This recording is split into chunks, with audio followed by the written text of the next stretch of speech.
Hello, everybody. I believe we have started. Hi, Be Thou Rect. I think you're first up today, aren't you? I'm just double checking everything on my end. I'll be so honest. I wish you guys could see my hands. I was so close. I was so fucking close to almost ruining the entire 100k redeem for Zoe. I almost spoiled it. I almost came out here and completely spoiled it. It would have been so bad. Thank God. I caught it right beforehand. That's why I started a minute late. I was typing my keys. I was getting rid of stuff. I was deleting images. Ooh. It was a whole thing, but I saved it. You guys didn't see anything. Oh, hey, thank you so much for the sub. And hey, I hope you like hanging out with the Cryptid cult. Hey, Mash, thank you. Hold on one second. Let me have a sippy. Mash, I was smart today. I was smart. I had my exercise earlier in the day before, Oh yeah, no problem, Chatty Matty. Thank you for the lurk. I had my exercise today earlier in the day rather than, like, the last hour before I start stream. This stream is cool. Aw, thank you, Rick. That's so sweet. I need a blush toggle in the future. I'm Patty. Aw. Wait, fuck. Why is everyone saying nice things to me? Oh, fuck. Okay, guys, stream's over. Never mind. We're gonna cancel. Here, baby raccoon. Baby raccoon can be in charge of this stream. You guys can give compliments to baby raccoon. Oof. I don't know how to handle things. Oof. The blush toggle would be too strong. I think when I get my official model, I think there'll be like a light blush toggle, and then there'll be like the extreme blush toggle. Like, I don't think I can just get away like with other VTubers, like with just one blush. I think I need multiple. What color would a blue cryptid blush? I don't know if you can see it. Hold on. But I do technically have a little bit of the coloration on this model. See her, it's like underneath her eyes, it's on her like upper cheekbones. It's a lighter blue. It's like a teal. It's like a teal blue. Oh, wait, hold on. Gotta make her, gotta blow it up even more. See, looky. Yeah, you can see, this model actually has freckles too. A little bit of freckles. And yeah, she has like this little light teal color on her blush. So maybe that? I'm like just moving her around a little bit just to kind of see if I can see it at a better angle anywhere. You feel like a light purple would be pretty? You forgot you have freckles? Yeah, I have freckles. I have freckles on this model. I really like them. I think I'll keep them. I think I'll keep them when I have the official model.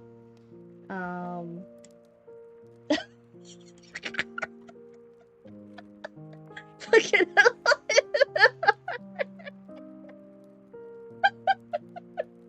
Oh, fuck. That's funny. Oh, okay. Is this more reasonable? This is more reasonable. Actual size cryptid. Actual size cryptid. Hold on. How small can I make this model? That's the real question. How small can I make this model to be accurate to real life? Hold on. Gotta shrink her down. Gotta shrink her down.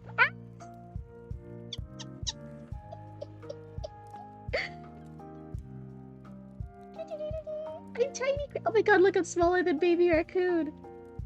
Would you guys love me if I was my actual size? Oh my god. Oh, thank you for the big stream streak. Yes, there you go, Hindheart. Look how big I am. Oh my god, it takes me so much more effort to move across the street. It's so much more effort. Now I need a little... You're on a 69 stream streak. Now, oh, did you see? Did you see for my followers? Hold on, let me see again. Yeah, we're at 369 followers. Nice. Look at this. Perfect number of cultists. I need a little virtual birdhouse in the corner for your model to sit. I'm not a bird. I'm a cryptid. Noise. I know we're gonna get like one more cult follower and everyone's gonna be like, damn, why'd you do that? You ruined it. What size is my mouse? Normally, I'm like normally this size. Maybe this is a little bit bigger than normal, but I try not to have the chat box hide the hair toggle too much. There we go. I think that's right. I think that's good. We need a tree branch for you to sit on. And then chat will have a redeem where, like, the branch, like, breaks and I just, like, fall down. I know you guys would do it. I know it. You guys would be constantly spamming it. I'd have to have, like, a limit on how often you could do it. I know you little raccoons. You guys are mischievous. Alrighty. But yeah, I don't know if some of you heard in the beginning. There might have been ads and stuff running. 100%. I was so close. I almost ruined the surprise of Zoe's 100k redeem. I almost completely, like, flubbed it. Like, I almost started the stream with nothing but that, like, on the screen.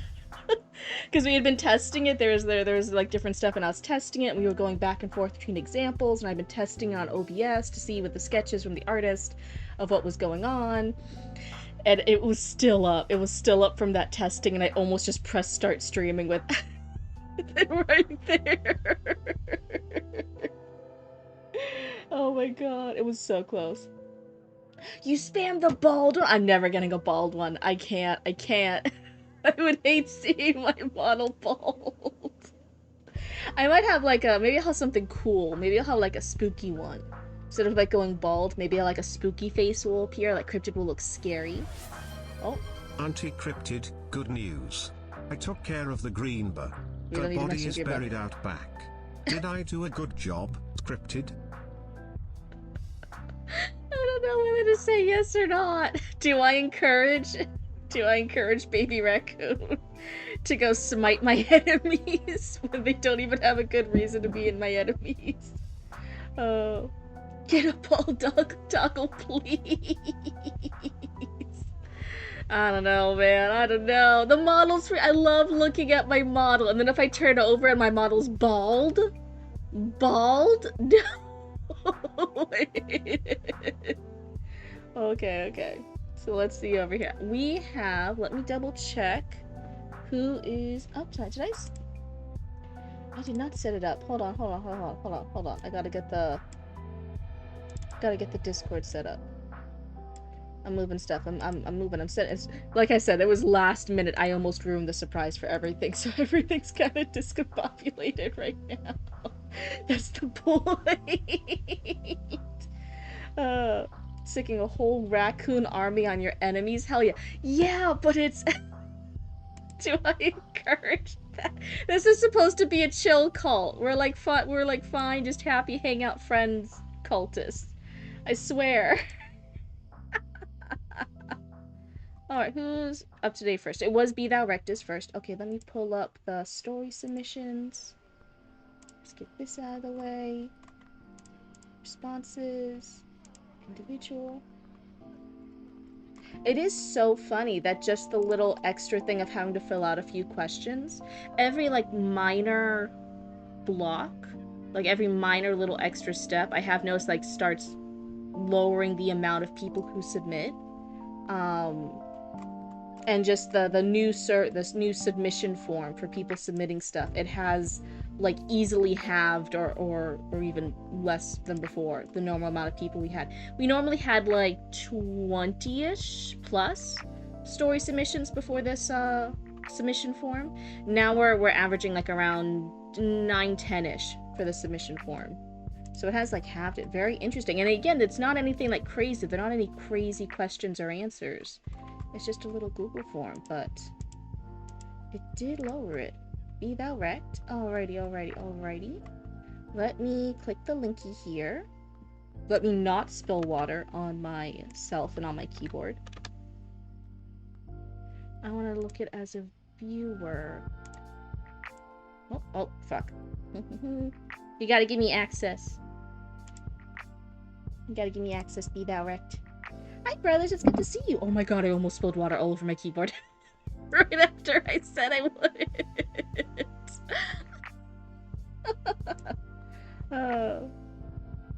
The hair down toggle looked low-key really fucking sexy. Hydrate. Oh, thank you so much. Yeah, let me drink this water before I spill it everywhere. Here, here's your sippy. Dear God. I just woke up from a nap, but my body's hurting from yesterday. Because people just can't spare the time. Yeah, and that's why I said I never really wanted this to be like a money barrier, but we were getting so many submissions before, and even like before that when it was just like, just submit it whatever way you can, that I did kind of want it to be a minor effort, minimum effort barrier.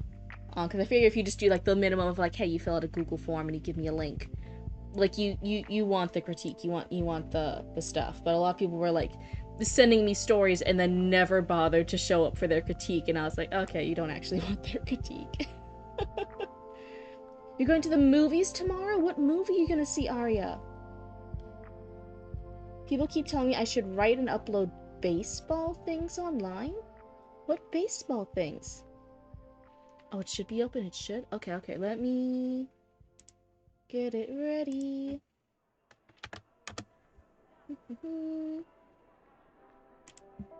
Okay, yeah, it looks like it opened up something, so let's get it over here. Don't go to Carrie's Creek. Is that it? Auntie Cryptid Mash said to tell you, you're left, do you understand? A flashbang? Wait, no, we didn't mean to flashbang everybody. I'm sorry. There's not a darker part of the screen. I'm sorry, that's all you got. Is this just based off the right and left thing for before match? You could tell it was late for Cryptid because I was fucking cackling up a storm over all that. That was insanity. Oh my god. You know what? I have no idea. Roots recommended my stream to some of their friends, to some of their cool Final Fantasy D&D friends. And I didn't know they did that. They recommended the stream to them. I guess I had already been live. Roots shared the link. And some of Roots' friends, knowing I'm their in real life older sibling, knowing Roots is over there like, hey, check out my older sibling streaming. This is what she does. Da da da da. So they know this is Roots' supposedly cool older sister. And they go on, they later on tell Roots like, oh, your sister was really cool. It was a really fun stream, and she has a really cute model. All the other stuff, and I'm like shaking in my Cryptid boots. I'm like, what point did your friends come on and see me? Because if they just saw me doing a little story critique, little story time, that's not bad. That's fine. Or did they come on at the end of that stream where I was just fucking losing it and teasing Mash a little bit, and we were all having fun with Greenba? Like, oh no. Already a focus? Already a focus? It's only been 15 minutes. We're in the still first 15 minutes of stream. Yeah, I have no idea what Roots' friends saw. Oopsie. So if you're one of Roots' friends, if you're one of Nipbone's friends, my apologies that I'm fucking lame. It was hilarious to me. I had to copy Be Thou Rex's name. That way we can see who the amazing but wonderful author is. Raymond? Oh, you cannot see that. Hold on. I am focusing. I'm just getting everything ready for everybody. So nobody spam the focus redeem again. This is a novel. Be Thou Rex, do you have any intent to use this? Going to be for traditional publication later? You're going to be querying soon? Is this for self-publishing? Is this... Anyways, my yapping will stop soon enough. I gotta go get ready for the gym. Let's go. Didn't you just say you woke up sore? Didn't you just say you woke up not feeling good? Are you sure you want to go to the gym if you're already sore? Or was it when you were talking about the Monster Fucker patch? Roots' friends already know that. Roots shares the business. Like, listen, if you look at our business, we have Monster Fucker patches. That's just the vibe. They... I low-key, if I just have like kind of an adult humor business, I'm like less embarrassed about that because I'm like, oh yeah, that's the business. It's like Spencer's, but patches. You know, has some nerdy stuff, has some goth stuff, has some spooky stuff, has some adult humor stuff. It's whatever.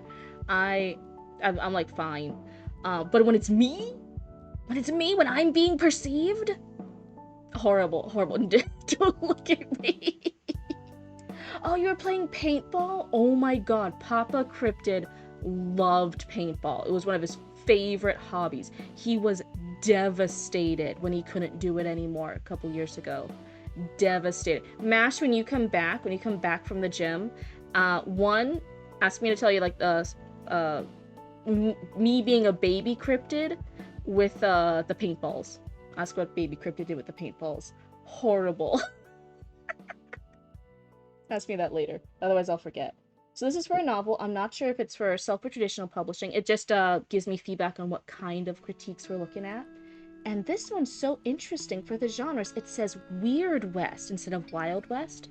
Weird West x Cosmic Horror. I like that combo. That sounds really promising. Hi, Minnie. Good evening. How are you doing today? I'm over here. I'm trying desperately to drink more water. The grind doesn't stop. You're hopefully going to query for traditional publishing later this year after a little bit more polish, maybe some more edits. Ooh, that's exciting. That's exciting. So Weird West x Cosmic Horror. So then for querying, to give you guys perspective why I sometimes ask, for someone who's going to self-publish, I'm going to be looking more at doing all the suggestions I can for line, for copy, for those minor things, because those things, if you can't afford necessarily the line and the copy editor, having someone go through and point out all the little speed bumps here and there, it really helps polish your work and makes it a little bit more promising for that, because I know those are big costs that not everyone can afford. For querying, I'm not too worried about that, and two, I'm really focused on the beginning, and I'm worried about bigger picture things, which is what my normal specialty is, more of a developmental editor cryptid. I'm looking at, is this the right place? Is the agent that you're querying gonna be excited by these first few pages? Does this seem like the proper start of it, or did you start way too soon or way too late in the story? Hi Akuma, welcome on in. Yeah, you don't mind nitpicks, but I'm more interested in big picture stuff. Yeah, and since you're going to be querying for an agent, that's what I'll be focused on. But I know sometimes people are wondering or curious, why do I ask that? If they're both just going to be published, does it matter? That's the little behind the scenes into my brain. I'm looking at how can I best help you guys for this critique. And for traditional versus self-publishing, there are those aspects to keep in mind. So the summary for this Weird West x Cosmic Horror is: after discovering a dead child on the outskirts of a Texas mining town, a cynical investigative reporter must untangle a mass disappearance that devout locals attribute to divine intervention before the whole town falls prey to forces beyond their understanding. Ooh. The things you're looking at for this critique is the general flow and clarity. Let's see. Anything you notice want to talk about is absolutely fine. You guys are so excited for tomorrow? What? Oh, did you guys tell me what movie you're gonna see? You said a movie. Did I miss it? Did you answer what movie it was? I don't see it. I don't think you told me the movie. General flow and clarity. Also, entities related to the cosmic horror in the story are deliberately presented in present tense. Okay, so we're switching tenses a bit, even though the rest of the story is generally told in narrative past tense. I'd be interested in knowing if that interrupts the flow, either in a positive or negative way. Spider-Man Brand New Day! Ooh! Huge congrats, that's exciting! As a costumer, as someone who really likes fashion and like costuming and stuff, low-key, there's been not even just Zendaya, although obviously Zendaya, but like there's been so many people in the costuming community who are doing really cool costumes and like dresses and outfits and stuff inspired by Spiders or Spider-Man Brand New Day for the premiere for that movie coming out in theaters. It's been so fun seeing all the cool costumes and outfits people are making. Low-key, it's been making me so happy. Don't go to Carey's Creek. Carey's Creek, Texas, Wednesday, May 27th, 1874. Very interesting. Okay, good. Let me redo my lo-fi. Alrighty. The human mind houses galaxies. Thoughts swirl, star-like, around the brain's inescapable gravity. Can you see it okay? That looks better. Within this space, mankind's knowledge of the physical universe begins. I think, therefore I am. on a line. This here and then this. I wonder if maybe this could just be italicized to show the quote. That might separate a little bit better. Visually, this whole line looks a little clunky, but I know that you want to have it like the semicolons here and then the quote. I wonder if the quote could just be in italics. It's like something. It doesn't have to be italicized, but just a little something to separate a bit more. I think, therefore I am. Between the gaps where our knowledge doesn't reach lie gods or cosmic horrors. Maybe both. Everything else can be conquered by swearing. Oh, I really like that line. That's really charming. This is some great personality here. This is a really nice bit. I like that line. What in the hell? William Walters rasped around his cigar. Conductor on the International and Great Northern Railroad's line from Houston to Longview. He pulled into the depot at Carey's Creek. This one I feel like could be reworded slightly. You're playing something while listening? All good, and hey, thanks so much for the lurk. But yeah, I never expect, like, you guys... Can you imagine? Even though I can't see you guys, like, that's right. Pay attention to me in the correct way. You had to have your eyes glued to the stream. You had to be listening to nothing else. Your hands have to be at the keyboard all the time. It's a really, like, crazy way to, like, expect viewers to, like, interact and engage with content in a particular way for me. Like, it doesn't bother me at all. Like, have me on in the background. Be a lurker. Like, go enjoy yourself. Go walk around the room. Go stretch your legs. Go and never talk in chat for 1 bajillion years because you just like listening to me in the background. It's whatever works for you. This is me as a blooba on your screen making content and hanging out with some of you guys who like hanging out and interacting with chat and doing all the back and forth. But if that's not your vibe, or if you're busy that day, it's never like a guilt thing. I do see other streamers and it is kind of like an expectation of you have to interact, you have to engage. And I'm like, nah, we're too chill over here. This is a chill cult. I know we're a cryptid cult, but we're like chill cryptids. Because the railroad name, which is unfortunately historically accurate, it's not just that, it's also I'm dyslexic and some of the fonts are throwing me off, especially here. My dyslexia really makes me want to say Gary. I see like this as like a G. It's just my dyslexia is really struggling with some of the fonts, but it's fine. I got it. Pop quiz every 5 minutes, and if you get any question wrong, you get your kneecaps broken. I just yoink your kneecaps out. The Binding of Isaac. Ooh, I haven't heard that one. Is that one good? The town was gone. Ooh, I do like that. He pulled into the depot at Carey's Creek. The town was gone. Damn me, Conductor Walters yanked the cigar from his mouth. Frederick! Hector! Frederick Henry, boilerman, and Hector Smith, brakeman, hurried into the conductor's cabin. Sweat sparkled like silver threads on their black skin. Look! Look, I tell you! The town is gone! Gone, he said, but obliterated is more like it. A crater marked where the main town stood. It ended just yards short of the railroad depot.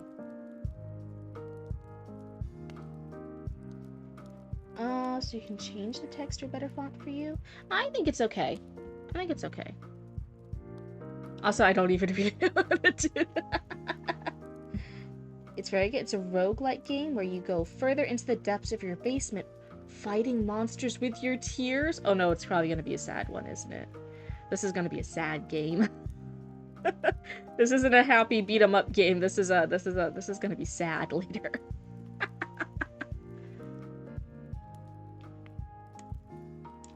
But obliterated is more like it. Correct. See, I fucking told you I knew it. Crater marked where the main town stood. Where the main town stood, or where the main town had stood? Had been. Since it's not there anymore. It ended just yards short of the railroad depot. The crater was an open mouth, Gaping jaws, broken teeth. Oh, so it's an actual mouth? Slabs of earth piled upon each other. Houses and structures mashed together. The namesake creek dribbled into the crater like flowing drool. Fissures exhaled fumes. What in tarnation? Walters grabbed his revolver from the cabin. The train crew stepped out. Okay, it's just the extended metaphor. If it had, the crater was an open mouth, slabs of earth piled upon each other, houses and structures mashed together like broken teeth, I would have gotten that a bit better. But we are in the same line, not the same line, same page, already being told we have gods or cosmic horrors, and then we have this crater, and it says it's like it has gaping jaws, broken teeth, and I was like, oh wait, actually. Hi, Zoe. Let's see. Zoe. Did you just get in? Zoe, it was so bad. I already told everybody. I didn't. I will clarify. I did not do it. But I almost. I was like my hand was about to press start streaming. And like I almost ruined your 100k redeem surprise. It was still up at OBS. We had been having some more like earlier sketches and rough drafts and stuff when we were comparing color comps, and I still had it in OBS. It was still up, and I almost pressed start streaming with it on. But I didn't. I saved it. I started like 1 or 2 minutes late, but I saved it. It would have been so bad. I would have been devastated if I spoiled the surprise this early. Exhaled fumes. So what in tarnation? Walters grabbed his revolver from the cabin. The train crew stepped out. Drifting dust stung eyes, clogged noses, prickled ears. From far below came slow, deep grinding, like tectonic plates shifting, something that vibrated through their feet and knees, not ears. No sound stirred auditory nerves, no bird, no breeze. No voice, no machine. It was all dead space. Walter exhaled from his cigar, his mouth a smokestack. There were 2,000 people here yesterday. Half of them wanted on the train. Here's one, Hector shouted.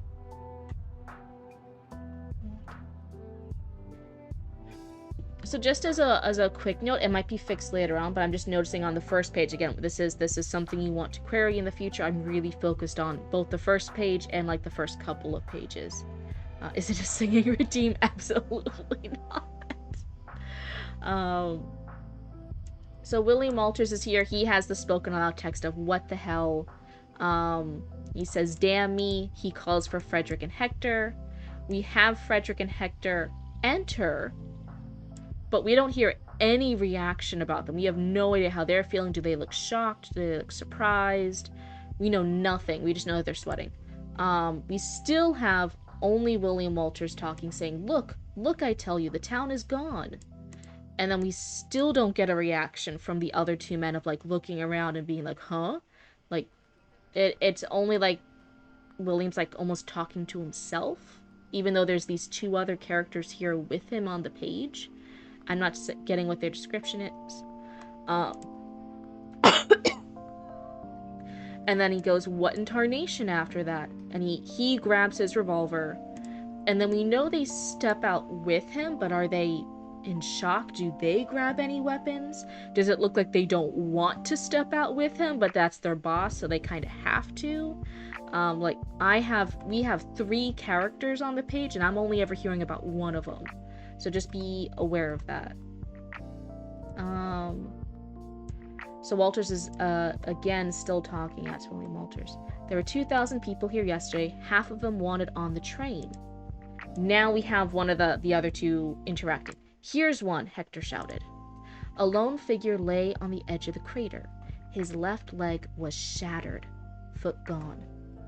His arms cradled a typewriter. A small cat, gray-striped, green-eyed, huddled upon his back, fur matted and dirty. Hello, Kitty. Oh, gee. Okay, he's just ignoring the person. Hello, Kitty. Walters lifted the cat. Her body trembled. Her ears locked backward. What scared you? William Walters, I think you can tell something really bad happened here. What do you mean, what scared you? Hector and Frederick pulled the dead man away from the edge. Foot blown clean off, Walters muttered. Still only him. Seen injuries like this in the war. Did the Yanks come back and shell this town? He was typing something, said Frederick. So that's the first time we hear the third guy. We had Hector here, now we have Frederick. Walter spun the typewriter knob. 3 words. Beware the sludge. Oh, did he get the typewriter? Yeah, you're whispering no to Zoe.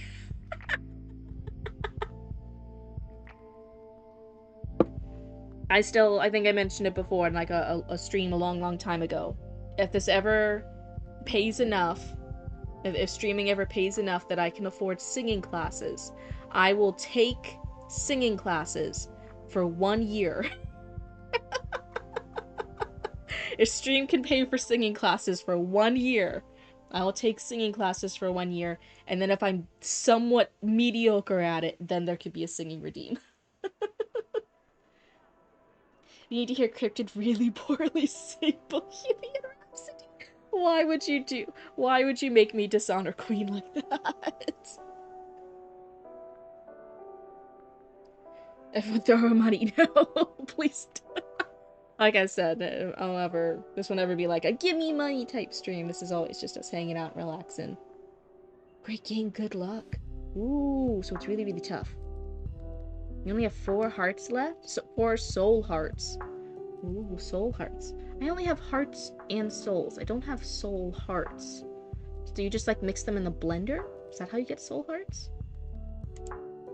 So Walters is spun the typewriter knob. But he never... He's like suddenly holding the cat, and then Hector and Frederick are pulling the dead man who's holding the typewriter away. So there's like a skip here of like when he got the typewriter.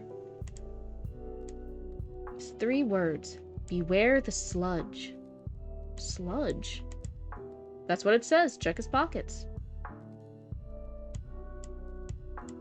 Hector pulled a card from the man's chest pocket. What's that say? The hearts that out of the regular hearts in Isaac, but the soul hearts aren't permanent. Oh. They go really fast. I still say, I think you could get soul heart. I think you just put the 2 ingredients in a blender. You put soul in a blender, you put heart in a blender, you get soul hearts. Like Lifeblood and Hollow Knight. I kind of want to play Hollow Knight. I've heard a lot of good stuff about that franchise. What do you guys think? So here, since we don't have a lot to differentiate Frederick and Hector, it's hard to tell which one of the 2 said this. Sometimes you have characters who you do know enough and who have very distinct voices and personality that you can just have the lines from them and you don't need to clarify who the character is, because at that point you should know who the character is. You don't play it personally, but you will eventually. Ooh. Zoe says it's great. It's amazing. Best indie game of all time, Arga says in all caps. Oh my god. It must be true. Ooh. What's that say? Telegraph and Texas Register. Houston, Brock Daily Reporter. Reporter? What's he doing out here? Walters crumbled the card. What the hell happened?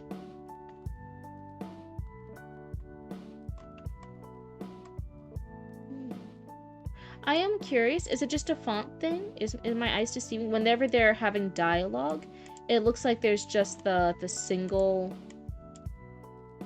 here thing rather than actual quotation marks. This is the only thing his character's appearance, so I'm not too worried about differentiating them. Well, the readers at the time don't know that. They don't know that these characters will never show up again. I use the single because you like how it looks slimmer. That's not what it means, though. Wait, that's just not accurate. You can't just do it for aesthetic. Baby, no! And it also makes it hard for, What? Oh my god, what line was I just on? For, like, here, when they could have been, like, this quote of, like, oh, beware the sludge, you could have used that here, but instead, because you're already using it, the single, for the quotation marks, it looks a little different here. Like, Telegraph and Texas Register is somehow in italics, but then here, the Houston Brock Daily Reporter isn't in italics. But I'm thinking it's still part of the card. That could have been the single one. And then when the character's actually asking the question, like, oh, reporter, what's he doing out here? That wouldn't have been in a single. Like it's like a single one is like here, just to emphasize, like, he said bye and then he was gone. No other words, just vanished, right? It's kind of breaking out. But dialogue tags are dialogue tags. No. Don't be doing this. What the hell happened? The ground trembled. A creature rises from a fissure, bird-like. Oh, okay. Traveling the railroad has acquainted them with Texas wildlife. This thing, however, is all wrong, blurry. It stains the air as it flies, leaving a dirty streak. That's a devil's bird, said Hector. I've heard stories steals kids at night. Oh, they're acting really calm. You're afraid of a little bird? The cat mewed and shrank.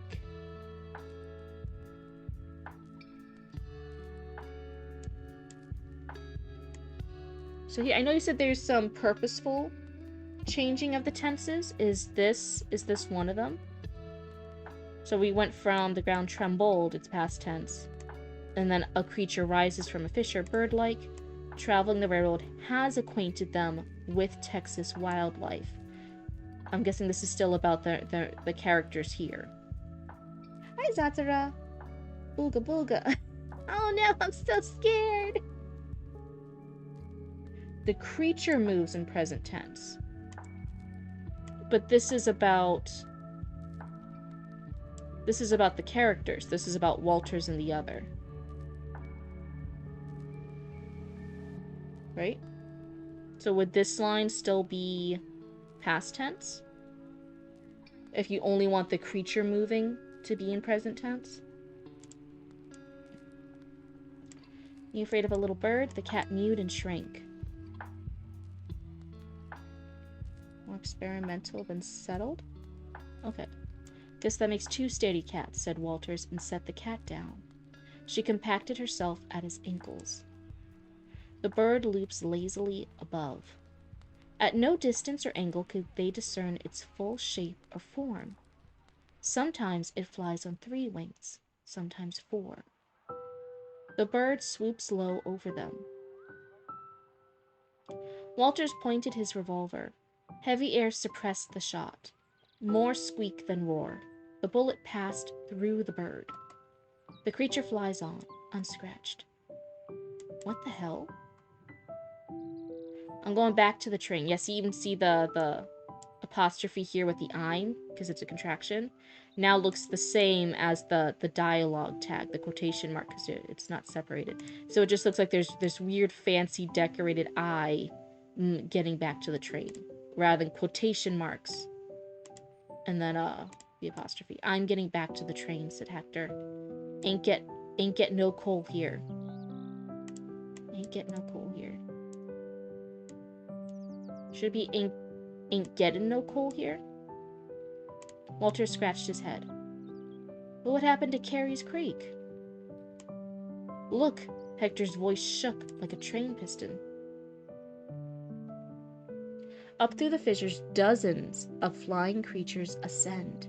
Sunlight withers around the growing swarm. They darken earth and sky. Damn it, Walter threw his cigar and picked up the cat. Get aboard.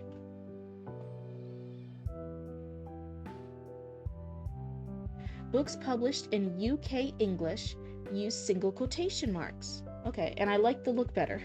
Doesn't matter. But since I'm USA, I should probably use double quote. Yeah, if you're USA and you're probably going to be querying, I'm assuming USA agents, they would like to know that you know how to use quotation marks. That just as a general standard.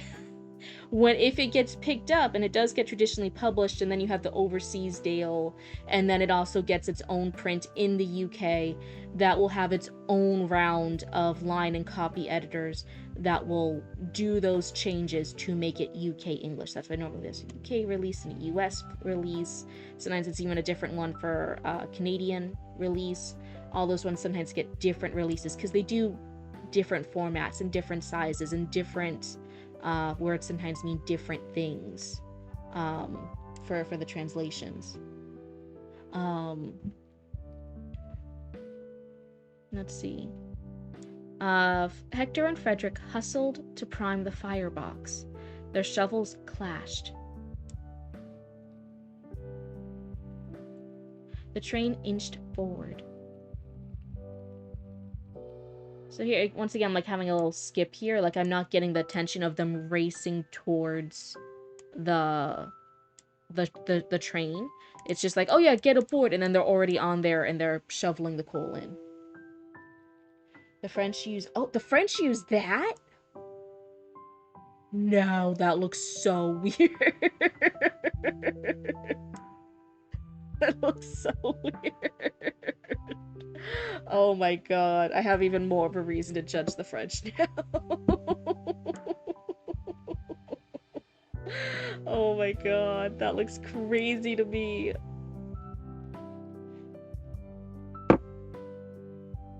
I think I could kind of understand the Germans using that one. I'm like, okay, yeah, it's different. It's like whatever. But the French one looks so odd to me. It looks like gaming tags, the start and end of like dialogue and like word stuff in like gaming stories. Russians use the same as the French. Oh fucking hell. That's gonna be crazy for me to read. I don't wanna. The swarming birds align with the train, pacing it, targeting it. They hurl themselves at the train. They pop and burst against the walls. The carriages rocked. The cat screeched and hid under Walter's seat. Hector and Frederick dove to the floor. It ended. The train rattled northward. The crew looked out tripping windows. The sky was clear, no flying creatures. Shining muddy stains splattered the train where the crazed bird struck. There was no other trace of them. No feather, no bone, no tendon, no blood. What the goddamned hell? Walters peered at the cat. You got any secrets you want to tell us, kitty? Don't come back this way, said Hector hoarsely.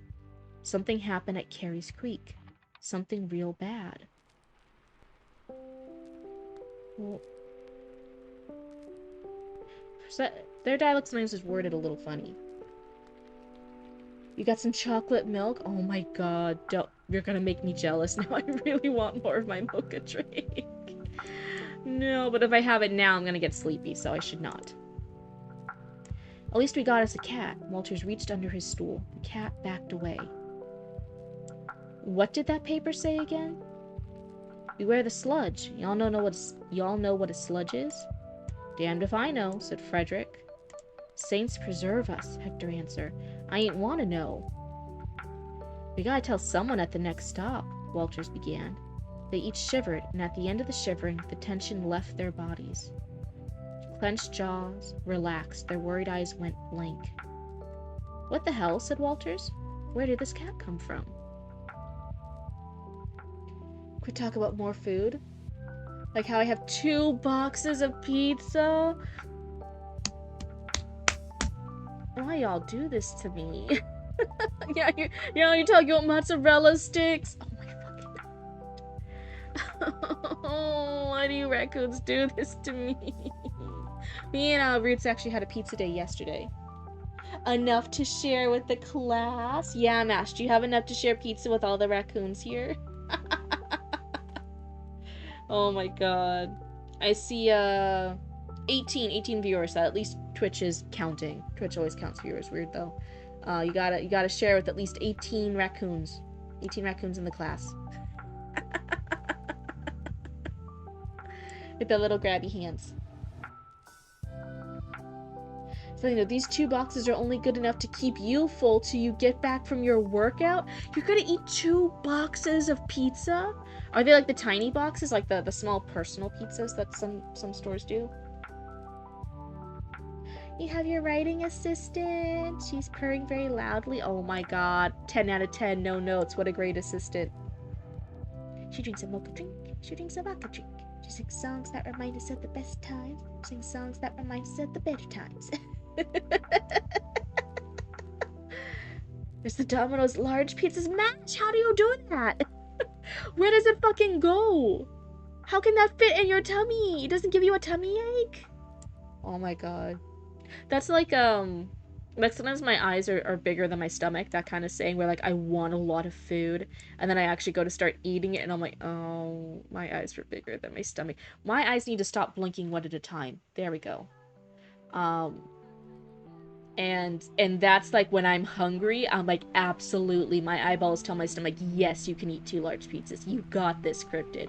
Get the 2 pizzas. You'll eat it all. You'll consume it. And then I fucking don't. Oh, you're using the heating pad? You had to share. Oh, that's all I probably had time for tonight. Oh, okay, I'm so sorry. Okay, let me focus it then. Yeah, that was a good couple pages, so that was good. Okay, so we started here. I do think the biggest things, don't be worried too much about aesthetics or weird fonts or anything like that. I'm like, dude, the basics are basics for reading, and Agents wants you to cover the basics. Use quotation marks. Have the spacing for proper paragraphs. All that different stuff. Because I don't want an agent just to turn this down just because the formatting's off. I will say some of the narrator voice, like the voice of the narrator, changed. It's inconsistent. There were some points where I was like really charmed. I'm like, oh, the narration voice is great here. And then other times it was almost like purple prosy a little bit. A lot of like a lot of short, not full sentences back to back. Just kind of split up next to each other, and I'm like, that's a different narration voice than the rest. And so I would say, like, whatever narration voice or style that you want, be consistent with it. I don't necessarily think... I think the changing tenses, if you do want it, I actually think that's okay for the cosmic horrors. I think that could be a really cool thing if it's pulled off well. I would say when it's in this current format, it is more distracting than pulling off an effect. I think to purposefully show it, rather than an accident, to show you're doing it purposefully. I demand food. The trash isn't enough to suffice my hunger. Go eat more trash. You got this, baby raccoon. I would say to show it purposefully, whenever you do that different tense for the monsters, make it its own paragraph and maybe do something else visually. Make it maybe make it italicized. I can say words. I swear to God I can. Make it italicized. Do something visually different with it. It could even be a paragraph that's like centered on the page rather than over here on the left. You know, something visually different to let readers see, like, oh, this is supposed to be different. Is this about the monsters? This is weird. And but I want that visual cue to show that you, the writer, aren't making a mistake. You are doing a particular artsy thing, and you're showing that to the readers. That would be my biggest suggestion here. I think as long as it's visually distinct, it would actually be really, really neat. So yeah, a lot of it's the formatting stuff I'm a little worried about. And otherwise too, I know you're saying they're characters that aren't going to show up again, but again, a reader doesn't know that. And you're showing this before If this isn't the main characters, then I'm guessing this is more of a prologue than chapter 1. Am I kind of with the right vibe if we're never seeing these characters again? Is it a prologue? Yeah, you do deserve the claws. You stopped scritching your writing assistant who was purring so wonderfully for you. Yeah, you deserve the claws. What were you thinking, Galactic Honey? Those purrs aren't free. Give scritches or else.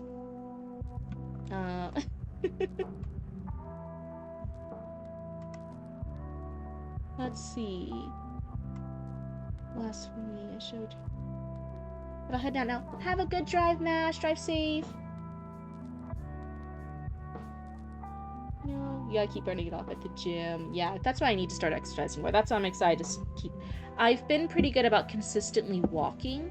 I can walk every day when I'm not on my cycle, and I've done that for over a year. So my consistency for light exercise has reached past a year.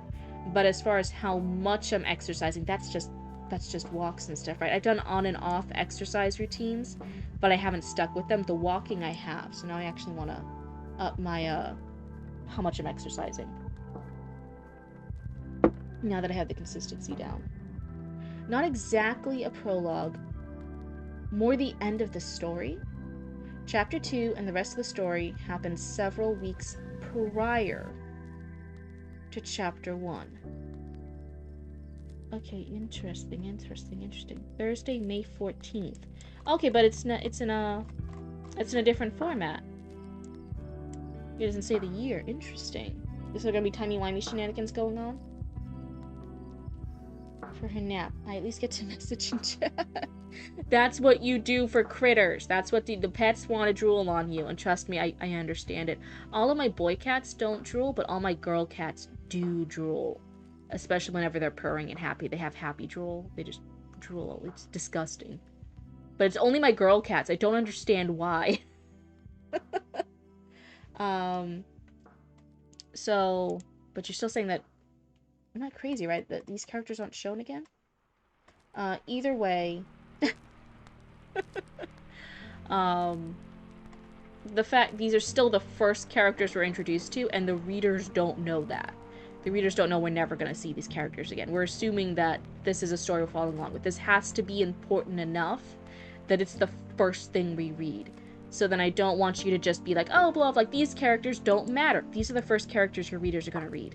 Treat them, make them interesting, make them engaging, make this world engaging through them. Don't just brush them off. If you're going to brush these characters off, then just brush them off entirely. Just don't include this piece if they're pointless, if they're worthless. If they matter, if you do want this scene here, then treat these characters seriously. I want to have a unique voice for them. I want them to be engaging. I want them to be going back and forth.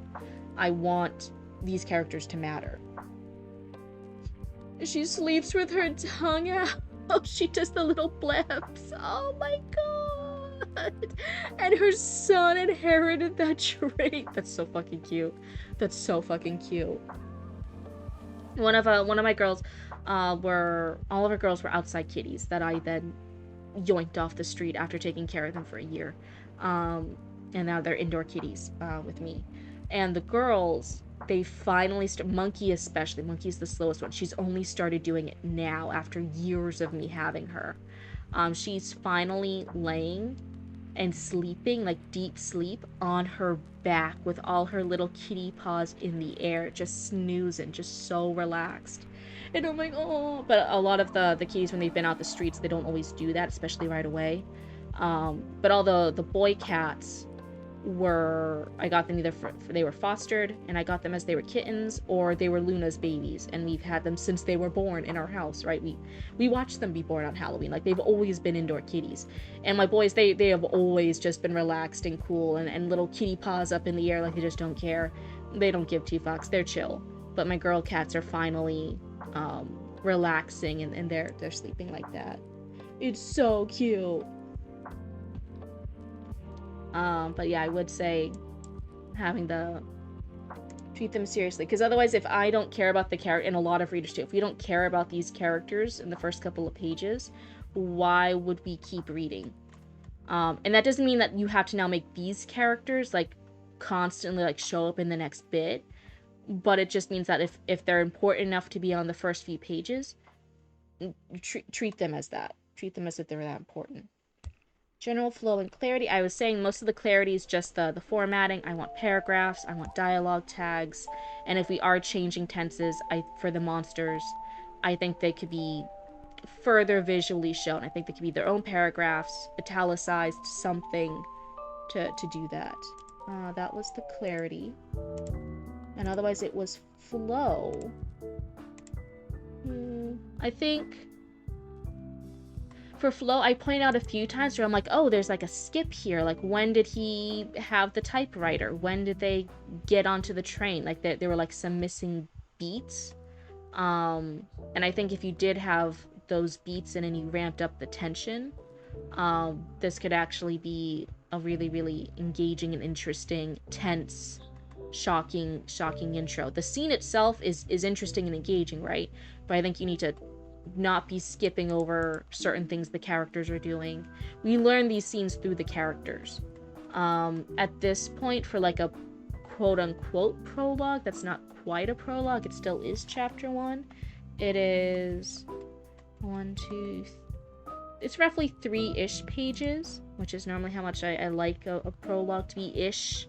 Or unless some stories have more, some stories have less, but that's like a good thing. If this had proper formatting and like stronger paragraphs, rather than a lot of the single lines being treated as paragraphs, then this would actually be a lot shorter. So you actually do have the page room to add in those extra paragraphs, to add in extra sensory details, to up the suspense and the horror a little bit, because you would have the room. You're free! You can write now! But you lost your writing assistant. Oh my god. But yeah, otherwise, Be Thou Wrecked, those are my main critiques for the first chapter. Unless there's anything in particular you have questions about. Are there any questions you want to ask me about this now? Otherwise, I'm going to take a sippy while I give you a chance to write real quick. Thank you very much. Oh, you're so welcome. Thank you so much for submitting. I hope, even though there was like a couple like going up and down a little bit, there was the critiques. I think this is your first submission with us. I hope it wasn't too scary. I never want anyone to be like, oh, like there's a couple of critiques, that means Cryptid hates it. Like, no, this is a really interesting concept. I even said the two genres you're mixing, Weird West and cosmic horror, I think is really, really fun. No particular questions? All right, thank you so much for submitting. Thank you for trusting us with your work and letting us yap a little bit about it and have back and forth stuff. But otherwise, that is the end of that. I will check in with Zoe and Aria. Zoe and Aria, are there any I have a schedule, right? Yeah, Raccoon Channel 6 news. Is there any Raccoon Channel 6 news today or not today? I just wanted to give you guys the chance if you guys did want to have it. Let me go ahead and delete Be Thou Rex. That is gone. Now I had a paid editor look it over already, and that was much more frightening. Oh, what level of edit was it? Was it a developmental editor? That's so exciting. This was soft and yeah, this is like a nice intro critique circle. Like, I know I have on the title, like, yeah, I'm a little Cryptid editor and stuff, but like genuinely, this is a critique circle. We share a couple of things, we critique a few things, we point out stuff we like, and nope, full line and a story structure critique. Oh, that's so interesting. But you said that you want to be traditionally published? It was a traditional publishing deal you want to pursue? I will say normally it's the appeal of traditional publishing is it pays for all the editing. No, the authors don't really invest too much money-wise. That's the appeal of traditional publishing. It handles all the money. You get all those editors. You don't have to spend the money on it. Self-publishing, then you're looking at like, hey, if you want that top quality product to sell and make money off of, then you pay for all that. I started the traditional process, yeah, but I want an expert opinion. It's hard to start with a line edit. I know you're saying it's like line edit, but also story structure. So that's why it's like, oh, was it a developmental editor? Normally, the main process you always want to do first is the developmental edit. Sometimes, if that's like too much of a financial burden, like sometimes a developmental report, and that kind of goes over story structure a bit. A developmental report, will do that compared to a full developmental edit. Oh, your mini zombies need to go to bed. Bye, Hide and Heart. I put stickers in the package too that I sent you for the little, so they'll be having some new stickers when they get it. It was pricey for sure, but worth it. I'm not saying it's not worth it to get an edit. Lord knows, like, hey, I'm gonna be an editor. Oh, thank you so much for the follow, and hey, I hope you like hanging out with the Cryptid cult. The thing is, normally you do a developmental edit first to fix the story structure elements, rather than also doing the line edits for stuff that you might end up deleting, for stuff that might be changed, for characters that may be removed. When I start queries, I want to be as good as possible. And that is true.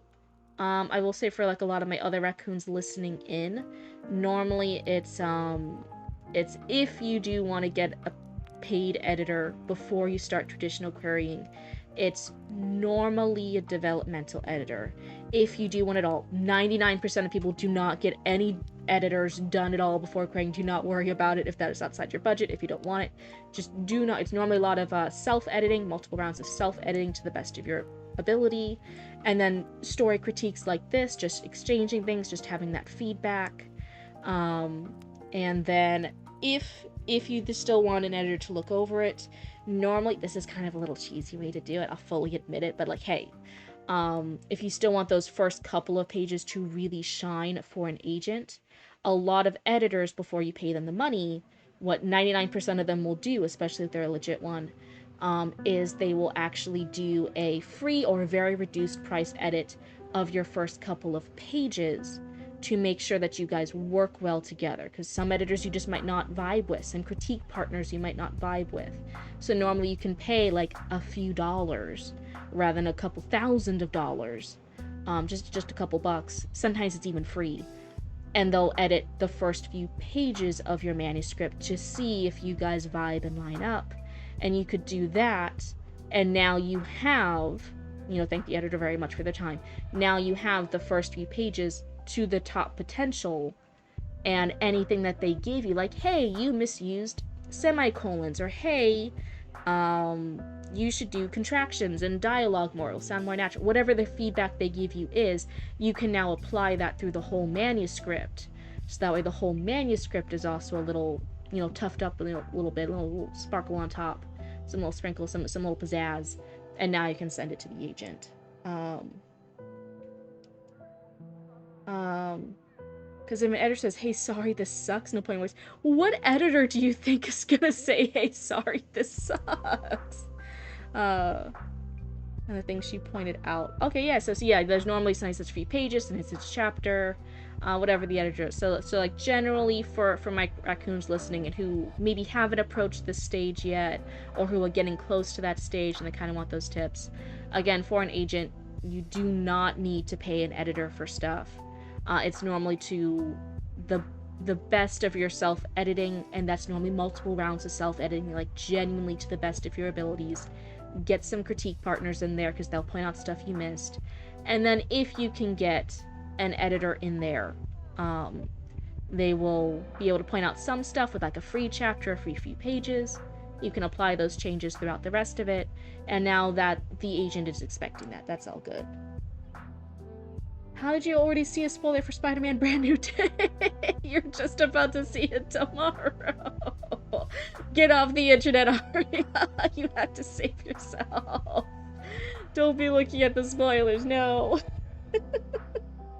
But I just hate for you to have spent the money when the main appeal of traditional publishing is you don't spend the money. It's just always a sad thing. I always want people to save their wallets to the best that they can.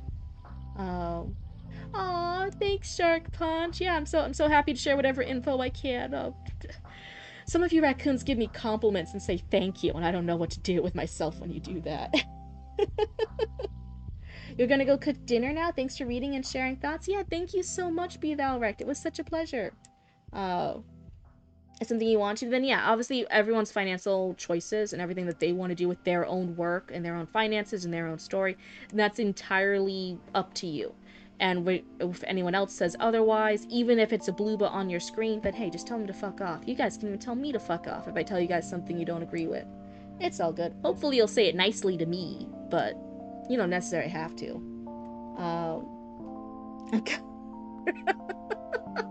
Where did you see the spoiler? Like, don't... Were you just scrolling on, like, Reddit or something? Or scrolling on Tumblr and you just saw a spoiler? Instagram. Oh, no. Yeah, they'll sneak up on you. They'll sneak up on you on Instagram. I'm so desensitized. I grew up as a Tumblr kid, and like you see, normally because you see spoilers of stuff and you see other fandoms getting hyped about something, that normally then interested you, and you're like, oh, look at all these other people talking about this thing and saying this cool plot twist and these cool characters and this amazing ending. Huh. Now I want to go check out the thing. So it's... I come from that, like, Tumblr culture of fandom, like, growing up. And it was so different. It normally made you. Can I ask a question? Or is there a skill? Yeah, I can ask a question. I will say sometimes if I don't know something, I'll always tell you straight up, like, hey, I don't fully know about this. I know a lot about what I know, and there's a lot of stuff I don't know, and I always try to be real with you guys about it. Yeah, there's the queue for story submissions, but yeah, there's no queue to ask questions. We're just hanging out in chat. This is a calm, fun chat. We don't need to... Oh my god, actually, no, I changed my mind. There should be a queue ticket. All raccoons in chat, line up. I'm gonna give you tickets, and you have to wait for your number to be called before you can type in chat. I'm gonna pull out little, like those carnival tickets. Do you guys know what I'm talking about? The little carnival tickets, and they're all numbered. I'm gonna start handing those out to you guys, and you're gonna have them in your little raccoon paws, and you'll have to, like, wave them in the air to see if it's your turn. Oh my god. You guys can just type in chat, like, I'm number 387. Is it my turn yet? And I'll be like, sorry, we're still serving number 8.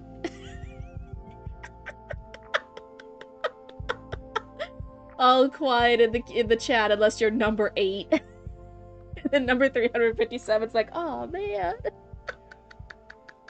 That would genuinely be so funny. Oh. Joke's on you, I'm selling premium tickets for skipping spots in line. You have like a little trench coat on your raccoon figure, and you're just like, hey kids, you guys want some prime chat tickets? So you like open up your jacket, and there's like single digit spots, number 7, even the double digits, like 22, and they're like, oh yeah. Oh wait, you're number 8 because it's your birthday number. Hopefully it's not your birthday age. That would be horrible. You're also sitting on a friend's shoulder. Oh my god, that's incredible. You're the raccoon that's on the bottom half has like the square reader and the tap to pay. You're over there at the top, and you can like pull the ticket numbers out of your trench coat, and the little raccoon at the bottom's like, "Yep, okay, here's this. Here's where you can put in a tip. Swipe your card here. Yes, it is tap to pay." Hilarious! I love it. I love it. This is canon now. Oh, Archie would have. It's not even just a VIP pass, right? It's like there's like reporter passes. There's like reporter passes for big important stuff oh, you're like a journalist. You're a journalist. There's a reporter. There's journalism passes, and they let them in. It would be like that. During your divorce, you had 197 pages in 9 days. Well, one, I'm really sorry for the divorce. That must be a really tough time. Unless it was a good divorce, in which case, congrats. But yeah, 197 pages in 9 days. It was in Google Docs. Doing 800 words a page or so. When I went back for the second draft to polish and make things more PG-13, I did some formatting, copy and paste for the Kindle deal. Instead, I'd written 100 pages worth of content. Okay, weird. So I recalibrated and turned it into a trilogy. I'm almost done with the first book, right around 300 pages. But you can't finish the last 3 chapters. Anyway, what's the question? This all started in March of last year. It was good and bad. So what's the question? So that's really exciting. I'm glad that you've been working on this book, you know, especially for working on a trilogy in just, what do you say, a year and a half? The question is this normal? Am I nuts? It's totally normal. Do you know how many fucked up crazy shit happens in the writing process? The big thing with this channel, I always tell you guys, whatever trouble, whatever struggle, whatever problem you have in writing, I guarantee you are not alone in it. There has been either hundreds to thousands of other writers throughout history who have also dealt with the same exact fucking problem. There is nothing unique in writing or in writer struggles. Oh. Get to transform this kind of hardship into something creative. Yeah. But so one, take a breather. Give yourself, de-stress. That is 100% normal. Millions of writers struggle with that. I can guarantee you. Give yourself a pat in the back. It's totally normal. Sometimes now finding what works as a fix for it, it's going to change depending on the writer. You might have to try a couple of different things to find the method that works for you. Short stories in this novel trilogy, it's how am I alive? I don't know what to do. Hemingway would just tell you to stock up on more booze. Old Stephen King would just tell you more cocaine and lock yourself in a room for a few days. Listen. You need to give Cryptid 7 bits to have... Oh, 7's my lucky number! It's actually, it's 100% true. But so normally, I'm gonna give you a few different suggestions here, and you might look at some of them and scoff, and you'd be, no, that doesn't work for me. I genuinely say give it a try, because sometimes it's the stuff that we scoff at, and we think is the most stupid answer that's actually the one that our brain likes, even if we don't like the fact that our brain likes that answer. So, like, genuinely give it a try, like, who knows. But there's a couple of different, like ways to move past it. You live in your office and have lots of this. Someone called 1982. We need that cocaine. We need the drugs. This is not, please, for all any of my underage raccoons, please don't feel the need to use drugs for your writing. This is just a joke. Please, I'm going to stamp it across the top here. This is just a joke. At least the drugs bit. The fact people struggle with this is not a joke. That's genuine.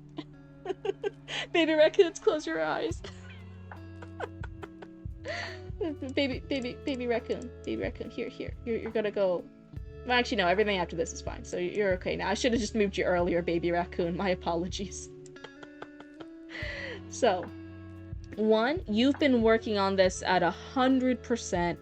Go, non-stop, full train speeding down the trail tracks. You've been going at this full tilt, 100%, 120%, 420%, whatever percent makes you laugh and giggle and kick your legs around.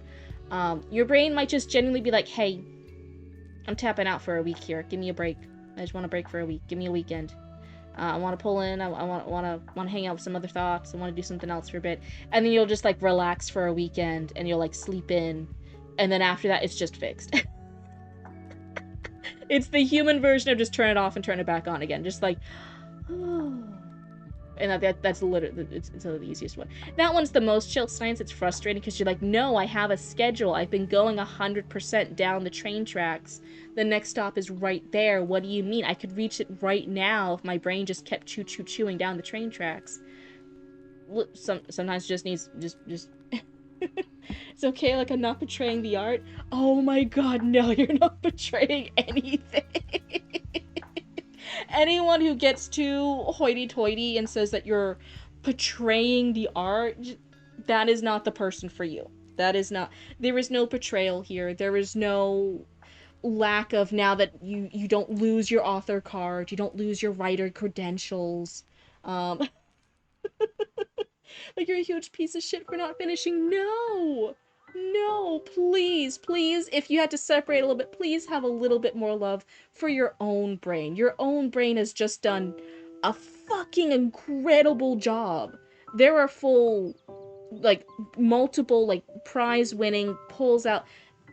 There are multiple authors who have dozens of books on bookshelves in a major store. Like their full-time job is being a writer, and they can't even push out a book necessarily every year consistently. Sometimes they take a year off. Sometimes they're behind schedule. Do you want to, honestly, if you want to say like, oh, what's more of the art? I'll tell you a little secret. Hold on, this is me being a little gremlin. Technically, if you want to honor the art more, there's a huge stereotype in the publishing industry of authors being behind schedule and pushing deadlines and going past deadline. And then their agents are on the door, like, knock, knock, like, please, you need to come here and do these edits. You need to finish the book. You should have finished it last month. And then the author's like, excuse, no anglais, no anglais. He's not here right now. I'm the maid, no, bye. They're like, no, I know it's you. You're not even doing an authentic Spanish accent. Get out here. So technically, taking a weekend off is actually more in line with it. You thought that was all movie stuff? Do you know who writes the movie stuff? I had to go back again. Hold on. This is me spoiling secrets. This is me spoiling industry secrets. Do you know who writes the movie stuff? Do you know who writes the movie stuff? You know who writes all those scripts? It's the writers! Do you know why they write stuff like that? Because it's what they fucking do! They're writing what they know. That's why it's normally like this poor, tortured soul writer who just needs the weekend to relax and recalibrate with themselves, and this evil agent and this unknown evil overlord editor at the publishing industry that's like stifling their creativity. They're writing what they know. They're always over here like, yeah, I just want a break for a weekend. And my publisher's coming over here and trying to put a deadline. It's those script writers writing what they know. That's the joke. It's kind of like how sometimes animators make a lot of jokes and stuff about like an animation studio like boss or a manager, and they always write like managers and stuff being horrible. It's because they're writing what they know. They've had a lot of horrible managers, so they make jokes about that. Totally not a persecution complex. So a very important question. Are you a blue nana? What's a blue nana? I hate writer's block when you have the image on what you want. Yeah, so genuinely, the reason why this weave screen here is because I'm a full believer in writing a shitty rough draft. And some people try really, really hard to write, because they read a lot of books, right? You read a lot of books, and you just see the final product. You just see what a book looks like. And you're like, a book is amazing. A published story is amazing. It's such great writing. And they try to write their first draft like it's the finished product that you see on the bookshelf. And I'm like, no, you don't have to. Because you're gonna delete chapters. You're gonna remove characters. You're gonna add in characters. You're gonna add in chapters. You're gonna change what timeline your story's in. You're gonna do all these crazy changes. And then you're gonna destroy all that hard work you did. So I literally show you guys, because I'm a firm believer of it, and I'm gonna put my whole chest out there, right? I'm gonna show you, like, this is why it's the bit of, here, you can write a shitty rough draft. I can't think of a cool intro, but it should introduce my main character. Bitch has no name yet, after she killed the dragon. You can write a rough draft like that, 100%. Lord knows I've fucking done it. It's helping so much. I'm so happy, Shark. So yeah, don't take a breather, relax, feel so proud of all the fucking work you did, because that is a fuck ton of work. That is a fuck ton of work that even many full-time authors do not get that amount of work done in that time frame. So you should be really proud of yourself. You should be really happy that you've been embracing this artistic, this creative pursuit. Please search blue Java banana. Blue Java banana. Are they're just blue bananas? It's a hardy, cold-tolerant banana. I'm not cold-tolerant. Known for its sweet fruit, which is said to have an ice cream-like consistency and a flavor reminiscent of vanilla. It's native to Southeast Asia. Okay. It's a, I think I'm a prettier shade of blue. It's kind of like a green blue. It's like a lighter blue. I think I'm a better shade of blue. Not gonna lie. Not to toot my own horn, I think I'm a pretty nice shade of blue. When I showed my rough draft of Melinda's barbershop to my English teacher, he thought it was weird that it was structured in paragraphs instead of bullet points. Yeah, and again, rough drafts look different to everybody. Sometimes it's in paragraphs, sometimes it's in bullet points, sometimes it's in little hyphens like this. Right, I even showed some things where, like, I don't delete anything from my rough drafts. So, like, here, right, I was like, oh, okay, right, I was going through, like, okay, here's some things that could happen with that dragon lady, right? And then I said, never mind, I don't want that. So I said, opening scene, maybe after she killed the dragon. What was it? Don't delete, new start. It's going to be a dragon shopping mall. It's going to be modern day. It's going to be dragons in the modern day. It's going to be at a shopping mall. And then I had, like, okay, new idea. Start at a tavern. Okay, do something else. Like, I didn't delete anything because I might not like the new ideas. And if I don't like the new idea I had, I still have my old ideas that I could go back and reference. And it's not a problem. You're on month 8 of daily quotas, and the summer has had me writing that borderline almost every day. I miss those days of easy output. Yeah. Be thankful, be proud, be happy with your brain when it's at its best, but still love your brain even when it has an off day. Like, dear God, I hope there are other people nice to you when you have an off day. Be nice to your brain when it has an off day. Say rough twice in a row quickly because of the way the human throat is structured. Is this just a joke to try and get somebody to say it to sound like a dog? It should be like a bark bark type thing. So is it just a joke? This seems like a setup. I'm not falling for it. My little cryptid antenna's at no, I'm picking it up.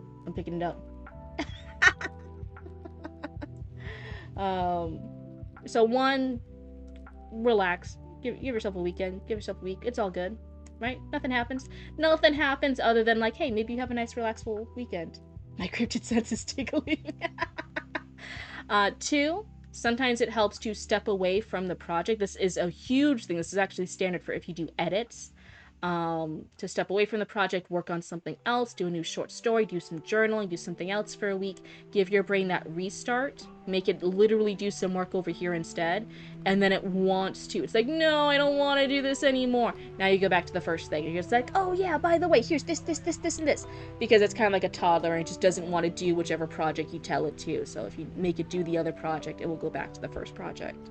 I do that if you ever do the thing where you don't want to do your home. If you were the kid who didn't want to do your homework and you procrastinated your homework so bad that you would start cleaning your room and doing your chores because you didn't want to do your homework, it's that for your brain. If you have that compulsion, some writers who have that experience of if they can't do A, they'll do B to procrastinate it, so they'll actually be really productive in this other thing while procrastinating. They have really productive procrastination stuff. If you are that type of person, work on something else. Write something else, because then your brain will fight it and it'll procrastinate the new thing and it'll go back to here, or it'll churn out 200 pages of this, and then you'll be like, wow, this is so great, I'm working on a new story, this is fantastic. I'm not just calling you out, Heidenheart, I'm calling myself out too. You and me have the same brain cell, Heidenheart. It's getting concerning. So that's another fix. Some authors just literally, when they realize that's how their brain works, they start something else. A third one is to go ahead at this stage and start rereading what you've already written in the earlier stuff and start doing a reverse rough draft. Reverse outline. For anyone who knows, some people are pantsers, they don't have an outline like this. They just fully write the story. They learn the story by the seat of their pants. They're just writing it.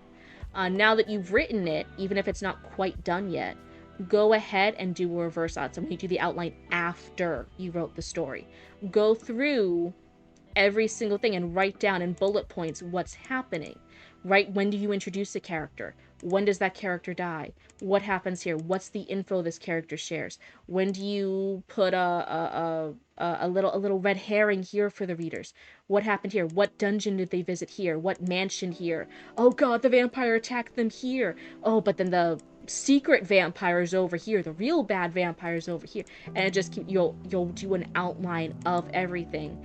Now you're not looking at the whole book, you're not looking at hundreds and hundreds of pages, you're looking at like a dozen pages, and then you can look at it with a bird's eye view and be like, hey, I had this little side tangent here, I mentioned this, but then it never got brought up again. I could bring it in again for my final chapter. I could tidy up that loose end.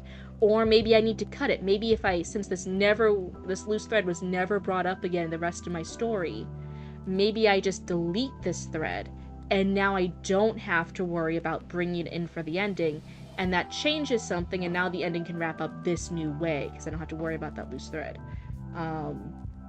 So sometimes just looking at that bird's eye view, give it a read, see what you like, see what you don't like, do the bullet points on the side, and look at your overall arcing story. Maybe you can realize, like, I kept... There's this romance subplot here, but it didn't really come in until the later half, and it seems really rushed now, and now we have all these things. Maybe I could do a twist, maybe because this is a rushed romance plot in the later third of the book, that this character did not have romance in like the first half of the book at all.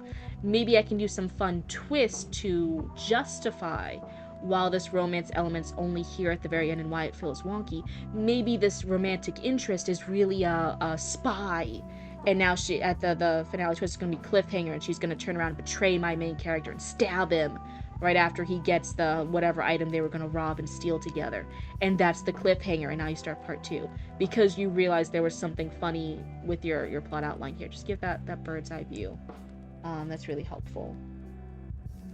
Imagine in-universe Cryptid found blue Java banana and love it, but she can't find them. That's the one who hoards the blue Java bananas. Archie! No. I'm actually not a huge... I do like, this just makes me sound like a child, but I'll admit it. I'll stand by what I said. I love artificial banana flavorings. I really like Laffy Taffies. I love the banana flavor. I love a lot of stuff like that where it's that very candy banana flavor. Real life bananas, I don't love. I don't love the texture. And then I also don't love, like, I was a teen girl growing up, and there's that whole time in high school and middle school and even early college where if you try to eat a banana in front of guys, like, they're gonna look at you funny, and I was too socially anxious and embarrassed, and I didn't like that. So I just didn't even like eating bananas, and I didn't really love the flavors either. I'm not a huge banana person, but if it's a banana Laffy Taffy, low-key, I actually really like banana Laffy Taffy. It's so bad. I had a teacher one time in high school, and he found out that I liked banana Laffy Taffy. I was the only student in class that liked banana Laffy Taffy. He had Laffy Taffies in his desk, and he would, like, hand them out as prizes and stuff to people, or as little, like, just fun little things. Like, it's Friday, everyone has worked hard today, let's have a little Laffy Taffy around. And he found out, he asked the class, I was the only one that liked banana Laffy Taffy. He didn't even like banana Laffy Taffy, and he's like, do you just want banana Laffy Taffy? Because everyone else gets disappointed when they have it, so I'd rather just, like, separate them from the bag and not, like, disappoint a student who gets the banana Laffy Taffy, and I'll just give you all the banana Laffy Taffies. And I was like, sure. And he's like, sweet, and he spent the whole class during his lecture sorting through this giant, big, like, Costco-sized bag of Laffy Taffies he got, and he got all the banana ones out, and he handed them to me at the end of class. It was fantastic. You love banana Laffy Taffy? Yes. But also no, because I don't want to share banana Laffy Taffy. It's mine. So yeah, but fun fact, I'm actually not a banana person. I'm pretty okay with apples. I like apples more than I like bananas, like real life. You'll fight me for that banana Laffy Taffy? I'll fight you. I fight you. I'm just under 5 feet, but god damn it, I'm close to those kneecaps. Hiya!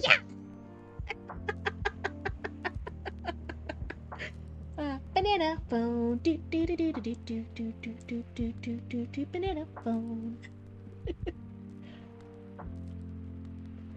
Oh my god, at some point, just me doing these little like side singing things, Zoe's gonna wear me down one day. I'm gonna have to invest in singing classes, aren't I?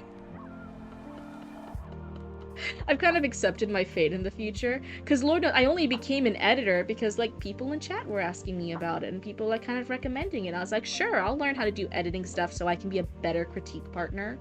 And I took a class. I have a certificate to be a developmental editor now, just for you, chat. So Lord knows, I think eventually they'll keep me word down, like, oh yeah, okay, chat wants me to sing. Okay, I guess I'll do singing classes now.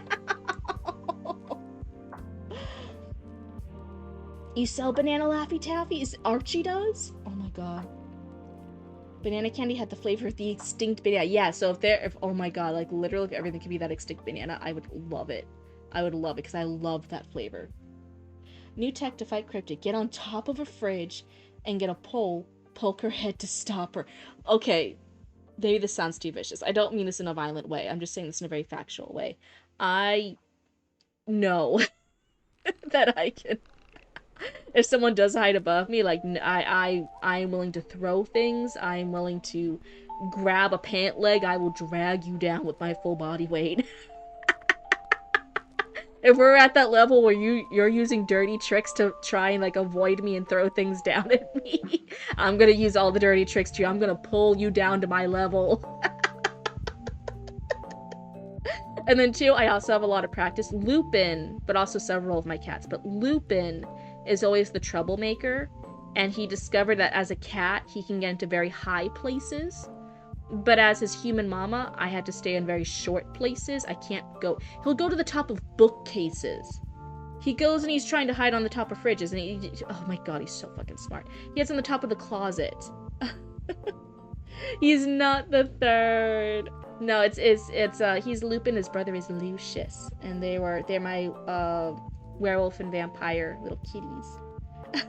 What's your thought, too? Oh. Splatter plus enrage plus fistful of dollar? What? But anyway, I had to do a lot of things. I had to, like, use a broom. I had to, like, block off areas. I had to climb up on tables. I do, like, crazy shit to get Lupin down whenever he wants to be a bastard child and hide from his human mama up in a high up place. But yeah, Lupin's my little werewolf, and then his brother is Lucius, and he's my little vampire. And he's also a mafia boss. Lucius is a vampire, but he's also a mafia boss. He runs a volunteer organization for vampires. It's a volunteer mafia. Oh, Ultra Kill. Okay. Fistful of dollar is the style point for punching a coin into an enemy. You're making it hail. For anyone who doesn't... Since I have some younger people here. The joke is when you make it rain dollar bills for, like, exotic dancers. For, like, sexy dancers. You make it rain with dollar bills. If people, like, joke, you should never do this. Do not do this. This is, like, a joke thing to say in a joke way. You do not actually do this to exotic dancers. If the thing is, like, oh, if it's making it rain with dollar bills, if you throw coins, hard metal coins, at an exotic dancer, that's making it hail. Who shoved quarters into a shotgun? Someone in some media did, and I don't remember. That does sound familiar. Who did that? Wait. What? It's not supernatural, is it? Coins into a shotgun. Show reference? It's not Buffy, was it? It's not Buffy the Vampire Slayer. I was guessing either supernatural or... referred to as a coin shot. Ooh, okay. It has a list here. It says Ghost in a Shell, Resident Evil, Young Guns 2. There's like a couple of shows that did it. Take off again now that you say that. I'm sure now that some poor soul caught the short end of the stick. if you have that much experience in throwing things at your kids. Did I?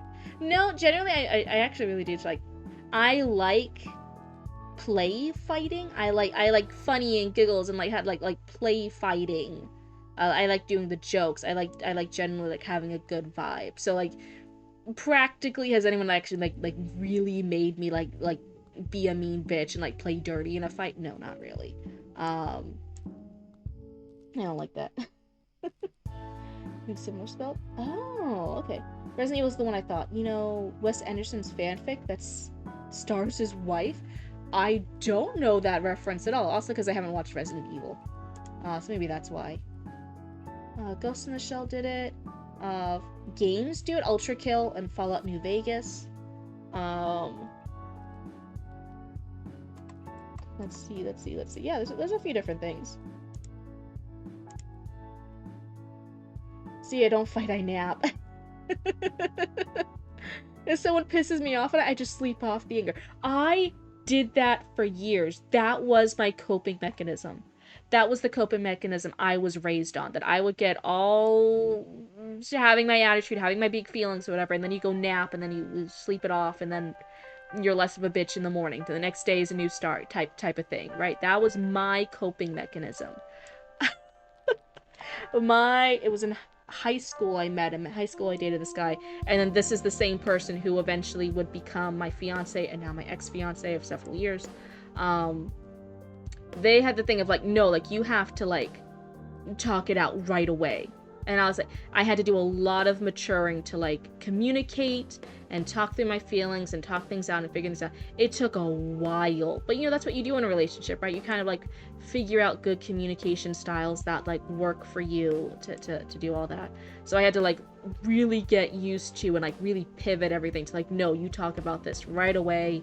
You settle it, you communicate it, you figure out what the fuck's going on. You don't really have that downtime to kind of rest with your feelings. Oh my god. Yeah, the nap first. The calm the fuck down nap. I still think it's a great technique, but I guess a lot of people don't agree with me. The big Resident Evil movies are basically Wes Anderson creating an OC, Alice, and he cast his wife to be a badass. Once I realized that's what it was, it all clicked. Oh. Sometimes a lot of directors and movie producers and creatives and storytellers, a lot of people when they're making shows or movies, you even see this with like The Witcher, the live-action Witcher adaptation that Netflix did, they want to write their own story. They already have a story they want to do. The problem is that somebody who's holding the money, some producer, some studio, whoever has the money, is like, hey, I don't think anyone's gonna like that story. That's not a good story. How are we gonna market that? How are we gonna get people to watch that story? But the writer, the director, the whoever wants this story of casting their wife as a cool badass, of doing this stuff with in this fantasy universe. They have a story. The person with the money says, I don't think anyone's gonna watch that story. What audience is it? So instead, they then pay the extra money, because that's the person with the money. They get a franchise. It's already an existing IP. It's already an existing franchise. There are already fans of this story over here. This nice one. Witcher, Star Wars, insert whatever franchise. There's already a fandom here. People will already show up in theaters to watch this story. And then they yoink that and they give it to this person and they're like, okay, now you can kind of merge the two stories. Write your story in this universe, kind of mix the characters together, do whatever twists. And now people will watch your story because it's underneath this IP. It's underneath this brand thing. And that's how you have really terrible movie and film adaptations of books and movies and comics and other things. If you ever wonder, like, why did they change The Witcher so much? Why did they change this so much? Why did they change this movie so much? They already had a different story. They just needed to yoink the audience using this IP in order to make them watch that. You were a valid Cryptid. Why weren't you friends with High School Me? I could have heard that then. That would have been helpful then. Now I'm already too used to it. Oh no. Every movie he makes, she stars in it. There's no problem with it, but just, you know, you get what you get. Look into the history of the iRobot movie, and it's insane how much the script went through. Yeah. If you see stuff like that. I don't know about specifically the iRobot one, but if you guys are ever curious about a peek behind the curtain of why are there so many, like, crazy adaptations. Like, the movie is just completely different. The story is physically different than its source material. That's why. They didn't think they could pull people to watch their original story. They needed to reskin it with some other brand stuff. Yeah, I would not have liked High School U. Oh no, Mash! Oh no. Almost 86k points? Oh my god. Zoe. I think the person I commissioned, they're actually going through this a lot faster than they had initially quoted me at. Oh, it's Paul W. Anderson. Got it. I'm excited for when you reach the 100k. I think the 100k redeem is gonna actually be ready, like ahead of schedule. I'm really excited. You can't believe you got that wrong. Hey, I didn't know any different. I didn't know nothing. There's one brain cell rattling around in this blue brain. Okay, don't worry about it. Oh my god. Actually, no. Only clip it when I read it with the wrong person, with the wrong name that Heidenheart gave in their earlier response, and don't provide the context of they fixed it later. And then we'll clip that, we'll send it out on the internet, and then everyone on the internet land will only hear Heidenheart giving the wrong name. And we'll get a lot of rage bait reviews and comments, and and we'll blow up and go viral. That's the plan. For the record, I was a jock, but I wasn't the stereotypical jock. I just kept to myself. But I was more dense and oblivious than you are now? That's hard to believe. Sorry. Sorry, that was a joke. Maybe that was too mean of a joke. I was just trying to do a funny haha joke. But now, like, I would comfort my female friends, but not realizing they were giving signals and flags at me. Oh no, that's high school. I think, don't beat yourself up too much. I think that's one every person in high school, and then like doubly so for like most guys in high school. I think that's a very common experience. Zoe, don't let Blue Lady start revising history. I don't know what you're talking about. Wes Anderson makes good movies. Paul W. Anderson makes over-the-top action movies. Where plot comes second.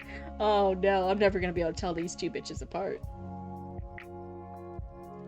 Cryptid, you shall not touch the archives. Ooh, new. No revising history. I'm not revising history. I'm just pulling samples and advertising them as unique propaganda that's lacking context. If anyone went to the full archives, they would see Heidenheart fixed it. But as far as propaganda to get rage bait engagement clicks, it's great propaganda out of context. I'm not gonna do it, but I'm just poking fun. It would be so funny. Oh my god. P.W. Anderson, if given the chance, would make a good original IP action movie. Because Resident Evil was good, but because it's tied to Resident Evil, it felt a little flat. Yeah, that's what I'm saying. Like, they were just worried. They're like, oh no, how are we gonna get anyone to like your action movie? Oh, we'll just yoink. You know, here, poof, Resident Evil on the back. Now everyone who likes Resident Evil, come watch your movie. They just need to have confidence in their original stories. They need to stop dragging down an already existing IP and fucking it up. They just need to be confident. You know, big dick energy about it. Be confident. Be assertive about your original ideas. Stop fucking up other ideas. That's small dick energy. What do we say about burning? No burning books! No, no, no, no, no. Anyway, who was second today? It was... There's no Raccoon News today. It's Zatara! Zatara. Let me pull it up. Let's see if Zatara is still in. 8. Honey Boy Zatara. Let me see. Control C. This one. Gotta get Zatara's name here. Got it. Oh, I can move things. Hold on. Nope. I have so many things. What are they in OBS? I need to start cleaning out all my sources in OBS. I have too many here. Like, I probably don't need the sweet tea one anymore, right? I probably just do not need that. But it's always here invisible, and I'm always, like, secretly grabbing that one and moving it around. I think if I just get rid of the sweet tea.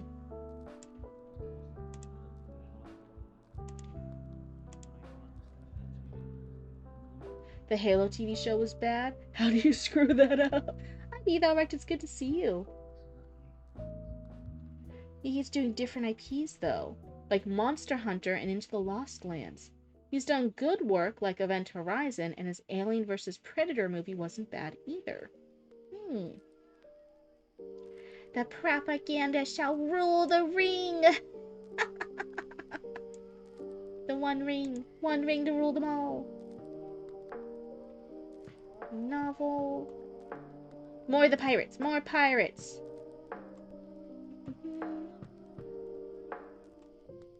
Let's see. More pirates. Let's see. There we go.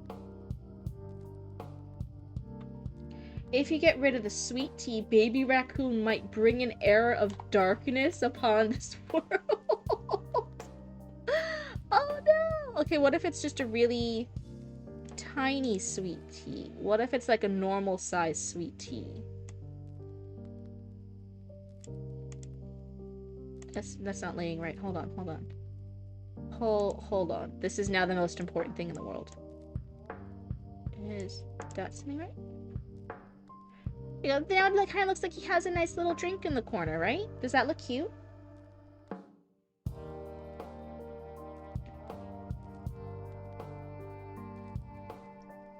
The Capcom devs kept giving him shit about how the wyvern designs were wrong in Monster Hunter.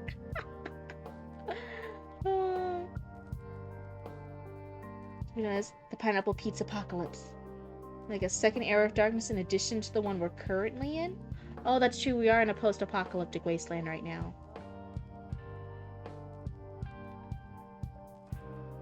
I'll take a trade offer. If he gets a little gas mask...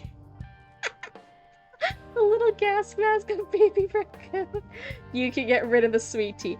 Okay, how horrifying. The Baby Raccoon's main appeal is he has a really stinking cute face. He's just a little guy. I mean, I know you can see, like, the darkness behind his eyes. He has really beady little evil eyes that's hiding all the horrors behind them.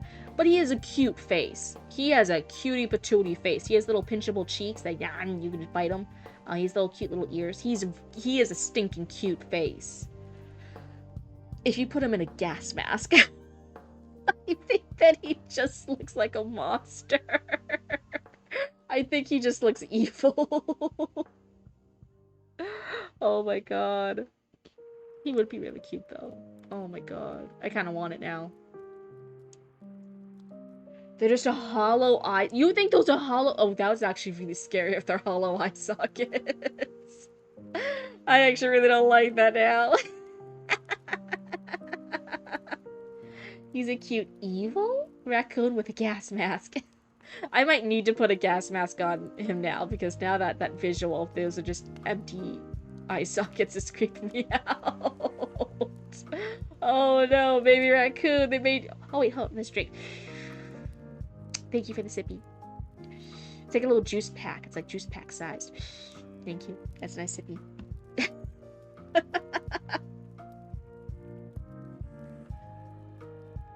I need a real sippy after that. You like the Lost Lands because it's post-apocalypse, but the original George R.R. Martin it's based on was a medieval fantasy. I went on a long rant about that movie, like a long rant about how predictable the plot was and how it was just rule of cool action. Oh no, but you still have fun watching it. Hollow-eyed raccoons. That sounds like a monstrosity. No, I don't want to encourage you guys. I was gonna be... This is gonna encourage you guys. Oh, but I was gonna be like, the hollow-eyed raccoons are like the the monster, the alternate reality, the other mothers in Coraline, the other raccoons, the wrong raccoons of the Greenba. But I don't want to encourage you guys to talk about Greenba anymore. You'll make a lot of allowances for rule of cool. Cool. You're okay, hide heart. You got this. Lord knows I go on rants about shit all the time. You guys remember my rant before about like them changing Captain Jack Sparrow's backstory? And he had a great backstory, and then they changed it in a later film. I'm always bothered by that. I'm always ready and willing to yap about that because it bothers me.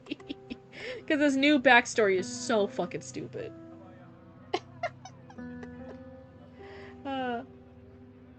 There was a tank on a train that was firing? Anti-Cryptid, my eyes are hollow after the war, seeing my friends die by the hands of the Greenba. There's a war with the Greenba now? So now.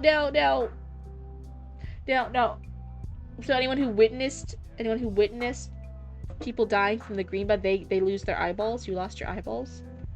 And then or did the Greenba personally come by and like pluck out your eyeballs? No, or she's just a psychopath? Oh my god. Tell me more. I actually really like the trick being this size now. There we go. New lore drop, apparently! Okay, we have the white lady, the gray lady, and the Greenba. I know... Have we had a vibe check yet? Is the gray lady scary? The supposed alleged gray lady? I have no idea. I've never seen the white lady or the gray lady. You guys are just always telling me about them. Greenba will return in Avengers Doomsday. Oh no. Someone redeemed the vibe check. Wait, there's a vibe check redeemed? Or do you mean the focus redeem? Zatara, what page did we leave off of? It's past page 15. I think I remember 15 from before. Zatara. There's no vibe check. If there was, I'd probably always constantly fail the vibe check. I'm very lame. I'm very cringe. I'm still shocked that Roots' friends came over and were like, oh, yeah, Roots, your big sister's very cool. And I'm like, what? Where did you get that idea? The gray lady is just there, no vibe. She just witnesses everything and blinks in and out of existence like a quantum particle. Page 20 roundabout. Oh my god, we were further than I thought. Just observe. She's just the observer. She's just seeing what has and will be and is being done. That's actually kind of spooky. That's ominous. Why is she watching? Why is she like a peeping Tom? That's spooky. I don't like that. Tell her to close her eyeballs. I don't want her watching me all the time. I don't like that. The white lady is a chaotic good force. The gray lady is a true neutral force. And Greenba is Satan. That's being mean to Satan. You don't need to compare Satan to Greenba. Hold on now. Hold your horses. What did Satan do to you to make you compare him to Greenba? Hi, what? It's good to see you. Oh, Plummet might be attracted to the gray. Why don't you get that? I just said I don't want her watching me. It's creepy. She has to close her eyeballs. I don't want.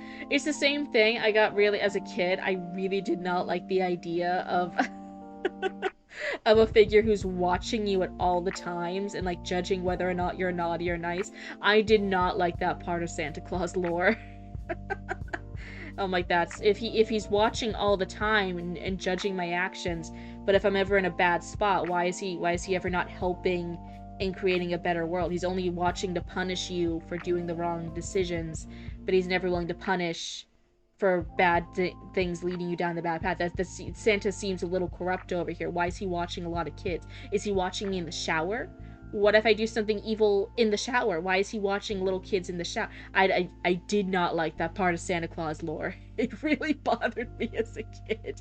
Maybe that's when people should have realized I might have been a little bit autistic. Anyway. By that standard, Krampus is winning. Yes, he's going over here. He has a list of little rat bastard children, and he's like, all right, okay, I got the list. I'm making the world a better place. We're getting rid of this. There's a list of things that have to be removed. I'm coming over here to remove. Hello, I'm making the world a better place. I'm doing the hard work. Meanwhile, lawful evil? Oh, even worse. Cryptid, you described so many entities. Yeah, but little Cryptid didn't know all those entities. Little Cryptid only knew that about Santa Claus and, like, Jesus. And that's why Cryptid is not a... Cryptid is not a Christian, and Cryptid did not like Santa Claus too much growing up. I liked the presents, and I liked the candy. And, yeah, we didn't really do Santa Claus stuff too much. Yeah, little Cryptid did not like that either. When my parents told me that, I said to them, oh yeah, you should write a long letter to me why I was naughty. Yeah, explain it to me in MLA format, and this will be submitted to my personal lawyer, and there will be a case ensuing of defamation for Santa Claus for saying I was somebody who should be on the naughty list.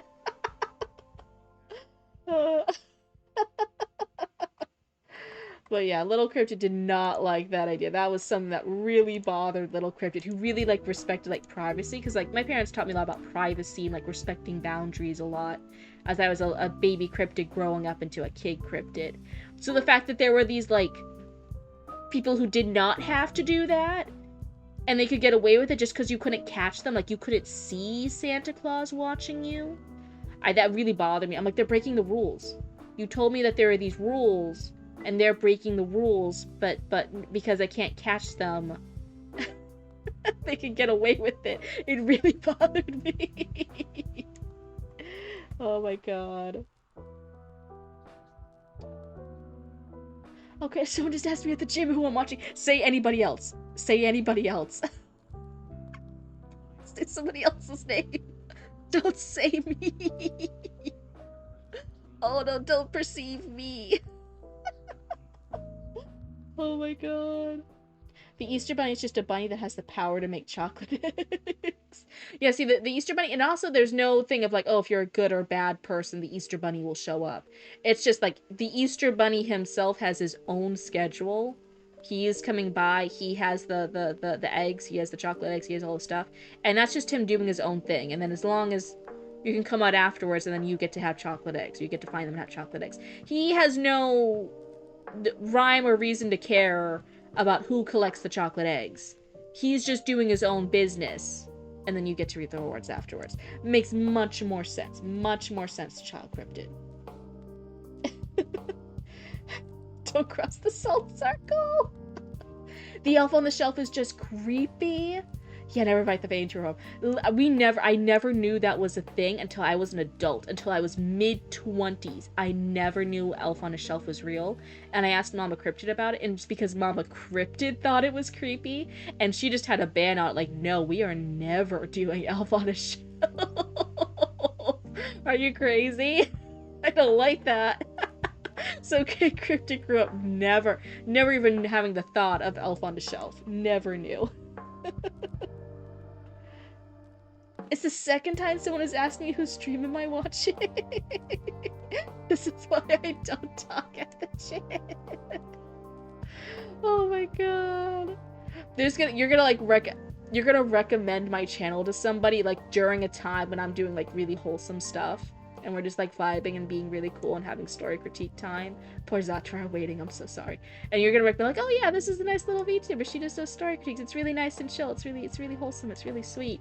And then that person's gonna be like, oh sweet. And then as soon as they tune in to be like, huh, what was that What was that MASH guy, like, recommending me at the gym? What was he watching at the gym with everyone else there? That's what I'm gonna be misbehaving. That's what I'm gonna be acting up. Next thing we know, Cryptid will be all over the gym TVs. I would be horrible. I'd be like, yeah, now drop down and give me 20. Go, go, go, go, go. Now I'm bored. Go run a lap instead. I don't care that you only got 3 done. I'm bored now. Go run a lap instead. Go, go, go, go, go. Oh, okay, now you look sweaty and gross. Yeah, that's pretty gross. Now you should drink some water. You only ran for like 5 minutes. I don't care. You're already sweating. Go drink some water now. You need to wipe off. That's gross. Bye. Okay, now you're still running? You're still running? Oh my god, go do something else. Go do jumping jacks. Go to jumping jacks. Oh wait, that person back there on the left, you look super hot. You should go lift weights. Lift the weights really slowly for me. Yeah, show me this. Turn around a little bit. Turn around. Yeah. I would be horrible. I would be the worst ADHD little distraction on Chip TV. Kids be expecting $5 a tooth? Inflation? That's some bullshit. That's what happened to you, Arya, when you brought a coma over? I'm so sorry. Oh. I mentioned this to Penny, but my gym has a lot of VTuber watchers. Oh, wow. And I've been called up by a random guy because he called me up on my Discord username from a server that's about working out. That's insanity. I, at any point in my life, would die if in real life somebody called me out by a username that I've had online. I would sink into the floor. I would sink into the back rooms. I would just die.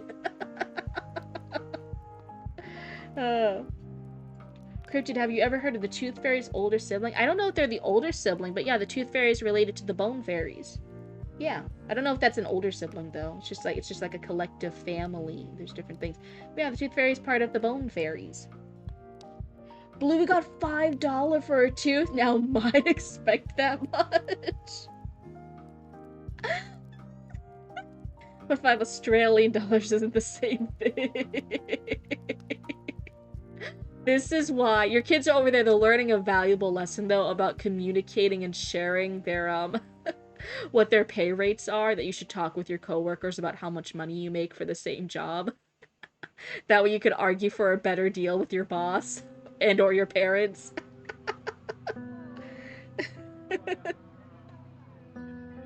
I stared so blankly and he was like, "You're MASH, right? And so server? I recognized your belt on your bag."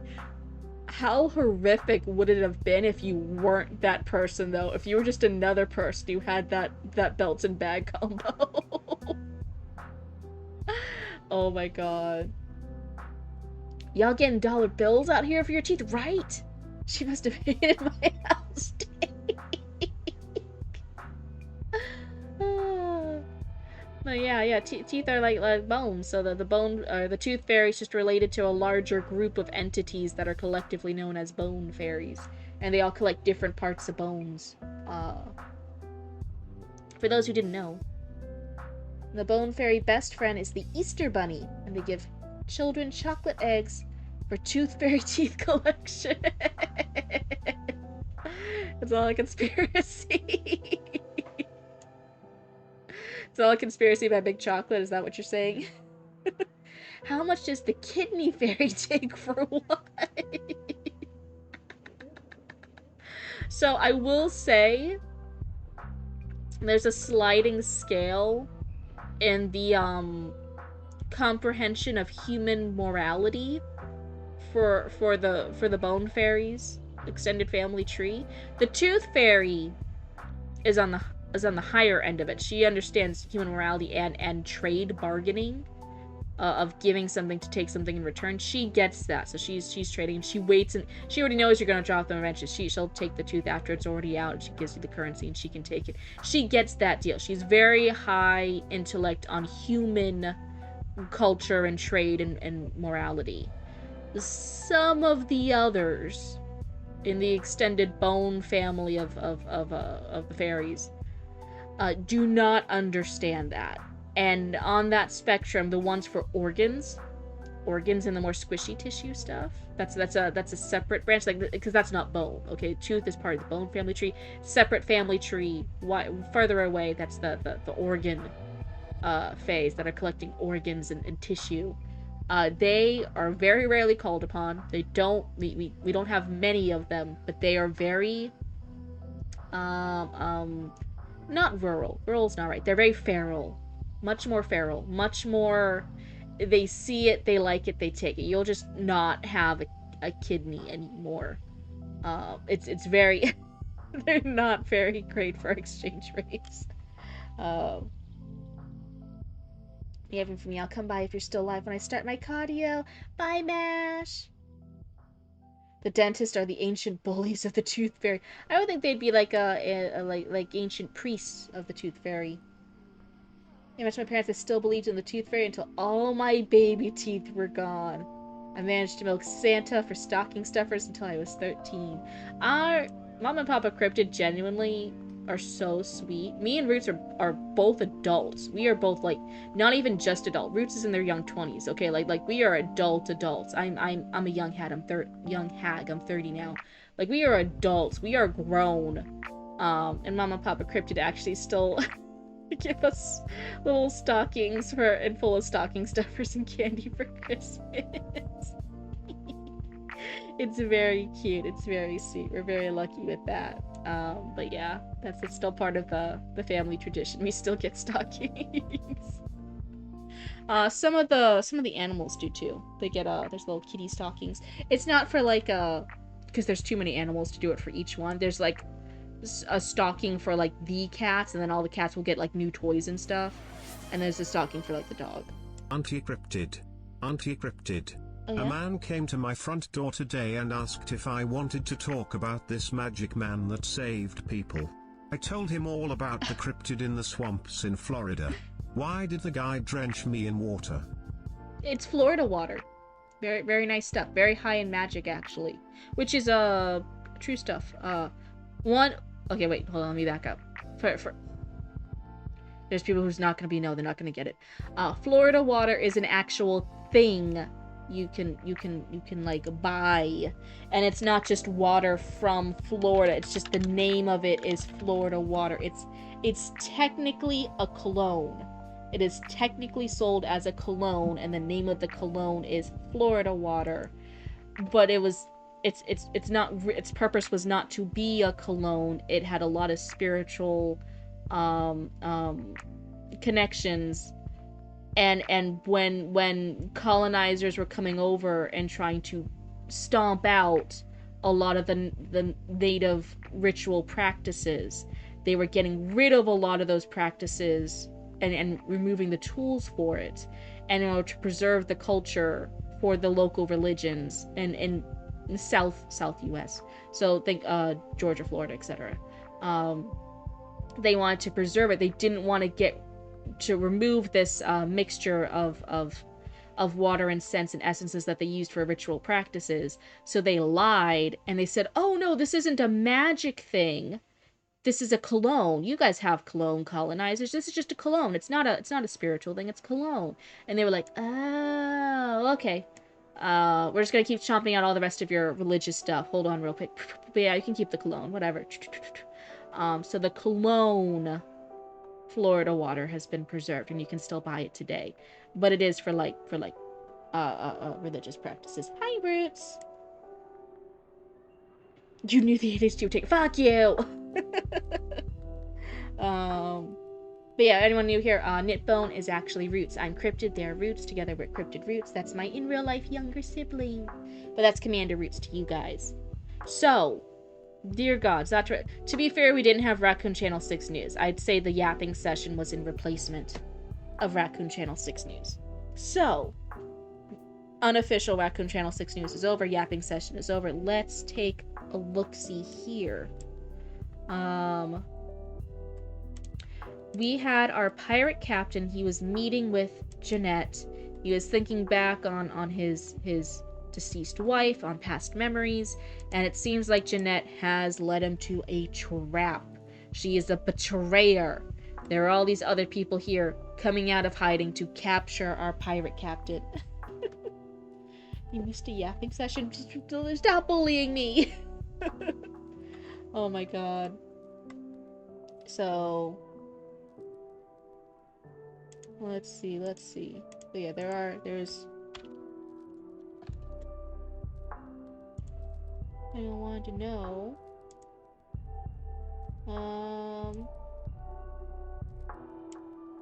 yeah, see, it's this bottle. It says Florida water. It says Florida water. You can buy it, but it's technically sold as a cologne. You can even get it at... you can get this at Walmart.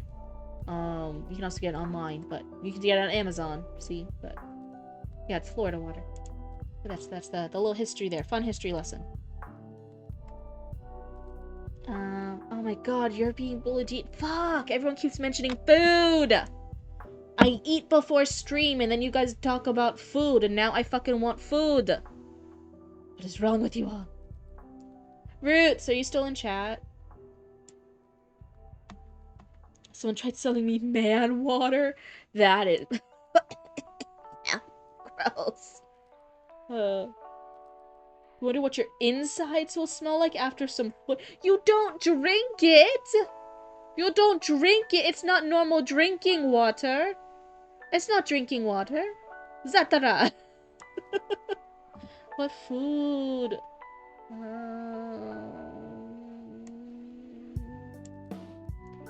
I don't know. Waffles. I want waffles. Sip, sip.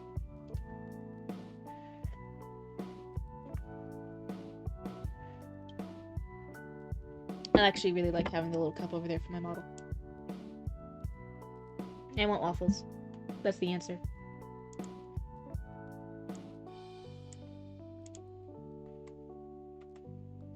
So, she's saying something, but he's lip reading. Sir Caligo. Alistair saw Jeanette's hands, how they fidgeted with worry. Her lip was cut from her canine tooth. The sun sank lower, and the light from the lamplight above them was all the yellow that remained. This half of the sentence? Like, the sun sank lower, that's fine, but the light from the lamplight above them was all the yellow that remained. That needs to be reworded just to cut out the extra lights, because it said it twice. Is that type of alcoholic drink? No. It's the world's biggest sweet tea. I actually took this picture. Roots cropped it for me to use. But yeah, I was at an event. We do, as Cryptid Roots, as the business, we go to different events and markets through some states. And we stopped when we were done with an event on the drive back. What's it? I didn't hear. Waffles. Okay. Thank you. And one of the things we saw was we just took a corner and, like, boom, there it was. It's the world's largest sweet tea. It's taller than a person. This thing was huge. To give you, like, a perspective, it like a person was, like, this level on it.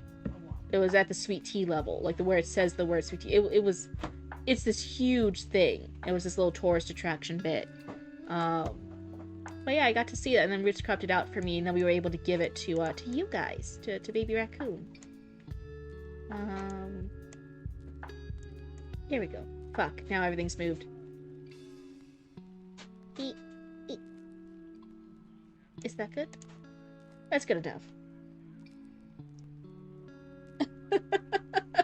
Hey, Cryptid, what's the Cryptid Roots business about? I'm so glad you asked, Sophie.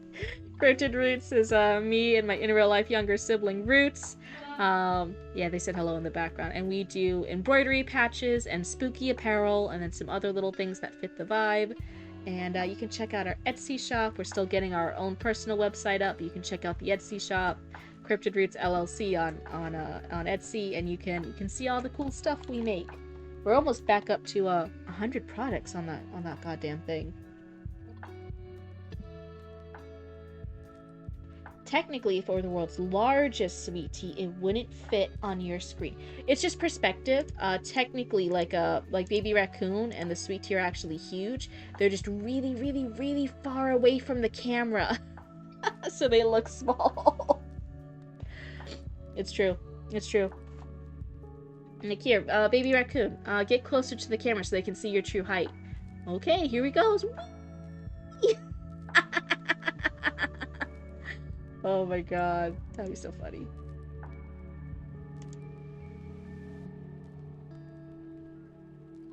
The sun sank lower, and the light from the lamp above them was all the yellow that remained. The cloaked crowd began to circle around them, but he saw Jeanette did not turn to join them. His instincts as a surgeon rarely agreed with the ones he'd built as a pirate. Here, however, the coin was the same on both sides.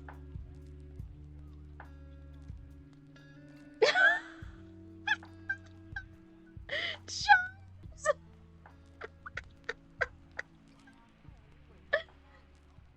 So is that why girlfriend complains about it being too small? She's seeing it from a distance. You can you can help them out. You could have a little handy dandy magnifying glass. If you have a handy dandy magnifying glass, then don't worry. Then she'll be able to see it at the size you want her to see it. God, Charles, that was a great setup. Thank you so much. Thank you for taking the hit in order to deliver that joke. Bees are known to make areas of the body swell. Yeah, if they sting you, you don't want to be stung there. Oh no, Lotus. Oh my god. I learn something new every stream. Me too, me too. The crowd began to bunch in around them. Excuse me real quick. Flames of bright red danced on torches. He was almost sure he'd seen the same chemical hue from fireworks. Curious, they stood so close together amidst the heat. Stranger still, he had not yet seen this kind of cloaked crowd hound people like this on the streets.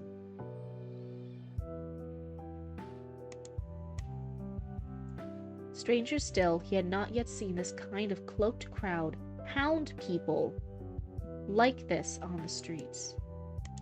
I would say I like the curious and then something, and then the stranger still describing it. I do like that part of it. I think this part of the sentence has to be reworked, especially the like this part. I would say see if you can rephrase it for better flow for that line. How many people here were just townsfolk he brushed shoulders with in the market? Should it be he had brushed shoulders with in the market? Alistair's thoughts spun in his head, a discord and typhoon. He knew the storm, and that eventually all men would get pulled into it. His mind pulled every fragmented memory, every half-observation, every signal his senses tried to warn him about, but was simply overlooked. So here the pulled and pulled is repeated twice, too close together. Hey Cryptid, do you know raccoons can survive falls from heights of up to 40 feet? About 4 stories, completely uninjured? I think you guys are too clumsy to do that. I think that's like professional raccoons. And I'm so sorry, I think you guys are a little too clumsy. A little too clumsy to pull off that stunt. So pulled and pulled is repeated here. And then here, it might be a personal bias, but I don't like just the saying, like, oh, Alistair's thoughts spun in his head. Like, you're telling us, like, oh, he has a lot of thoughts. And then you're, like, then describing all the thoughts he has. I'm like, yeah, I know he has a lot of thoughts. We read a lot about the things he has, the strange things, the curious things that are happening, how his memories, his observations are piling up. We already know there's a lot of stuff going in Alistair's brain. He's a smart cookie. So I don't necessarily love just in the middle of it saying he has thoughts. You want like maple syrup poured on the waffle, or Just on the side of the plate. Thank you. Or like in a mini bowl. If there's like a little mini bowl, I could just dump them in. Thank you. How dare you? I'm just saying it like it is. I'm saying it like it is. You guys trust my opinion because I try my best to give you guys the truth. Hard facts. I wouldn't say they're hard facts. They're just the. Facts. Okay, Commander Roots is saying they're hard facts, but I'm skeptical. Are you saying that we're the raccoons that get drunk off of rotten fruits in the trash? Why do you have a big sad emoji like that? Wouldn't you want to be the raccoons that get drunk off of trash? Party raccoon. Yeah, party raccoons. Why is that a bad thing? Raccoons have something called fake hibernation. Oh, that's interesting. Is it better just without those two sentences? Just gristle. How many people here were just townsfolk he brushed shoulders with in the market? I sound like it needs the had. How many people here were just townsfolk he had brushed shoulders with in the market? I think it needs the had right here. But that's just me. Thank you. Everyone, you're gonna hear eating sounds again. I'm sorry. This is all your guys' fault. ASMR. Yeah, ASMR. Free ASMR. Ow. Can I have your pizza? What? Can I have your pizza? Yeah, go ahead. Thank you for making me the waffles. Raccoons do not truly hibernate, and so they enter a form of false hibernation, where they experience reduced activity, share dens, and wake up to search for food on warmer winter days. What I'm hearing is you guys are fakers. Can't believe you guys are fake. There are bears out there doing the real hibernation. You guys are just play acting at it. Can't believe it. Can't believe you guys are a bunch of posers. Oh.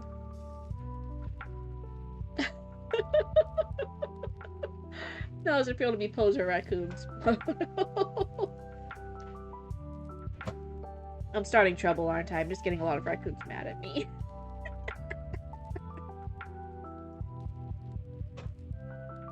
You two are a citizen of the hibernation?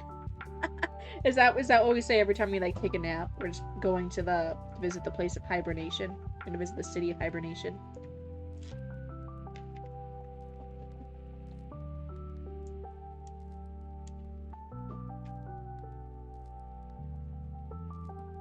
The atmosphere in port surely became strange in recent months.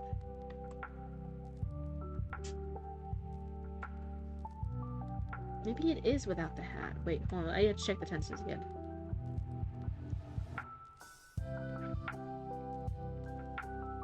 Crashed upon. It is past tense. Then Jeanette was motionless. Her gaze simply would not meet with his. Okay. Emerged from both directions. Maybe not. Maybe it does not need the had.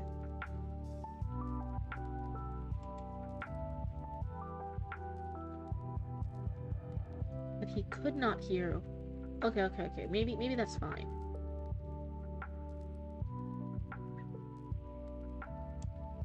The atmosphere in port surely became strange in recent months. Now all the eyes he felt on him were no longer furtive or concealing their intent. Ooh, some people have dual citizenship with procrastination too. I think I'm a native citizen of procrastination. I think I'm part of a long line of important historical figures from procrastination.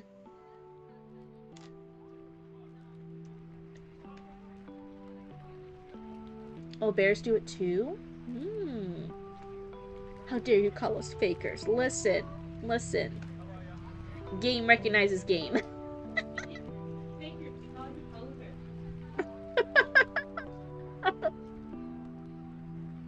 Roots, I don't think you're helping me out here. I don't know, man. You're just actuallying the crowd carrying pitchforks.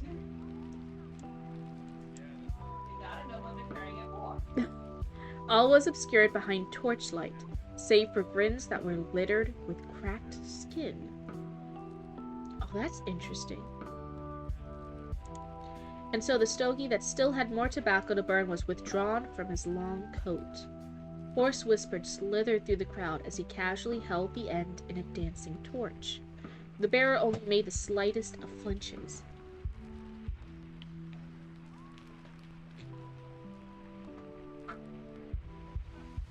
There. He held a cigar in his teeth, inhaling smoke in a soothing pool. Men in this position would frantically start trying to bargain. Something else took the place of that impulse, as his muscles relaxed. Here, I'm worried it's getting a little too artsy with a lot of the descriptions here. We love this cat. He has really fun interactions. He's really fun stuff, and I'm worried it's getting a little too wordy, a little too artsy with some of the descriptions here.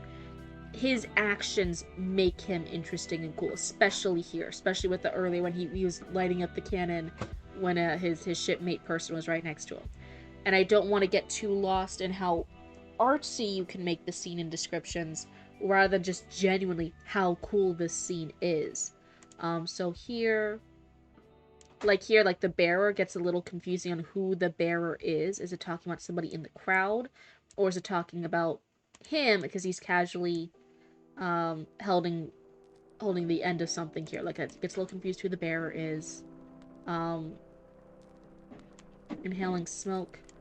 But then it describes it more as a soothing pull. Men in his position would frantically start trying to bargain. Like, and it's talking about something else. Like, I don't want too much of this to be clouding it up. I want this scene to almost be a little bit more direct. I want it to be a little bit more blunt.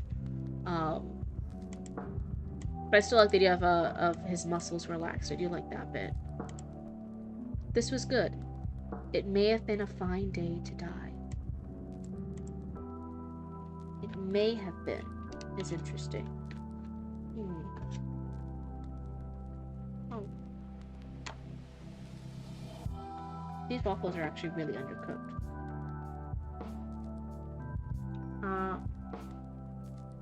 Does anyone else actually like burnt waffles? Is it just me? Am I just a monster? Because I know people like soft and fluffy pancakes and soft and fluffy waffles, but there has to be other people out there who just like burnt waffles, right? Like a morning breakfast, but with like a hint of charcoal on it. It can't just be me. Somebody else has to also like burnt ass fuck waffles, right? Like where you kind of struggle to get the toaster to burn them enough.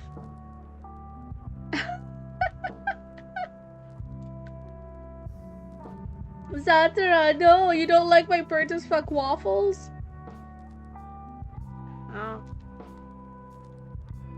Come on, who doesn't love the taste of charcoal? Of like burnt. Where like you can barely taste it, it's just the feeling of crunch. Oh. It's so good when it's burnt.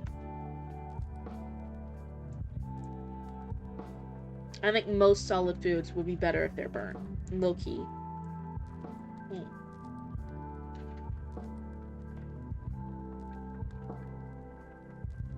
Oh.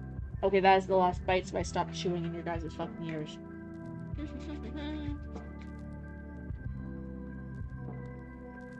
Okay, so now we're done. I ate. Nobody bring up food again. Nobody talk about food. I don't need to eat anymore. This was good. It may have been a fine day to die. I also, would this be stronger just to say it was a fine day to die? It would be a good day to die, but it may have been a fine day to die. Again, I'm almost worried, like, is it leading for some of these really cool, like, strong, shorter lines? I'm like, oh, I don't want to pull away from it by adding in more of the prose that softens it up a little bit. I want some of these lines to be a little bit more direct. Let's see. As a varmint, I'll be sure to bring you my carbonized waffles. Not too burnt. Not too burnt. Just like a little crispy. A little crispy. A little hint. A little nibble of burnt. It was a fine day to die. Yeah. See, this is strong. I like this. Jeanette backed up against him. her fear finally fading to confusion as she saw the cigar in his mouth. Also, she turned around, she's now backed up against him. He gave her a wink before sizing the crowd up. They appeared to be parting from the back. A towering lump of a man led the way for what seemed to be a group of 4, each carrying a bar that supported a chest. The man in front was draped in a robe. The dull pallor of green in his skin was illuminated by torchlight. Iron deficiency? It had no vanishing effects on his height, as he stood a wee bit over 7 feet, even with his warped shoulders. Alistair's brain piled furiously through observations he kept on high society, that he brushed against during his privateer contracts.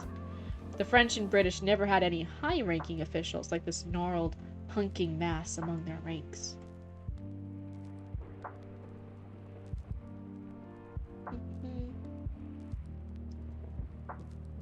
So this part, she's back up against him.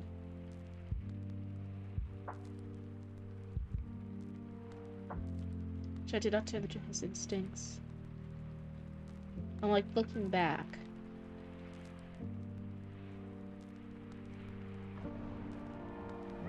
Yeah, so suddenly through all of this, she's facing him.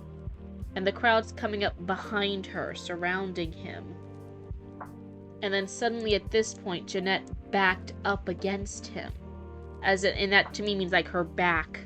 The back of her is like she's turned around, she's facing the crowd, she's backed up against him. She's been pushed back and into his space.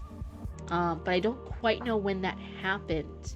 Because I don't ever have an indication if she turned around and kind of starts moving backwards a little bit, starts taking those steps away from the oncoming crowd. I don't know if that got missed or if it got removed. She's being cornered to him by torchlight. I could clarify that. Yeah, somewhere in some of these descriptions just mention again of like maybe she turns, she notices them coming too close, and then she starts taking those steps back, and then we have the conclusion of that she backs up against him. But yeah, somewhere else. Next one, their ranks. We're very sorry to interrupt you like this, Captain Alistair. The angular man began with a surprisingly smooth voice. But we had an offer we thought an enterprising man such as yourself would blush at. Blush at is an interesting choice of words. My lo-fi. I'm gonna go back. He stepped to the side, and his servants behind him strained to bring the chest to a level spot in the gravel. Alistair took another drag, as Jeanette gripped his arm. The servants took prying bars and lifted the lid, with an almost unnatural light radiating from the chest packed with gold bars and gemstones. At a glance, at least 5 ships could sail through retirement with it. Oh, hey, thank you so much for the raid. Hi, raiders. Welcome, raiders. Hello, hello. Were you guys doing anything fun? What was your stream at? I'm all the way over here in the center of the page blocking stuff. Oopsie, I forgot to move my model back over here. Oh, who's raiding you? Oh, that is super cute. Hello, hello. Welcome on in, who? What were you doing with your stream? What were you guys just having fun with? No, Zoe, it's fine. They're cryptid friends, not cryptid hunters. Raiders are cryptid friends. You were doing some writing? You were being productive? On a Twitch stream? That's crazy. I've tried doing writing live before. It's so difficult to get any work done. So huge props to you. That sounds amazing. But welcome on in. 2.5 pages done? That's incredible. Huge congrats. Huge congrats on that. Honestly, it's a lot harder to get the work done when you're entertaining chat. Oh my goodness. Hi, Spicy. Welcome on in. But yes, for anyone new here, hello Raiders, welcome on in. This is a writing critique stream. You guys submit your pieces and then I read them out loud and I give a couple pieces of critique And people in chat, you chatters, can also give critique. You guys can ask questions or offer ideas. The only rule is you just gotta be nice about it. We all want to become better storytellers together, and we do need feedback in order to do that, but we don't need to be assholes while we do feedback. That's kind of the vibe over here. So if that's your cup of tea, then welcome on in. Otherwise, you can just sit back and relax and listen to a lot of cool stories being told over here. Right now, we're reading Zatra. If you're ever curious about whose story is on right now, it's up here in the upper right-hand corner. But yeah, welcome on in. Right now, we're reading a pirate story. Pirate. Zatra's submitted a pirate story. We're having Captain Alistair, who we just thought was being surrounded and betrayed and possibly about to die. And it seems instead he's getting a mysterious offer. Sounds better than getting gut punch after gut punch of criticism. This is a really nice one. I've had a lot of feedback for people. There's a lot of people who trusted me, and I was their first critique partner ever. Or sometimes I was even the first person who's ever read their work ever. They've never shared it with anyone else before. And I do try to keep this a pretty welcoming place for that. But then I also have people like Zatra here. Zatra is going to be pursuing independent publishing, self-publishing. There's other people here who are querying. Heidenheart's going to be in the querying trenches. And so then there are more thorough critiques and stuff because you're at that level where you really need as much feedback and critique as possible to give you every advantage, every edge to make you stand above the crowd, to be chosen, to have a successful career, to have an agent, to have whatever. But then there's also people just like, no, I just want to improve. I just want an intro to critique. And then this is also a really nice space for that. You just get a couple of pieces of critique and everything's fine. But if you're looking at Zatra and you're like, oh, Zatra is getting more critiques than what I thought, Zatra has submitted multiple times here, and they are looking at getting self-published, and so I do want to be as thorough as I can with a lot more suggestions to help them on that journey. But Zatra means that Zatra has submitted a lot, and we're cool, and Zatra is okay with those critiques. But I do kind of try to get a vibe, a gauge of how people are with critiques. You're looking to self-publish too? Ooh, what kind of stories are you working on? That's exciting. I love hearing everyone's goals. There are even some people who they're finishing up a manuscript, or they're just finished polishing it when they join the Cryptid cult, and then during the time here they've actually then proceeded to self-publish, or they're working with editors. I love hearing updates on what you guys are doing. Yeah. What do you write? Give us the deets. We had an offer we thought an enterprising man such as yourself would blush at. He stepped to the side, and his servants behind him strained to bring the chest to a level spot in the gravel. Alistair took another drag, as Jeanette gripped his arm. The servants took prying bars and lifted the lid, with an almost unnatural light radiating from the chest packed with gold bars and gemstones. At a glance, at least 5 ships could sail through retirement with it. It's called Lawn of the Dead? Ooh, I'm writing a book about the guy that mows the lawn during the zombie apocalypse. Oh. I love that. What's such a funny concept. Hi, Hugo. Let's see. But yeah, Lawn of the Dead. That's so neat. It feels like it could be very, like, funny, like, almost satirical from that title. Like, it could be, like, a little jokey, a little tongue-in-cheek kind of vibes. I don't know if that's the vibes you're going for, but that's kind of like what I'm what I kind of imagine it. Oh, that's true, Heidenheart. Heidenheart's also a streamer. And they have a zombie persona. They're a zombie, one of the best zombies around, one of the best zombie writers you will ever see. Top of their field. But yeah, definitely Lawn of the Dead during a zombie apocalypse would fit in so well with Heidenheart. So as a technical thing, again, we normally it can be broken sometimes with intention, but I normally like to see sentences having that particular topic that it focuses on. This one in particular, it's one it almost looks a little run on. It's because it has 2 topics. The first half of it's talking about, oh yeah, the servants are opening the lid. that's what they're doing. That's what the main subject is. It's opening the lid of the case.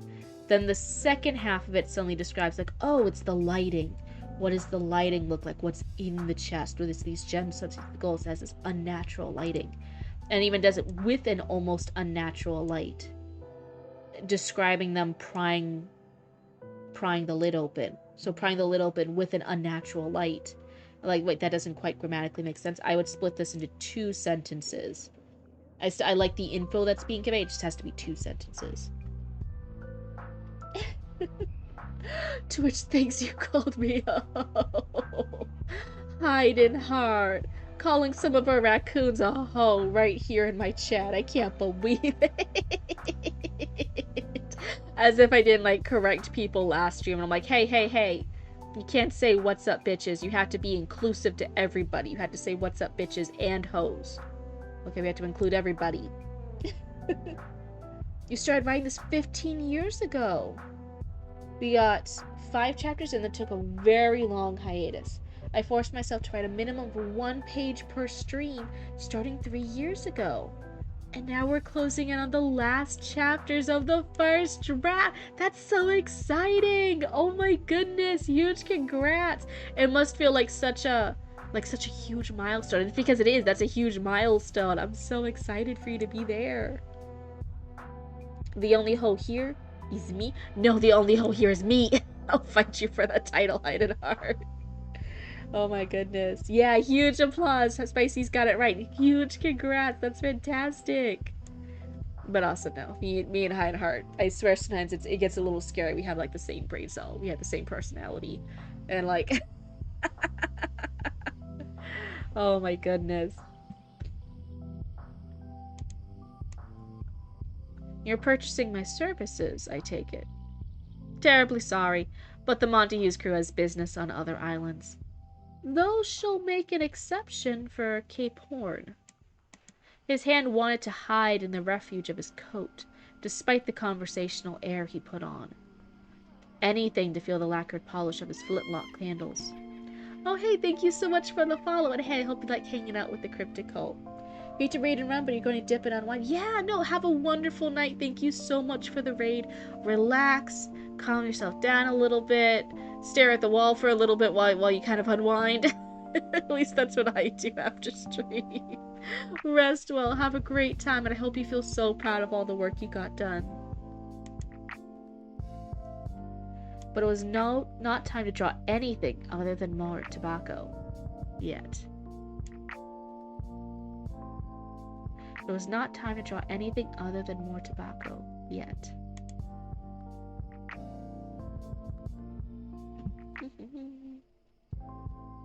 That one feels a little clunky. Let's see. So here we have this dialogue, and then we have the prose describing more of what Alistair's thinking and feeling, which I do like that. This feels like good info to have. I also wish I knew a little bit more about Cape Horn, but maybe it's not going to be important at all for the rest of the story. But it does seem like it's a joke. A laugh from their leader, the torches shook around him with chuckling. Like, this does seem like a joke, but I as a reader, I'm missing out on the joke. So I wish there was a little bit of prose here to also explain that he is joking, and what the joke, what is Cape Horn known for? Prostitution? Is Cape Horn known for debauchery? So he's making a joke about like stopping off at Cape Horn. That's the only place they would like make an exception for, because it has all the sexy ladies in it. You heard something completely different. Sorry, Spicy. Just Cape Horn is just really pretty? Oh, wait, then why is everyone laughing? Oh my goodness. Need to work at the wayside. I keep you follow. So I can see you Oh, that's so nice, Satra. That's exciting. Let's see. Cape Horn is really pretty. Is it pretty enough for this to be like as a joke? Because they're even like the leader and the rest of them like laugh about it. It's like a joke. We don't need you to sail our slave ships at the moment, Buen Capitan. But it warms the deepest corners of my heart To know that you're so eager to serve. Our patron St. Marcus Rhodes would be so proud of you. The waters are very rough. A bit of a tell of his overall mental state. That's interesting because again, like it's a little bit of a hard tell because it's a hard joke. Me reading this, I would assume because everyone's laughing that there's something here of like, oh, maybe this is like a joke because this is all like a group of men. Being like, oh yeah, like we would stop over there at Cape Horn. That's where all the booty calls are. Like, yeah, you know, as pirates be like booty. I thought that would have been the joke. I didn't quite get that it's this higher end metaphor for like the waters over there. Lots of history. Yes, this is a very, very well informed one. Very, very, very uppity. So I wish if that's not the joke and it is this water state, then I would almost like just, you don't need to spell it out for the readers, but just like that little hint of in the prose here when it's describing Alistair's mental state. Also have a line about Cape Horn being beautiful, being one of the most gorgeous places that all sailors know of, and that they would get the reference, but that the waters are treacherous. And then we as the readers, we could then interpret of like, oh yeah, this is a cool signal. He's thinking of this beautiful spot, but it's really rough waters. And look at him always thinking of his dead wife, who's this beautiful source, but he is not doing okay. He's a little out of it. Alistair's a little cray-cray. We could then make that comparison. But we can make that jump, but you need to give us a step for readers to make the jump. Yeah, I think of something. Oh, good. Yeah, in general, sometimes people, like, writers get a little confused. This isn't about Zuzatra, this is just in large. About, like, how much context do I, like, spell out for the readers? How much don't I? Like, how can I tell kind of what it is? And my general rule of thumb for, like, an artsy-fartsy metaphor that maybe not everyone likes to say is readers can make those leaps. We can make those leaps for stuff, but you gotta give us the little ledge. The little ledge has to be out there so we can make the leaps. Oh, hi, Mash. You're biking? Oh my goodness, the workout never stops. Nobody in his going? Yeah. Zatra is always great.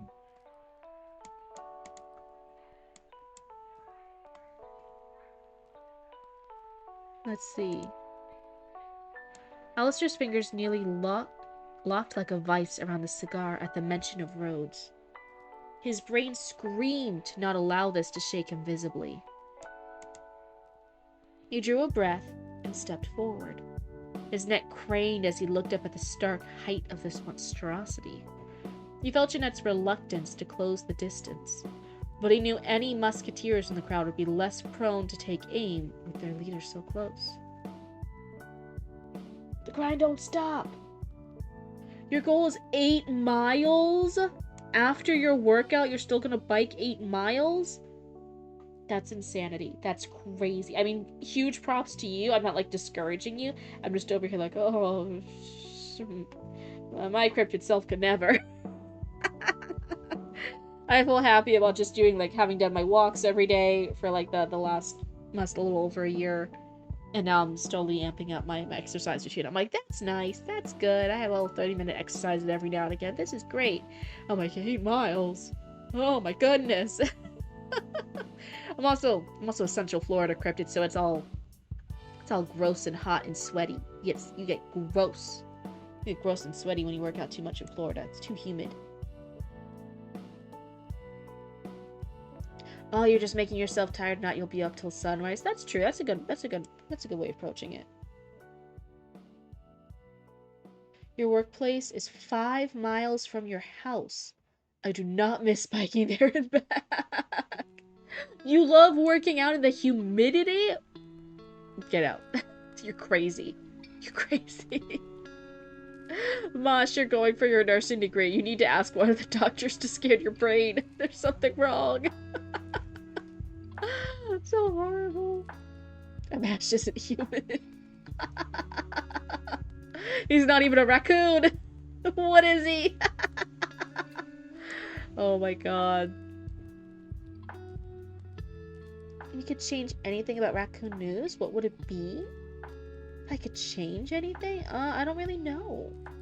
I don't really know if that's even necessarily my place. But there's gonna be some fun stuff I'm gonna be putting in for it soon. That's not to say stuff I would change. That's just a fun prize.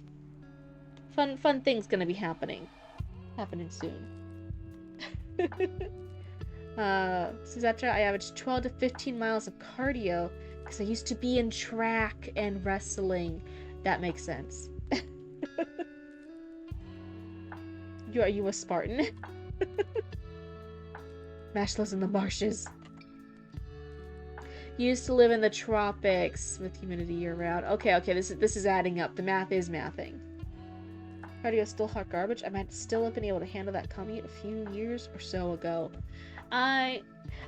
The struggle with getting back, like, amping up my exercise and stuff routine is that there's so many different things in exercise that you're like, oh my god, like, which one do I want to do, which one?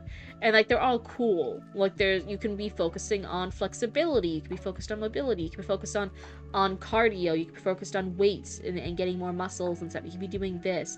You could be doing, like different stuff. You could be doing like more like stuff, sports stuff. You could be doing all these cool things. You'll keep seeing cool things to get involved with, and then you want to do that one, but then you're already tied up and doing. It gets hard. My cryptid brain gets overwhelmed. I'm like over here, like, yeah, I'm gonna do Pilates, or no, I'm gonna do this instead. Oh, now I'm just gonna do cardio. Cardio is nice and easy. Oh, I'm gonna be lifting up weights. I'm gonna be muscly and cool and buff, and I'm gonna. I want to work on flexibility. It gets so overwhelming. There's always some stuff. Hi, Oko. I forget where this is from, but for Sparta! Yeah! Gotta hit those reps. Oh my god. Flexible and buff, but then it's so much more work. I'm just upping up my exercise routine a little bit. A little bit. It's hard. It's hard to tackle everything. Calisthenics is another one. Pilates, calisthenics, flexibility, muscles, cardio. There's so many things. You'll see all the cool things on TikTok, and then you want to do that instead, and then or Pinterest or Instagram, and you want to go and do that instead, and blah. Listen, one. please don't say my in real life sibling. Don't make me say my in real life sibling is a muscle mommy. Please don't make me do that. And then 2, no. Oh my god. Just 1, don't make me say that, and 2, also just factually no.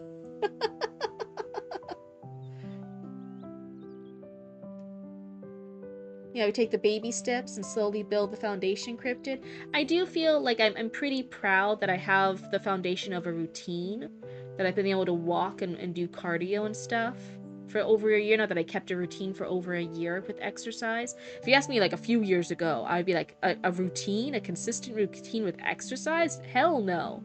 And I actually did change. I do have consistent everyday walking routines. That feels really nice. I am really proud of myself for that. And yeah, now it's figuring out like, okay, yeah, I do need to take the next little baby step.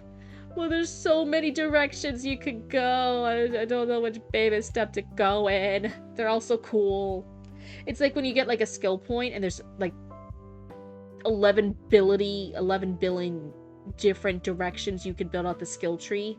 And you're like, oh, these all sound like really cool ways to put my first few points, and I don't know which skill tree I want to max out first. They're all so cool. Now you start getting cryptid healthy plans. You do hot yoga. Yeah, Mash, you do hot yoga. You do yoga on your off days? That sounds great. And proud you taking the baby. Everyone stop being proud of me. It's too embarrassing. People were saying thank you earlier. People were saying nice things about me. What are you guys all doing? Stop it. You pull towards you, it's lats, traps, and biceps. If you push from you, it's pecs, deltoids, and triceps. If it drifts away from, then it was never truly yours. Oh my gosh, shut the fuck up, you go. You tried hot yoga once, and then never again. already a sweaty person. I ain't going to stretch and become flexible in the heat. Oh my god, that's hilarious. Anyway, poor Zatra. I'm gonna focus again. I'm gonna focus. Maybe one day after a couple more years. Maybe Cryptid can be the muscle mommy. Maybe Cryptid one day will grow up and be a muscle mommy. Let's see. Could stand to go to yoga. Oh, you're interested in yoga, Zatra? That's exciting.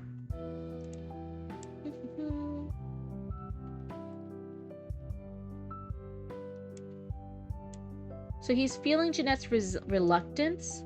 So I'm not actually quite sure if Jeanette has now, like, stayed where she is and the captain went past, Captain Alistair went past her. And so now it's the enemy Captain Alistair and Jeanette's now behind him.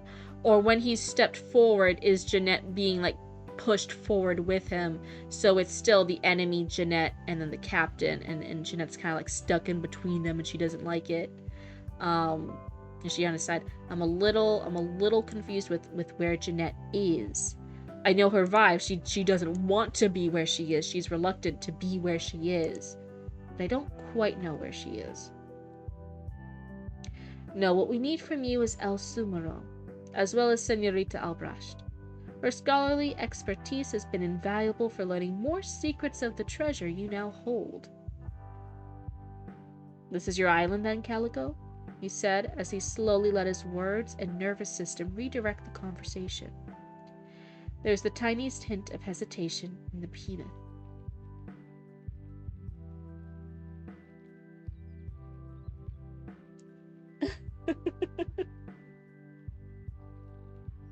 Chat, we're proud of you, Cryptid. Cryptid, let me tell you all the ways your writing sucks. That's not what's happening. No. Wait, no, Satra's a great writer. You guys are all great writers. Me giving critique doesn't take away from how good it is. It's just me trying my best to help. She was clinging to his arm, and he kind of moved forward while she was being dragged from her spot. So she's still, like, at his side. So she went from in front of him, facing him. She then got pushed forward from the crowd. Her back is to the captain. She backed up into him. And then at some point, then she moves to his side, and she's clinging to his arm. And he steps forward, and then she's being dragged along with him because she's still clinging to her arm. Because, yeah, she's actually doing a fair, decent amount of, like, body language and movement. But just keep track of it. Some of those ones need to be spelled out a little bit more clearly, or woven in a little bit more naturally, because sometimes there's been a little bit of skips with what was happening with Jeanette. So this is your island then, Calico? Funny you should mention Rhodes. The note he left in my ship records was in his writing. Rather careless of him to not use any ciphers regarding Jeanette and her sister. Their parents contracted me to scour this side of the Caribbees for any leads on their daughters. If you surrender them both tonight, you won't have to see how much gunpowder rival trade guilds will spend to reclaim certain family members. Hugo's over here. I'm like, no. I'm still looking back at what Hugo wrote, and I'm like, no! That wasn't being mean. You need to drink the world's smallest iced tea now. It's no longer the largest sweet tea. That's the smallest one. There we go. I need to soothe my sorrows. Anger twitched at the corner of Calico's mouth. Help! His letter? It may have been the last one he was planning to send after reaching shore. It never arrived, though, and neither did he. A mix of fury and revelation flickered in Calico's eyes. You don't mean our sacrifices halted because of you?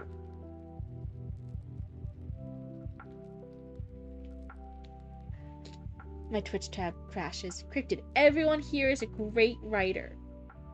Even me? Cryptid, too late! You did it! It didn't say it! It doesn't say anywhere that you asked even me. It's not in my chat. Oh much feedback I've gotten. So many errors turn invisible to me when it's just me going through. That's everybody. Do you know how many fucking errors are invisible to me for my own writing? It's crazy. It's insanity. Remember, chat, if you ever want to stop Cryptid in her steps, you just tell her she's left. What is she right? Jars! You come into my chat. How do you start throwing shade at me? That's so rude. Oh my god. It's a great joke, but also fuck you. Oh, I didn't say it this time. Yeah. You're getting away so scot-free and innocent now, ain't you, Mash? Oh my god. I was texting, I messaged Penny earlier, so I always think of like DMing and stuff as texting, so I always say texting, then people are like, you have their number? And I'm like, oh no, I just had to... Anyway, I was messaging Penny earlier, and I was like, Mash can game soon, we need to collab soon! I had to plan on a good day. So you had to let Penny know, what days you're free. I'll let Penny know what days I'm free too. He was a great writer. Me reading my ending to 1984 is a Michael Bay action scene. Bet. We'll be free most of next week. Ooh, we got this. Hopefully I won't be on my cycle again already.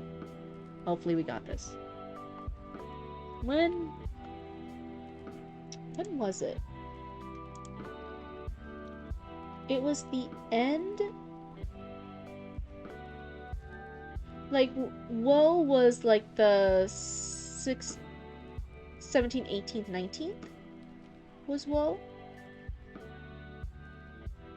Okay. So maybe as long as it's earlier next week. Maybe as long as it's earlier next week, I should be good. Let's see. Are you calling us bad writers? What do you mean? I never said that! I never said you guys were bad writers. I think you guys are all fantastic writers. What's happening?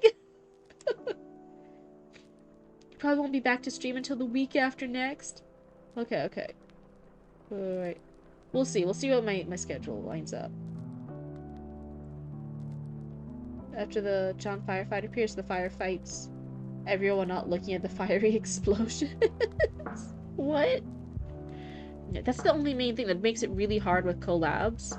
Is again just the endometriosis just striking up every month with my cycle, and I can't quite perfectly plan my cycle. It's always just slightly off, especially with stress. So that's always one of the things. Like when I have a week where I'm good, it's great. And then like if I plan things too far out in advance, it's like, well shit, that's the day that my cycle is gonna start, and then you're dead and you're like curled up in the fetal position in a shower and you're throwing up every half hour. Like you can't stream like that. Throw in the lens flare from JJ. You guys are making up a whole entire script over here. Oh my god. You're still crying? So why are you crying? I didn't say anything.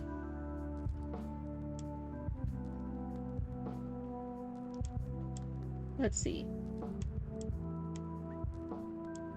You don't mean our sacrifice is halted because of you. Alistair's eyebrows raised involuntarily, but he disguised it with another leisurely pull from the cigar before blowing a stream of smoke into the stark man's face. He knew he was walking a tightrope here, but the only alternative was accepting the treasure. That was never on the table. The captain was not sure how he and his student would escape, but this may be the only chance he'd get to force the shadow figure to talk.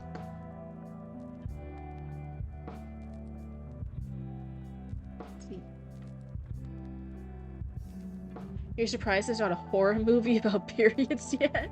It's because all the male critics would have to approve it first. Oh my god. Don't worry. I'm working on stuff behind the scenes for Strem and all. Ooh. So you're not rushing to get OBS up and running. Okay. But you would still play with us earlier, right? Even if you can't stream it, you would still have time to play the game with us. I need to have a fun gaming day. It'll be fun. It'll be fun collab day. Penny's been I peek into their streams sometimes. Penny's been doing so many awesome collabs recently. I really admire Penny a lot. They feel it sometimes is very difficult, even though a lot of people say you should do it for smaller streamers, that you had to like network and do collabs and like kind of build up like other different people to interact with. Penny just seems so natural at it. Penny does a really good job of setting up collabs and planning things and hanging out with different types of people and other streamers. Penny has a real talent for it. Where was I? What happens on the ways rarely makes it to shore, Senor Calico. Our captain was a bit more twitchy on that cruise than usual. He wasn't himself at all. The leader stared down at the two, evaluating. Our captain.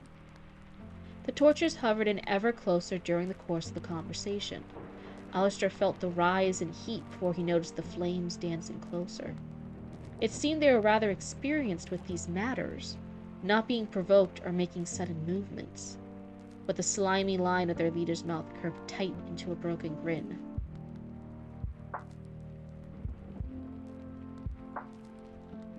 Is there a dedicated Cryptid gaming stream? Actually, there is. It's just kind of whenever. I'll kind of announce like, oh, hey, we're not going to do a critique this upcoming stream. I'm going to game instead. It's just kind of whenever. It's mostly story critiques, but I try to pepper in a game streak, just one every now and again. Kind of like when my brain needs like a little bit of a break. He's super social. I am not. If people come across me, people come across me. You don't like networking. When I'm in like work mode for like business stuff, I'm actually really, really good at networking. I'm really, really good at like talking with people and making the deals and being social and being present at events and making cool connections and getting like cool projects and collabs and stuff done. I'm very good socially when I'm like on, when like the extrovert persona is on and the business persona is on. I haven't quite made that bridge yet for like social media, and I kind of view the streaming as like social media adjacent, where it's like it's really hard for me to still be on in a way where I'm like networking. I haven't made that connection yet. In-person events, business events, I'm networking. Social media stuff, it's really hard for me to network. You found out you can get motion sickness from playing Roblox doors? Zoe, I'm so sorry. I'm so sorry to be the one to tell this to you. It's only gonna get worse. Games that previously did not give you motion sickness, the next few years, a few of them are gonna start giving you motion sickness. The way that you can like see most movies without getting motion sickness, give it a couple more years. Give it a few more years. Suddenly you'll randomly get motion sick during scenes that you were not motion sick with before. I say this because it's happened with Mama Cryptid. Mama Cryptid has seen this whole trend. There's more and more stuff that she keeps getting motion sick with.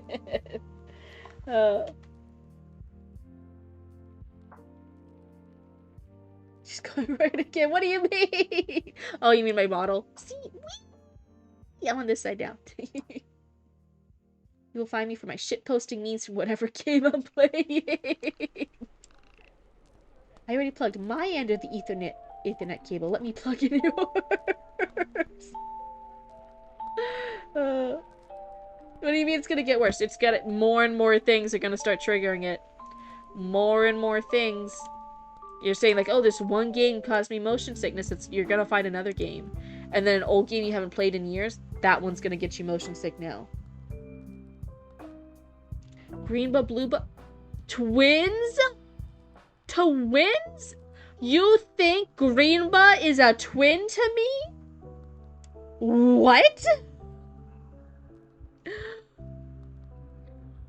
You better not be thinking identical twins. Me and Greenba look completely different.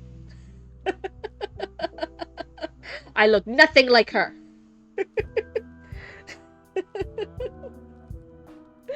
Hopefully you're always plugging their Ethernet cables. Good night. You and Mama Cryptid are best friends. Oh my god. No. Me and Greenba look nothing alike. You were playing Skyrim VR and after like 15 minutes you threw up. I'm so sorry. That's horrible. I haven't tried out the VR stuff yet. I'm too worried it's gonna bother me. And then also my eyesight's so funny. I don't think I could do it. I thought we figured out Greenbow was the source of all misfortune. She is. And she's 100% does not look like me. She doesn't look like me. I don't know why you all keep getting confused. Are you guys blind? Do you guys need glasses? Do I need to get glasses for all my raccoons? Greenbow looks nothing like me. Did you see that YouTuber that plays Skyrim with a haptic feedback vest? What's that? I don't know what that is. Motion Sickness Club right here. Can I get eye surgery? Ooh, I low-key, my eyesight, especially with my right eye, is probably bad enough. I should get eye surgery for it. So I can actually see. It only gets worse and worse every few years. But eye surgery is so scary. It's so spooky. So I now say, you now say it like that too? Oh. Cryptid, milkshakes don't lie? What do you mean? What do you mean? I don't understand. It's a suit that simulates physical touch and feelings. Oh, spooky. Spooky, don't like that. Don't like that. That's spooky. Spooky, get that away from me. You're mile 4. You were saying 8 miles, right? You're halfway there. Huge congrats, Smash. Yeah. You know, don't remember? It wasn't gonna be like a pervy joke about the milkshakes, about the boobas. You weren't trying to do a pervy joke saying that me and Greenbuzz milkshakes are the same. Cause one, no the fuck they aren't! How blind do you have to be to boobas to think that the blue buzz and the green buzz are the same? How blind. Is there a Dark Brotherhood outfit underneath it? Anyway, yeah, you can play. You weren't gonna do it? Yeah, sure you weren't. Sure you weren't. Sure you weren't. Sure you weren't.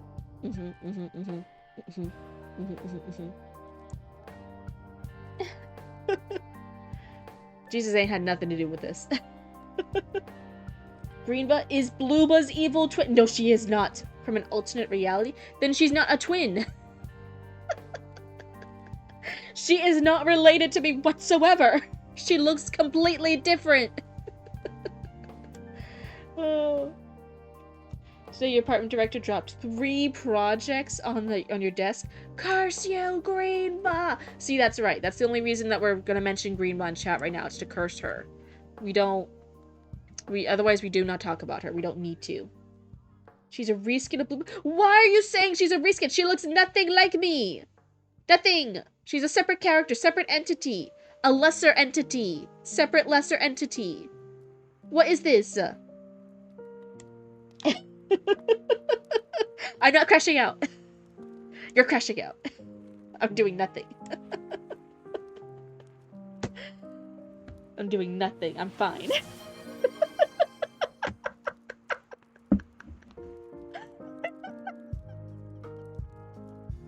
Mash up here trying to defuse and be like, posture check. It's not a crash out party. I'm fine. Everyone check your muscles. Everyone go ahead, move. Everyone check your spine. Unshrimp your spine. You don't need to have a little shrimpy spines. You guys are raccoons, not shrimps. We don't want to have shrimp backs. That's not here. Her VR headset has googly eyes. Low-key, even though I don't play VR, that sounds really super fucking cute. That sounds cute. I could stunt your thought process and tease you, but I know this is a two-way fighting streak. You've learned. What a good boy.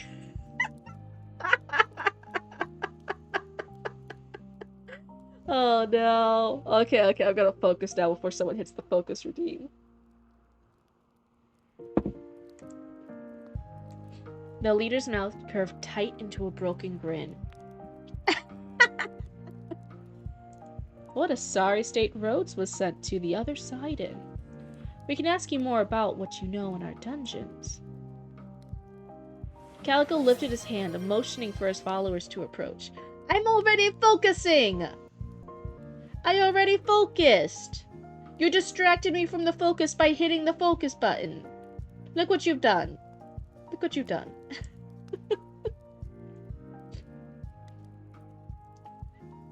You should despine more often. I feel so much more flexible. Yeah, isn't it great? And then if you want to be more flexible, but you can just also, as a, like a little bonus, I don't recommend doing it at the same time without like doctor supervision, but you can also just remove all the rib bones. Just remove the ribs, kind of crack them open, slide them out. Gives you really good forward stretch. Forward stretch. Give them a nice little clean. They've been holding a lot of stuff together. It was the Twitch hack. Okay, okay. I accept your apology. I'm sorry. Why are you watching me at max volume? I'm gonna be over here. It's always gonna give me like embarrassed. I'm gonna start whispering chat. I'm just gonna be having an entire whisper stream because I'm gonna be too embarrassed of Zoe's family listening to me.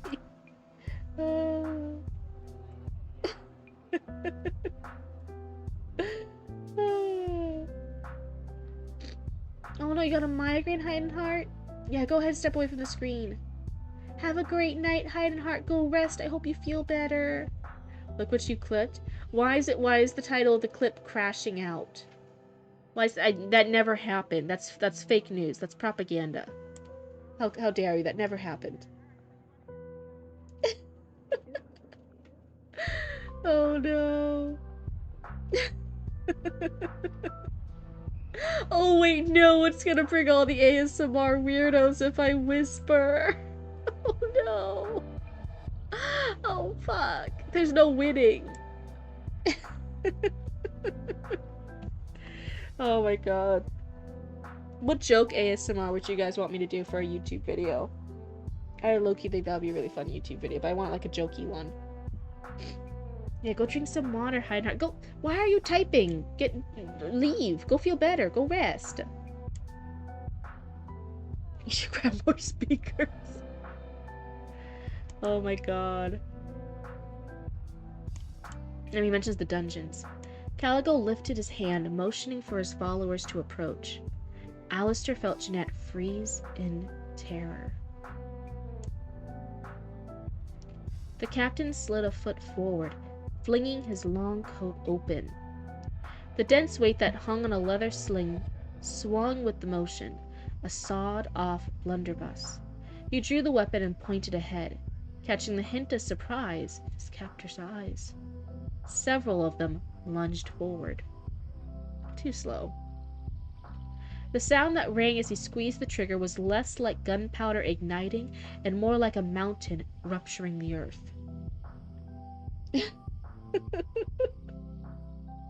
Oh, Charles is bringing up that one, that the 50 Shades of Grey and the Gilbert Gottfried voice.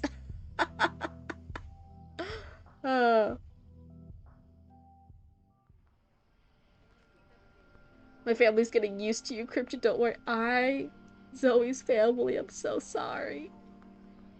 Your child is a delight in fandom spaces. They're a really great community member. I'm sorry. I am a failure. And I don't deserve it.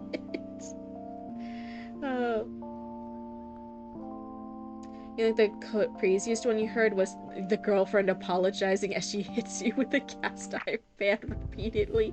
There's another one where it's like the perfect boyfriend or something, but then as he leaves, he like falls down a flight of 50 stairs and then goes out as like a meteor crash or something.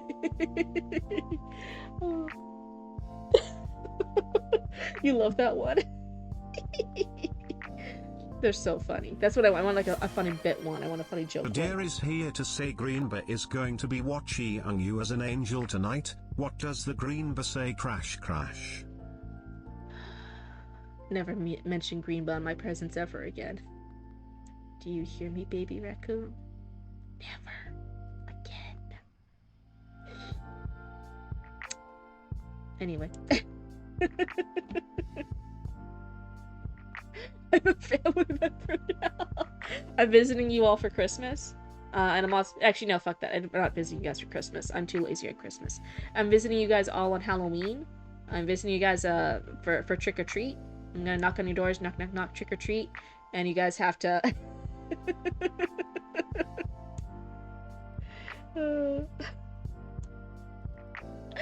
don't know your username, son.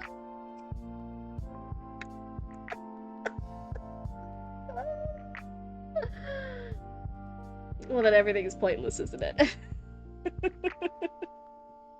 You guys can visit me during Christmas. Please no. Please no. I have too much social anxiety.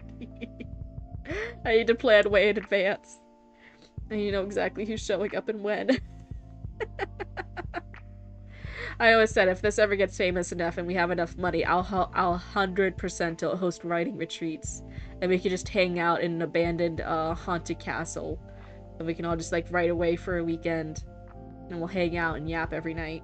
I think that'll be really fun. And you guys can visit me then, because I planned for it. I planned to be social during a writing retreat and have people over.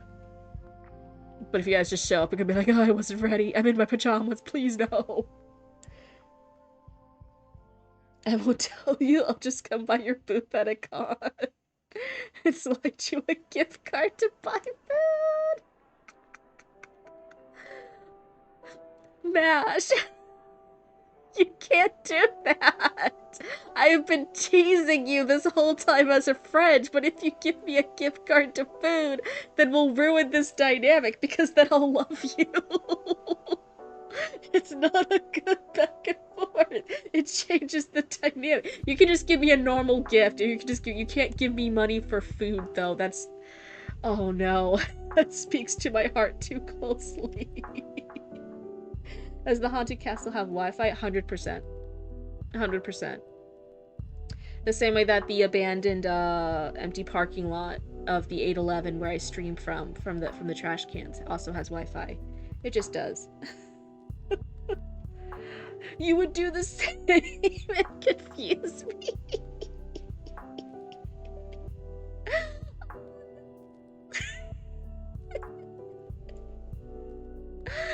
No. You guys are all gonna be breaking my heart. I'm gonna be over here too overwhelmed with feelings. And everyone just keeps giving me money for food that I got. I won't know what to do with myself. I'll just start crying. It'd be a fun vacay, 100% Zatara. Zatara, if I host a writing retreat in a haunted castle that you might not survive, you would show up, right, Zatara? One's on 5G. 5G for ghosts. Yeah, and you guys will all be ghosts at the end of it, so it's fine. You guys can all use the Wi-Fi then for free. Who doesn't want to be a spooky, scary ghost? Oh my god. You guys would visit me in a haunted castle, right? You'd be the first to show. It will be like that thing where you're the first, like you show up before I even do at the haunted location. I'm like, oh wow, Zatara's here. And we had the whole weekend, and then we like leave at the end, but then we turn around, we're like, okay, Zatara, bye. You're heading out, and we turn and you're not there. And like the whole entire place is like more run down than where we left it. And I'm like, huh? Where's Zatara? And like the neighbors come out and they're like, who are you talking about? And we're like, we were just talking with Zatara. They were just there on the front porch. And they're like, there hasn't been anyone on the front porch in the past 90 years. You saw the last owner was called Zatara. Ooh. Roll credits. That's the end of my Goosebumps story.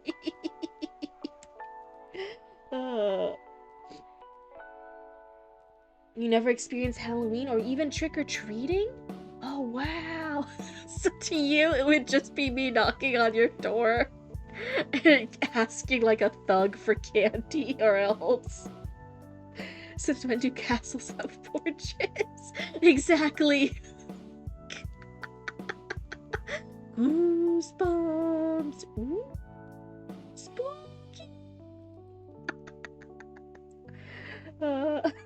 Yeah. Okay, I'll ask everyone else for candy, but then I'll show up at Zoe's store and I'll knock knock and I'll give you some candy, so at least it's a little bit more polite. Gift giving is your way of giving thanks, so it's either give you a gift card or food. Or I'm buying a lot of merch at a con. Don't buy merch unless you want it.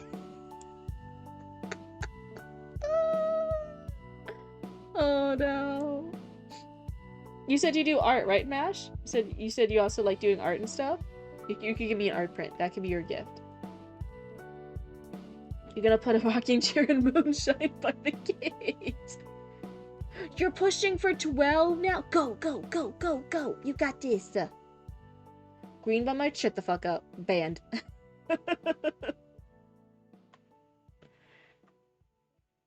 Too slow. The sound that rang as he squeezed the trigger was less like gunpowder igniting and more like a mountain rupturing the earth. Primordial destruction scraped out the soil with projectiles of impossible size, and all that stood before him were reduced to crimson mist, shit, and viscera. A new valley yawned ahead of Alistair, and the waves split before drawing themselves back together. That was a really big bang. Holy shit. Screams of terror and confusion rang around him. Alistair looked at the gun like it had just told a bad joke. What the fuck happened? What?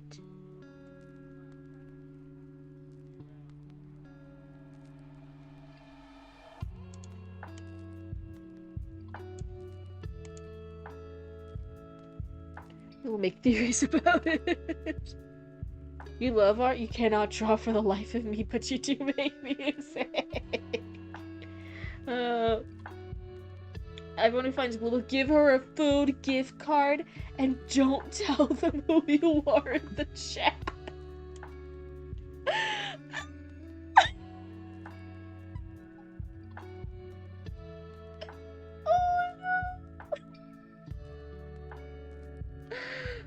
This is a nightmare.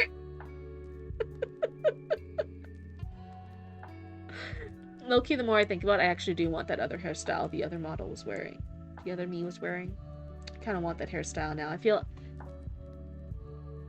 Yeah, I kind of want to switch it up. I'm going to ask Roots how to do it. The only reason we don't have more toggles for the model is Roots set up the model and everything for me, and I just gave them suggestions. They kept fixing it till it looked like as close to Cryptid as we could get it.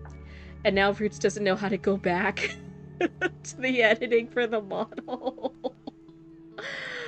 So that's fun. Is when Cryptid's booth is busy, you just slide it to Roots and just ask Roots not to say anything until the con is over. No. This is me digging my own grave. No, the best when you want food is like in the middle of a con, and you try to like eat as much as you can beforehand. You pack some snacks, but the 99% of cons you go to, if a vendor has food at their table, they snuck it in. Most venues do not let you bring in food, because it's part of like the contract with the venue. The venue itself does not want vendors bringing in outside food, even if it's just for them to eat. So you had to like hide it and make it not as visible. So you eat as much as you can beforehand, you sneak in some snacks and your stuff that you can, and then you eat a fuck ton afterwards because you're tired. But you always want food. You want a stress seat in the middle of a con, but you can't get up and go because you're watching your table. Sometimes you can have a booth buddy, but whenever you leave your booth buddy during a slow period to go get food, that's suddenly when the crowd appears and overwhelms your booth buddy, and then they have an issue. It always happens. So like, people at a con, they always want food. When it's the middle of the con day, that's when they want food. But it's the con food's so expensive. Auntie Cryptid. There's a blue bar and a green bar. Does this mean there's a red bar, grey bar, white bar, and a yellow bar? I'd love to meet President Rainbow Bar. No. Let's see. I'll sneak in a bento box for you. Can you do the transition? I wanna try to see if I can frame perfect stuff. Okay.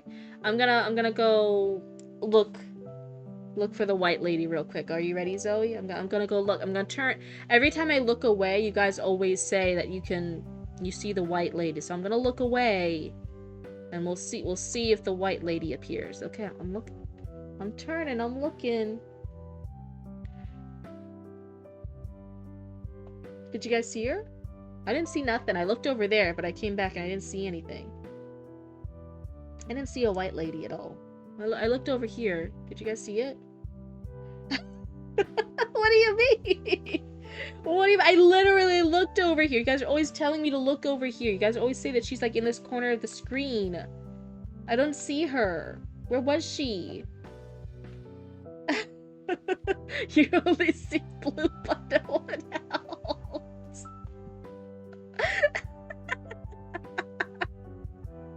There was some I'm so sorry, Mash. There was some toxic girlfriend in your past that got you fucking trained.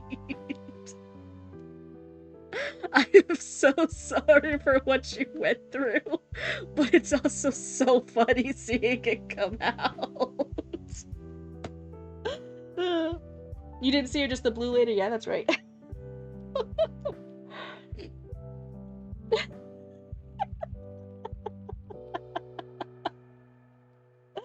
Your past is full of whimsy. Sure, buddy. Sure. That's a nice way of looking at it. Yeah, my past was full of sunshine and rainbows. Don't you guys worry. I'm guessing you're talking about your in real life girlfriend, Chatty Matty. We get it. Stop showing off to the rest of chat.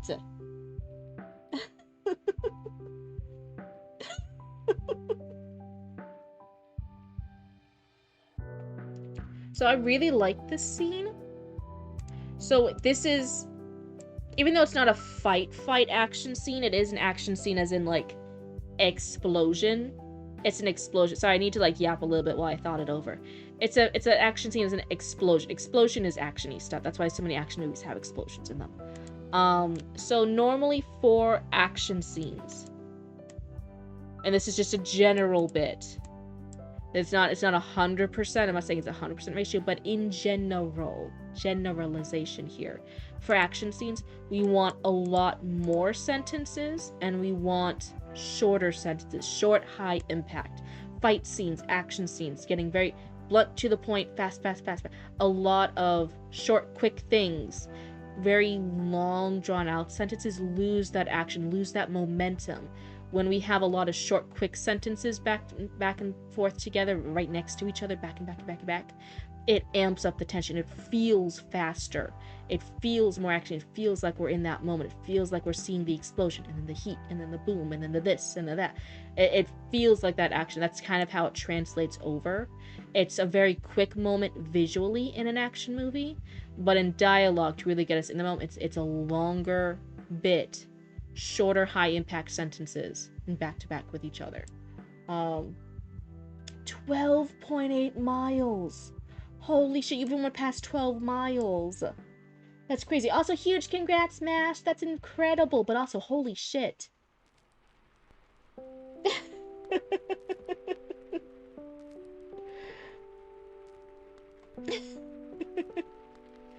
I can escalate things like no one's business. That's right, Satara. I gotta look at general chat. Wait, what happened? I'm looking at. There's no different chats. There's just Twitch chat, right? Are there different chats? I just had the one Twitch chat. Are you talking about Discord? Oh, you guys can't see it. Hold on. What the fuck is that? Fuck is that? What the fuck is that? You guys see this shit? This is what Zoe put up in the Discord. So there's me. There's wonderful, perfect, beautiful me. Who is that? What happened? What happened? Oh, I can make her bigger. There. Who is that? What happened here? It's like a goddamn ghost. Why are her eyes purple? Why are her eyes purple? Yeah, you would think, oh, it's just see-through, but her eyes are purple. I don't have purple. I have yellow eyes. And I don't think you guys ever said the white lady has purple eyes, does she? Does the... I only see the one and only blue. Mash, it's okay. Relax your shoulders. Breathe, breathe, breathe. You're out of that toxic relationship now. You're okay. You're safe here. You're pretty sure she has red eye? Aria, what's wrong with your eyeballs? It's a new blood. I feel like it's a doppelganger. I feel like it's a ghost poltergeist. I think this is something pretending to be a booba. It's like a ghost that like wants to mimic. It's like a mimic. Do you guys know what I'm feeling? You're joking. Sure you are. Sure you are.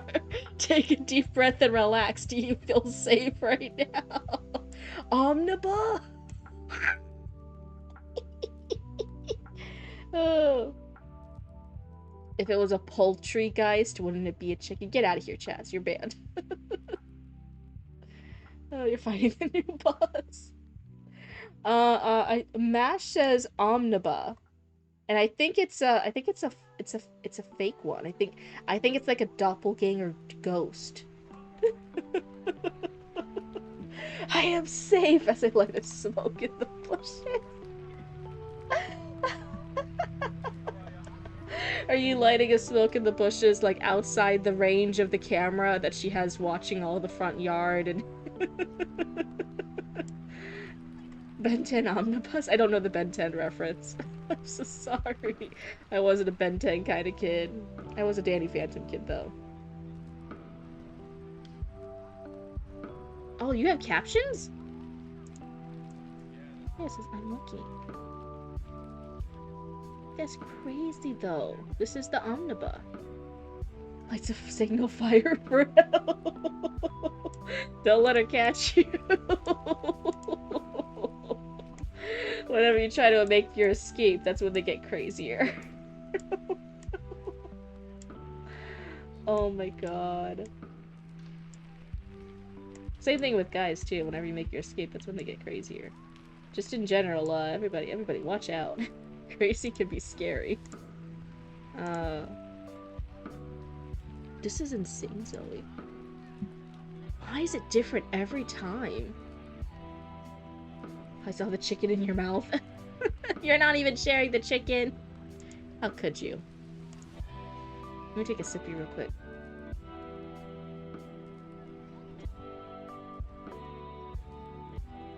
Not to be confused with the poltergeist that pulls people. Yeah. Yeah, sure.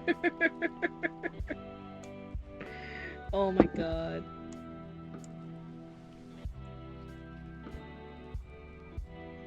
So with how much of a crash out you had over Greenbow last stream, will Omniba throw you into that same sort of primal rage? No, it almost is like... She's like the Mimikyu to, like, Pikachu. Where, like, yeah, she's obviously kind of being a copycat a little bit, but, like, you still, like, really, really, really like Mimikyu. I think she's okay. I do think she's like mischievous. I do think she can be a little evil mischievous. Evil mischievous. With that little poltergeist feeling she has. But hey, I also deal with you raccoons all the time, and Lord knows you guys bully me too, so I think she's fine. You're just finding more versions of our blue pop. Oh. Cryptid into the cryptid fur. Dear God, I thought I was so unique and cool. Apparently not. I'm just one of many. Okay, when I sit outside and have my post-workout smoke, I haven't had many of my exes, but out of the 4, I'm 3 for 4 on the crazy ones. Oh no. Honest question, Mash. You don't have to answer it, but now I'm just curious. This reveals more about you. That's what I'm saying, you don't have to answer. So you said 3 of them were crazy, 1 of them was not, of these exes. Which ones were the longest relationships? Was it the one that wasn't crazy you had the longest relationship with? Or were the crazies the one that you were like, nah, I'm committed? Those were the longest relationships. Next stream, Zoe's gonna uncover pink ba, black ba, and yellow ba. So it's not a consistent one because it's the white lady and the gray lady for 2 of them. Then there's I'm the blue ba, and then there's green ba, and then here's the omniba. There's a new ba. Cryptid visiting the crypts of all the cryptids who don't follow the canon of blue or white. You're tied for the longest. One of the crazy ones was 2 years. And the normalish one was 9 years. Okay. So you definitely lasted longer with the normal one. Okay. That's good. That's good.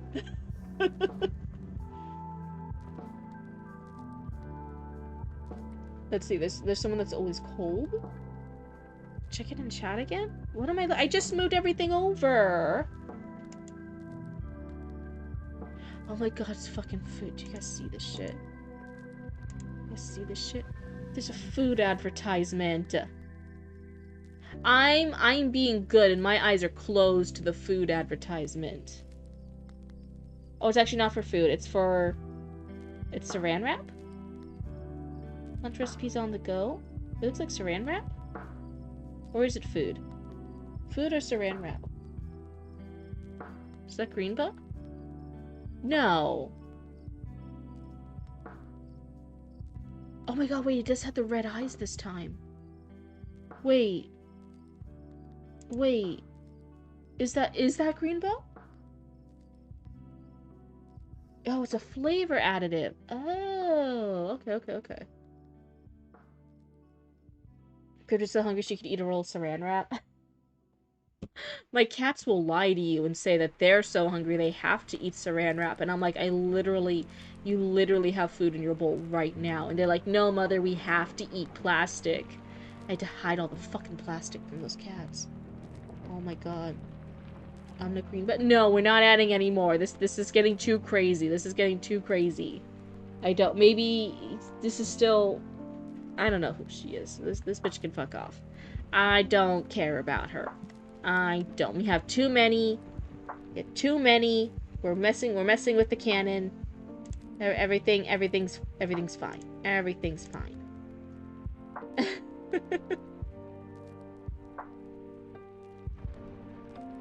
Is Omnipa begging to take form? Please, no. No, I'm not even the main character in my own universe. This is horrible. Grayba spotted. That's not... No, we don't have Grayba because we already have the gray lady. We have the white lady, the gray lady, and we have Blueba and Greenba, and then Omniba. Okay, like, we don't need... That's 2 grays. There can't be a gray lady and a Grayba. That's already too many gray things. Too many gray things. It's get confusing. Like, I'm the Blueba. You don't see a blue lady walking around. Like, it's all me. I'm the Blueba. There's not multiple competing. And if there was anyone who was competing, they're already gone forever now. They're already taking a long nap, and you won't see them again. Anyway. Grey Lady is the Grayba's nickname, but that was completely she was not the same as the Grey Lady. That was a completely different person from the Grey Lady. That was completely different. She looked nothing like her. Anyway, for this one, I would actually say make it a bit longer. But also, this is a lot of longer sentences. And I would say see if you can split it up in a way and give a lot more of those shorter, to the point, quick reaction sentences throughout this. And then I think, I still like these ones. I still like the details they give. So I think you could keep them all. But just put in some of those quicker, fast response, fast observation things too. I want some of those like gut reaction type sentences in here too. I don't want it to be all longer, more poetry type feeling things. Things just blew up. He shot something and it blew up. That's insanity. There should be a little bit of shocker. There should be like that quick gut reaction feeling to it. I can't believe he just blew it up. He didn't even know that was gonna happen. know. Why did it blow up? Scarlet lightly drizzled the ground, fluttered on the wind in the streets. In sheets. Fluttering on the wind in sheets. I can read, dear fucking God. The two had left the robed cultist behind them, wailing in anguish around the scant remains of their leader. Hope and prophecy alike became the weight of their reverence for Caligo. Once Alistair was confident they had stopped paying heed to him, he took Jeanette's hand and dashed to the lighthouse. So they dashed forward to the lighthouse. Okay. He must have fumbled his landing on the staircase. His foot crashed right through perfectly healthy oak. He then heard the peal of horror from the crowd of robed followers. A cloud of dust was whipped up by a sweeping lash of movement. Something was ransacking the crowd.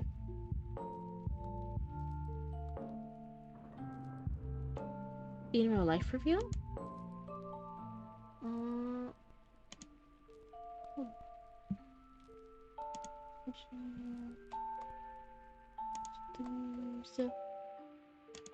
Alright. Where? Oh! There we go. I found it. Yeah, you posted it just as I found it. Vash is over here flirting with all of the raccoons, by the way. You posted it in the Hobbies channel. Everyone go and hype Vash up. Oh my god. That's looking nice. That second picture is looking nice. Oh, I'm sorry. You weren't flirting with all the raccoons in the Discord? You weren't. You were just flaunting those muscles to us platonically.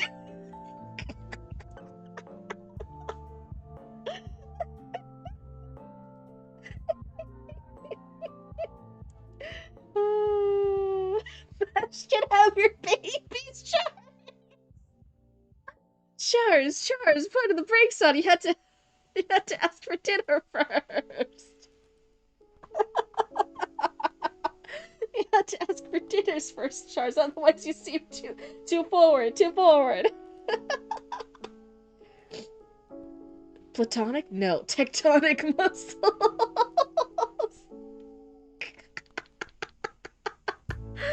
Vash, this was a mistake. You posted it to too many thirsty raccoons. Platonically. Oh, you're just platonically letting Mash have you're just dropping them off for Vash to babysit?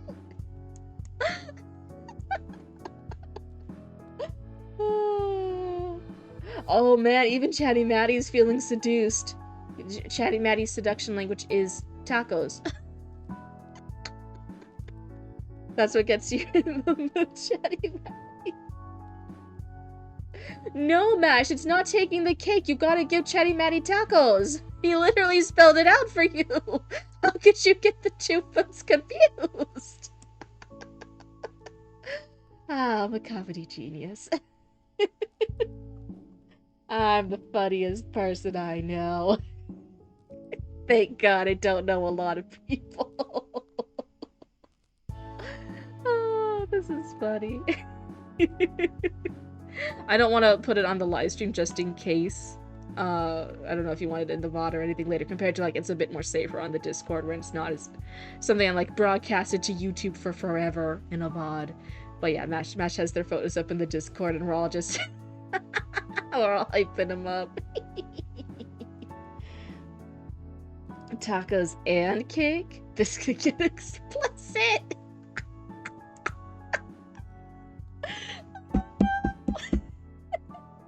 Oh. Yes, Chatty Maddie. You mentioned that she's Latina every other time you talk about her. We know. Oh.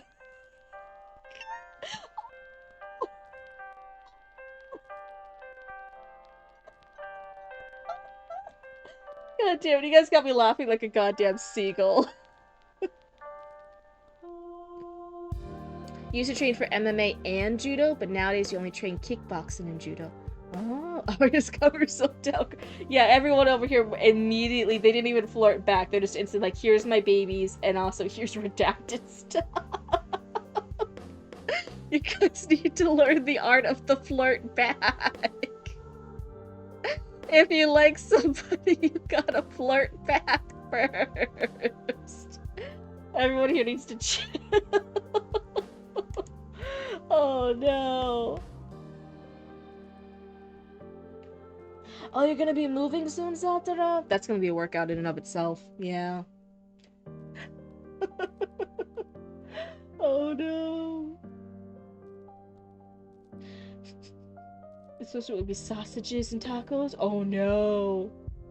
What do you mean this is flirting?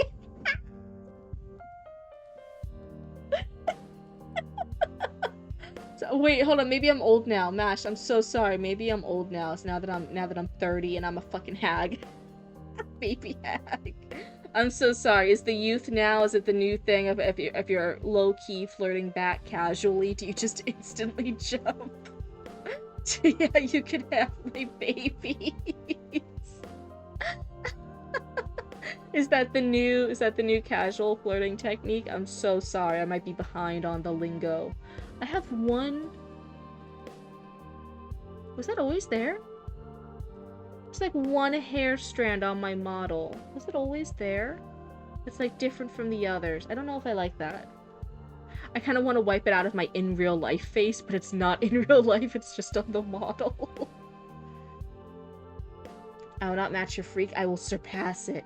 This is a competition, and I will win. I will be the freakiest. Damn, Mario. Oh. Oh, not that soon, but maybe in the next 13 months. Oh, okay, okay.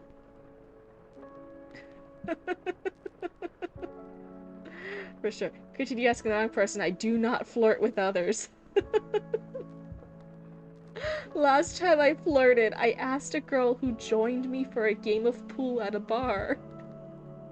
So, you like swimming too?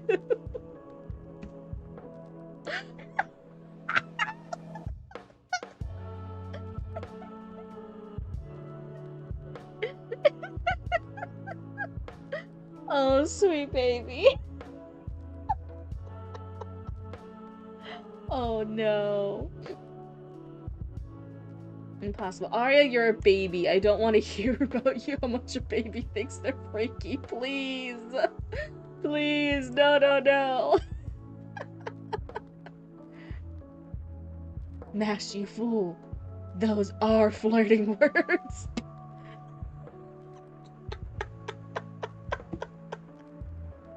I would argue those are flirting words, but I think I gotta agree with Mash. I don't know if those are good flirting words. Because you can't, anything could be a flirt, but not everything's like a good flirt.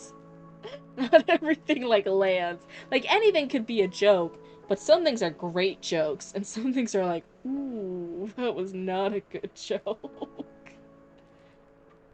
Yeah, Mash absolutely flirted with all of us with those pics.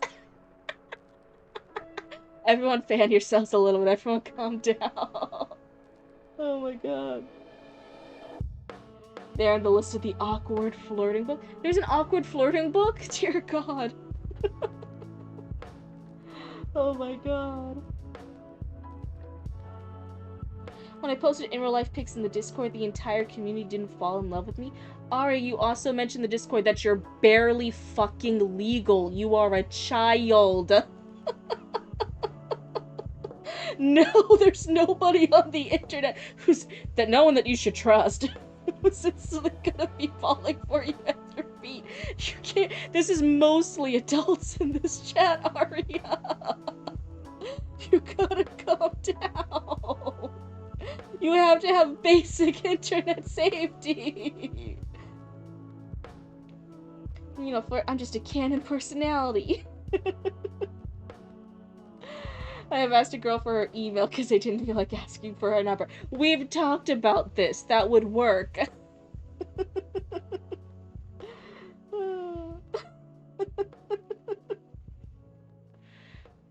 Those two of us are taken too. Like, hey, don't need to be calling out the rest of chat for being single.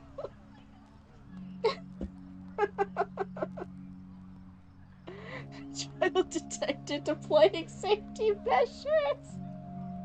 I always say on this chat, again, I assume you guys are adult or adult enough that you can be left alone on the internet and that you're mature about it. So, like, yes, you will hear swear words. Yes, you're gonna hear jokes. But, like, am I aware that some of you guys are younger? Like, yeah, I'm aware. So that's why the stream doesn't go too crazy. We just toe the line. We have our little giggles. We have our fun. Oh my god. You're just turning 21? Ooh, that's an exciting age!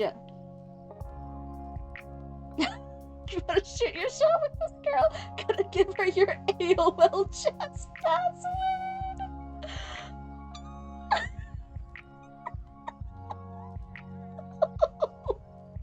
This is so bad.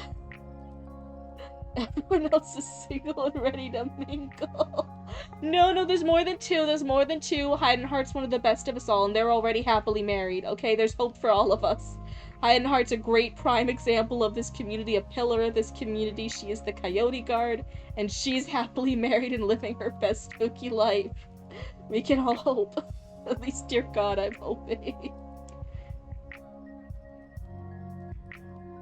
You're enjoying your gym arc and single life? Yeah, we're just all hyping you up. We're just gassing you up and, like, teasing ya. Oh my god. I doesn't count. She has kids. What the fuck you mean that doesn't count? Jenny Manny, what the fuck? Hang on, gotta dial up your internet. Fuck. Charles comes in here with, like, you know, like, normally, like, a funny joke. Sometimes you can plan, like, you see a funny joke coming, it's a little tee-hee-ha-ha. But I always describe, like, the jokes that, like, get me. It's that unexpected bat you didn't see swinging towards you. Like, if you see somebody with a crowbar up ahead, you're like, oh, yeah, I see you with the crowbar. I see what's gonna happen here. Like, I'm not gonna I see what's happening. And then, like, someone parachutes out of the sky and fucking hits you with the bat. You did not see it coming. It's the unexpected bat you did not see coming that always, like, is the best humor that lands for me. Like, god fucking damn it, Charles keeps doing it. Charles just keeps doing swing after swing. Arya, please stop. Oh my god.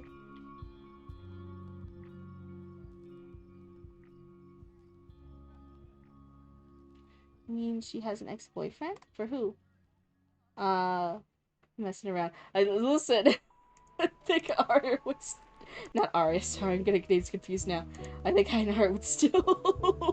Heidenheart would joke around back, but Heidenheart would win, so you tread carefully, Chatty Batty. Oh my god. No, I don't like these vibes anymore talking about the age of consent stuff. We're gonna pivot. There's too many talks about it now. We're gonna pivot. Everyone, we're pivoting. We're going back to Zatara.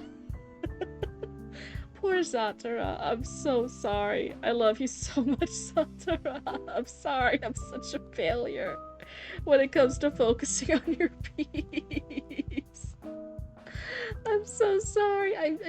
It's with all the love. It's not you. It's me. I literally am the problem. Oh. No. Cryptid is the type of person to be flustered if someone started running about how the notes of a wine can affect the enjoyment. One, I'm not quite sure I understand. You're sorry too, Mash. You're the cause of the derailment. You should be. You need a public apology every time you do it. There's a book called Flirting for Dummies. I actually kind of... Oh wait, what if I find that one and we do a reading of that one? Do you guys want it for a stream or do you guys want it for a YouTube video? Flirting for Dummies. Do you guys want a cryptid video where I read Flirting for Dummies?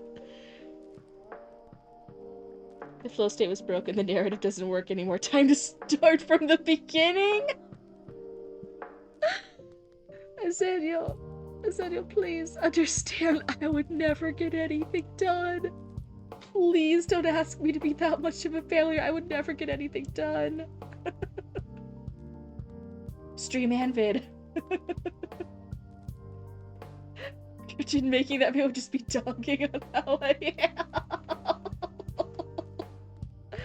Oh. There's a reading for dummies book? Maybe it starts off as a picture book? It's the only way I can see it working out. And Mash, you would love it. If I made an entire video and I kept taking shots at you, low-key, you would fucking love it. Don't even deny it. I know you. There are other people in VTuber spaces who'd be like, my Oshi, my waifu, my favorite VTuber, does an entire video where it's all that she keeps constantly referencing me. There are people who would pay good money for that, I'm just saying.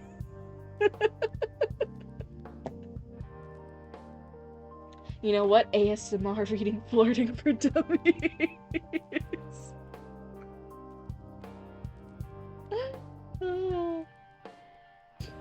You cast focus? Okay. We're all gonna focus again.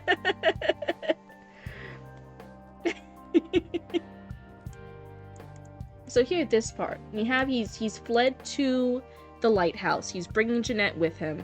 All this crazy stuff is happening. The other cultist people are just panicking. As all cultists who suddenly lose a cult leader do.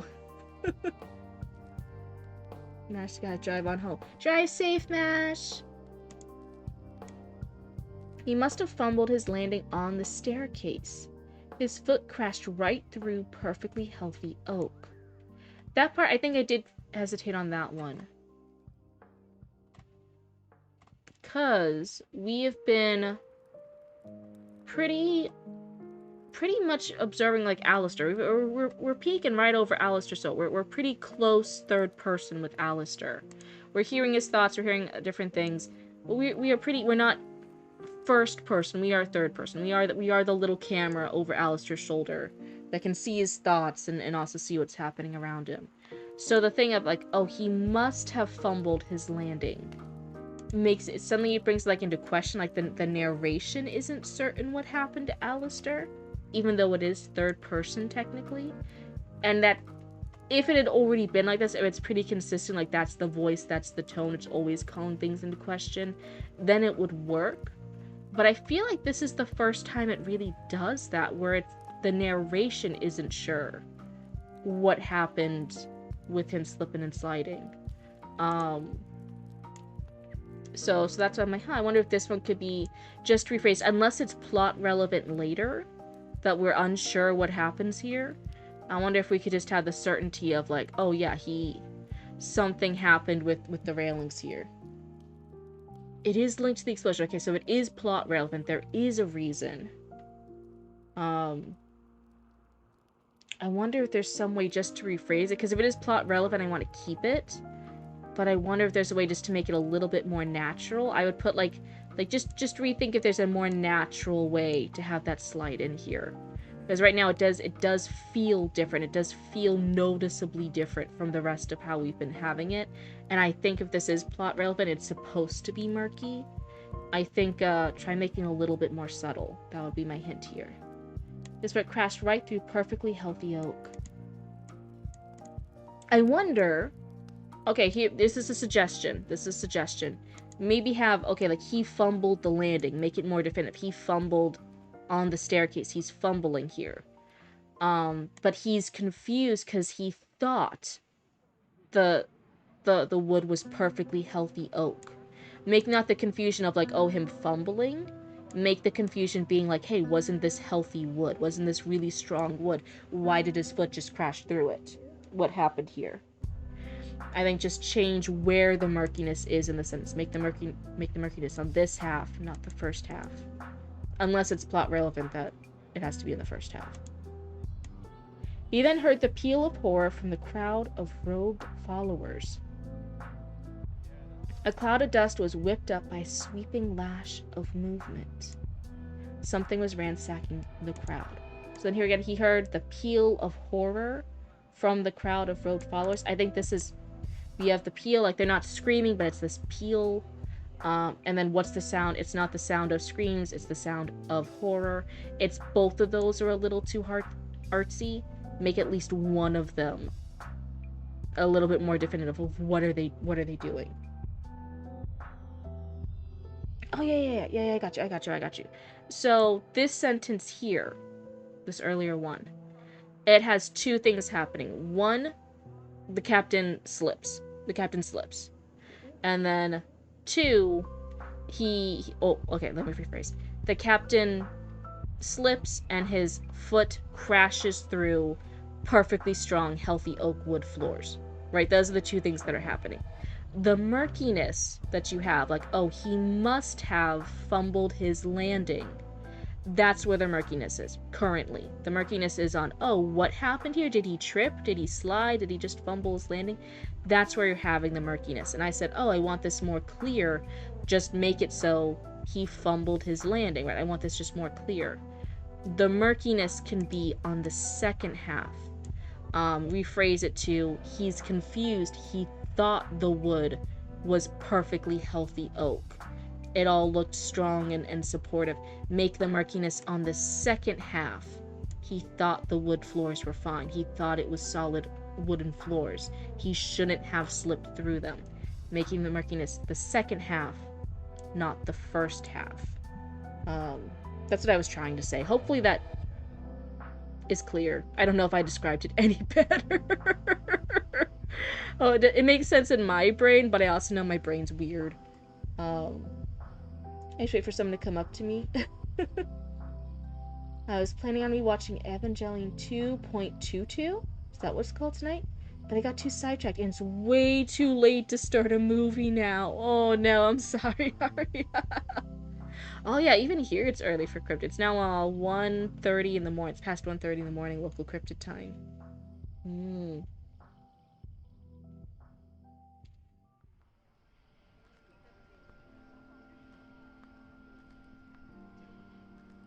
Yeah, making it definitive of he did fall. That's just truly what happened. We don't need murkiness there.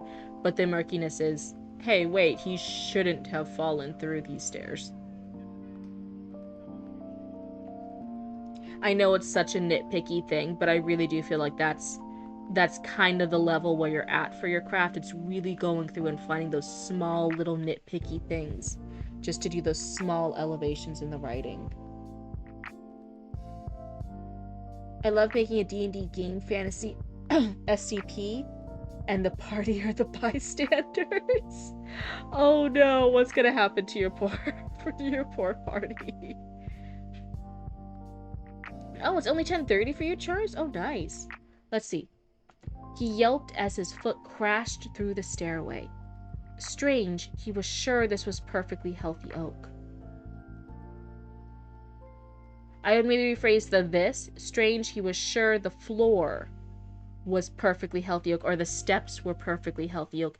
Whatever part of it was, just to clarify what the this is. But yeah, that's what I want. I want the murkiness on this half and clarify that. This reads better. I get more of what you're going for, and it does make it a little bit more subtle. But then when whatever plot relevant thing happens, it still has that same thing if it was hinting at whatever's gonna happen.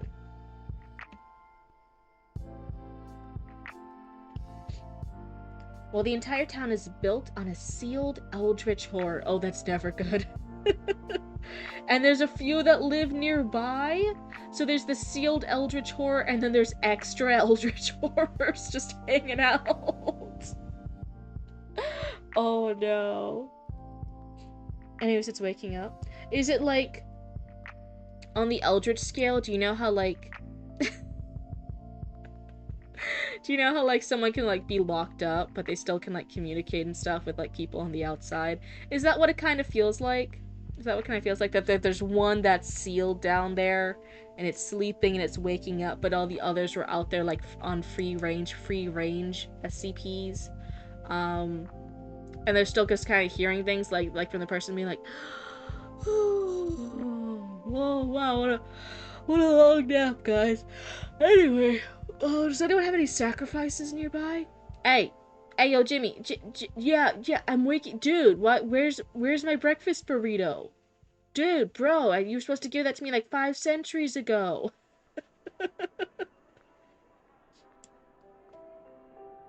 Oh, there are the SCPs. Well, its name is the Unmaker. Oh, dear God. Free-ranged Eldritch Horrors. USDA certified organic. It's true, you have to pay extra for that. You sacrifice MASH? They seem very fit to be a sacrifice? No, we need to preserve the eye candy. What's wrong with you? We have to... What happened? In the early days of this chat, everyone was always looking for the first opportunity to sacrifice Chatty Matty. What happened? What happened? Where have you guys all gone astray? You guys were always looking for a reason to sacrifice Chatty Matty. What changed? The Eldritch God wants the eye candy? I'll fight them for it. You can't just be taking eye candy. Mash, I'll cover your escape. Cheese it! Wait, no, Mash can go fight the Eldritch Horror. It's an Eldritch Horror! You can't just beat an Eldritch monstrosity with the power of eye candy and funny jokes in a Twitch chat. That's not how it works. It's charming to all of us, but I think the Eldritch monstrosity is still gonna win. Chatty Matty hasn't given a reason to be sacrificed yet. God damn, Chatty Matty, I guess you're in everyone's good books. They're not even asking, they're not even trying to sacrifice you. He knows judo and kickboxing. Does that work against an Eldritch monster? Does that work against Cthulhu? I don't know. I don't know, man. I think that's a little bit beyond kickboxing, but I also say, I'll admit I don't know the most about kickboxing and judo, so maybe I'm just underestimating them. Brothers, which Eldritch monster do you think is the most susceptible to just purely an individual going up with fighting skills? What Eldritch monsters do you think we have a fighting chance against if we know how to fight? If he's a pulp protagonist, it's a solid maybe. Cthulhu because they lost to a dude with a cannon? But that's a cannon! That's a cannon! That makes more sense than just hand-to-hand combat with Cthulhu. Oh my god. I think you guys are trying to set MASH up for failure. This is not very nice. Oh, but it's better than hitting any other Eldritch God. Okay, I'll believe you. I think you'd be the expert. He's the only one we know we can hurt. We need to find some of the hitboxes for the others. They're too OP. I'm filing a complaint. These Eldritch monstrosities that can end universes and worlds and dimensions of existence. They're too OP. I'm gonna go file a complaint. Strange, he was sure the steps were perfectly healthy oak. He then heard the peal of horror from the crowd of robed followers. I don't know why I keep saying robbed instead of robed followers. Again, peal of horror. It's a little too artsy-fartsy. This is the gripping time. This is the scary time. It's spooky, scary time. I want it to be a little bit more clear here rather than artsy. He then heard the screams, or he heard the shouts. He heard the panic shouts from the crowd of robed followers. Make it a little bit more clear here. We don't need it too artsy when we're just going for the spooky panic action scene, and we're still kind of in that action moment of they're running away from the craziness that has happened. Evangelion is a huge inspiration for some of your future plans for Raccoon 6 News. Oh, wow, I haven't watched it yet. I think Roots recently has. Roots recently did, I think it was that one. I mean, One Punch... Oh, hey, thanks so much for the follow, and hey, I hope you like hanging out with the Cryptid cult. I mean, One Punch Man's essentially a bald man killing Eldritch horrors with one punch. Yeah, but he has powers. He's not just a normal human now. The original 80s anime or the 2000s remake? I have no idea. And like I said, I'm not even sure if it was that one. Maybe it was one of the other important ones to watch. You'd have to @roots, I'm not sure. He then heard the animalistic shrieks. Oh, I do like that, though. Animalistic shrieks in the crowd of robed followers. A cloud of dust was whipped up by a sweeping lash of movement. Something was ransacking the crowd.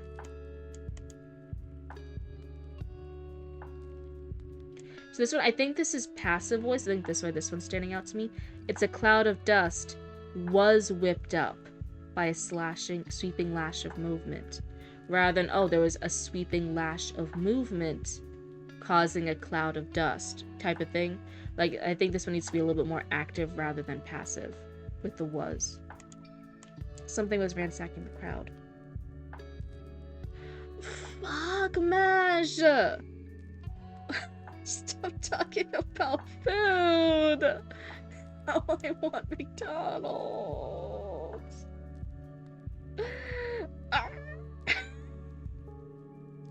Why do you guys do this to me? Also, Mash, I don't know if you were listening in to chat while you were driving. Probably not, because you're probably a safe driver. But chat was horrible.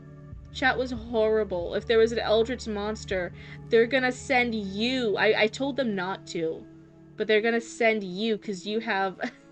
you have the best chance of fighting it. Because you know how to fight things with judo and MMA and kickboxing. I tried telling them I don't think that will work against an Eldritch monstrosity, but they said the Eldritch monstrosity wants eye candy, so you were chosen. You're high, please don't mention food! I don't even have that excuse. I'm just a girl. I'm just a girl who loves snacks. Fuck you, Chars. Why are you saying things? I didn't do anything this time. You literally did. You're mentioning the food. Mentioning food. You'll take your chances with an Eldritch being. I fight with my fist, and I've taken a handful of firearms training classes. We asked brothers, and we asked what was the most likely Cthulhu monster or Eldritch monster you could win a fight with, and they said Cthulhu. You had the highest chance of beating Cthulhu using just physical fighting techniques. Girl dinner, do do do do do do do do do do do do do do do do. I haven't been completely a failure. I've at least reached past 3 pages. Alistair! Jeanette screamed over the commotion, reaching down to him. Oh, fuck you, Match. You got 4 McChickens, 2 hash browns! What the hash browns? Large fry? You didn't get anything for me! 3 apple pies and a large strawberry milkshake. I want a chocolate milkshake. No, actually what Char said earlier with the McFlurry, that would be the best. This is fucking bullshit. Don't send Nash to fight the Eldritch Horror, send whoever buys the monster fucker patches.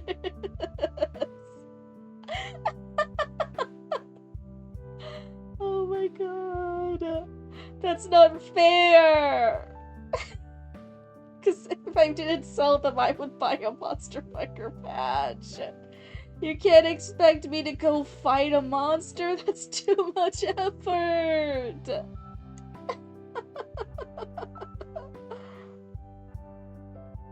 Yeah, you had the 2 large pizzas before the gym too. Like, what the fuck? Why are you doing this to us? What kind of pizzas? There is a right and wrong answer. You know, a few people who wouldn't pass up a chance to fight an Eldritch Horror. Listen! I'm not fighting nothing. I'm not fighting nothing. I don't want to. I'm not going through the effort. If I'm all the way over there and now I have to go all the way over here to go and try and fight and lose against something, like, no. I'm not doing all that effort and energy to lose. I'm not. No. I'm gonna get tired and sweaty and gross. It has to be determined from the start that this is a monster fucker friendly event. I'm not over here for like, are we fighting? Are we fucking? No. I'm not here for that. I'm not here for that. But from Cryptid is a custom-made Sailor Moon patch. I hope your mom liked it. You need one of those patches. Because you have your own thoughts and opinions on monsters.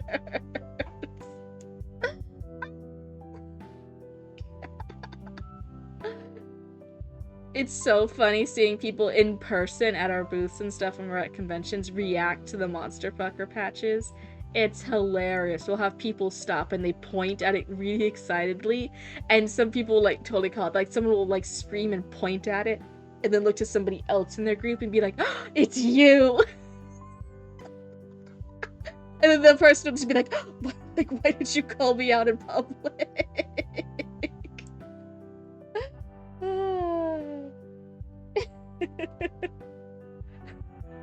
Electricity.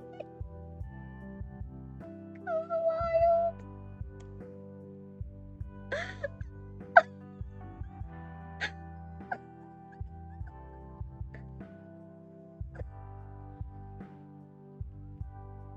This is a wholesome channel.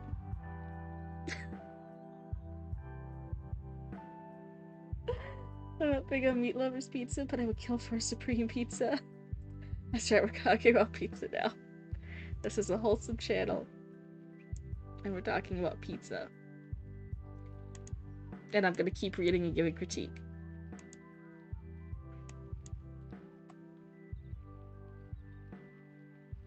The light was swallowed by cloud cover, so it was very hard to make out what foul fate had laid claim to that man's flock. Despite the howls of fear and agony, though, he blanched as none of them fled.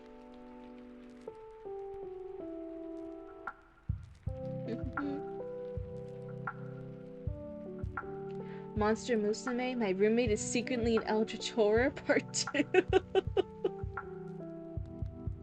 What do you mean someone make this fic? Somebody make the game!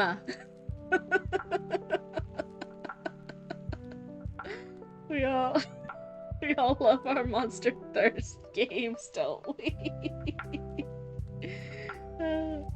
You'd walk up to Cthulhu like, hey, what does tentacles do? This is a wholesome stream! I'm a wholesome streamer, I swear.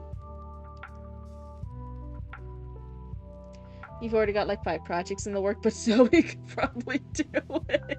Throwing Zoe right underneath the bus. Oh no. Don't fret about me, lass. Door, now! Alistair knelt down, feeling his pulse go erratic as he slammed his fist into the opening. He just managed to pry it open enough for his foot to slip out. Opening and open are too close together. These last 40 seconds felt like a waking dream, right down to the unknowable fear that gripped him from behind.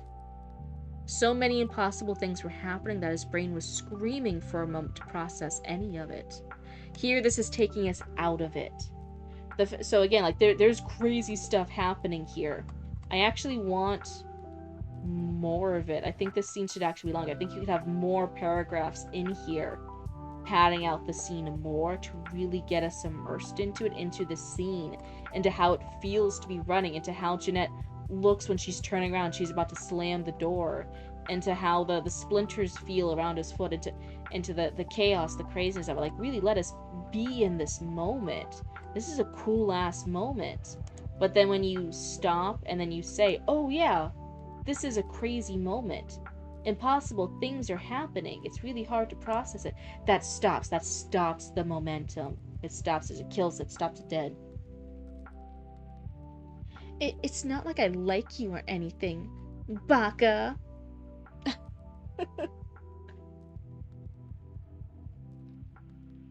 You're a good girl. I don't write stuff like that. Oh, somebody already made the fit.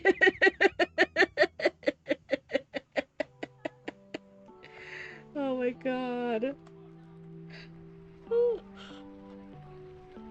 There is a... What's it called? It's the...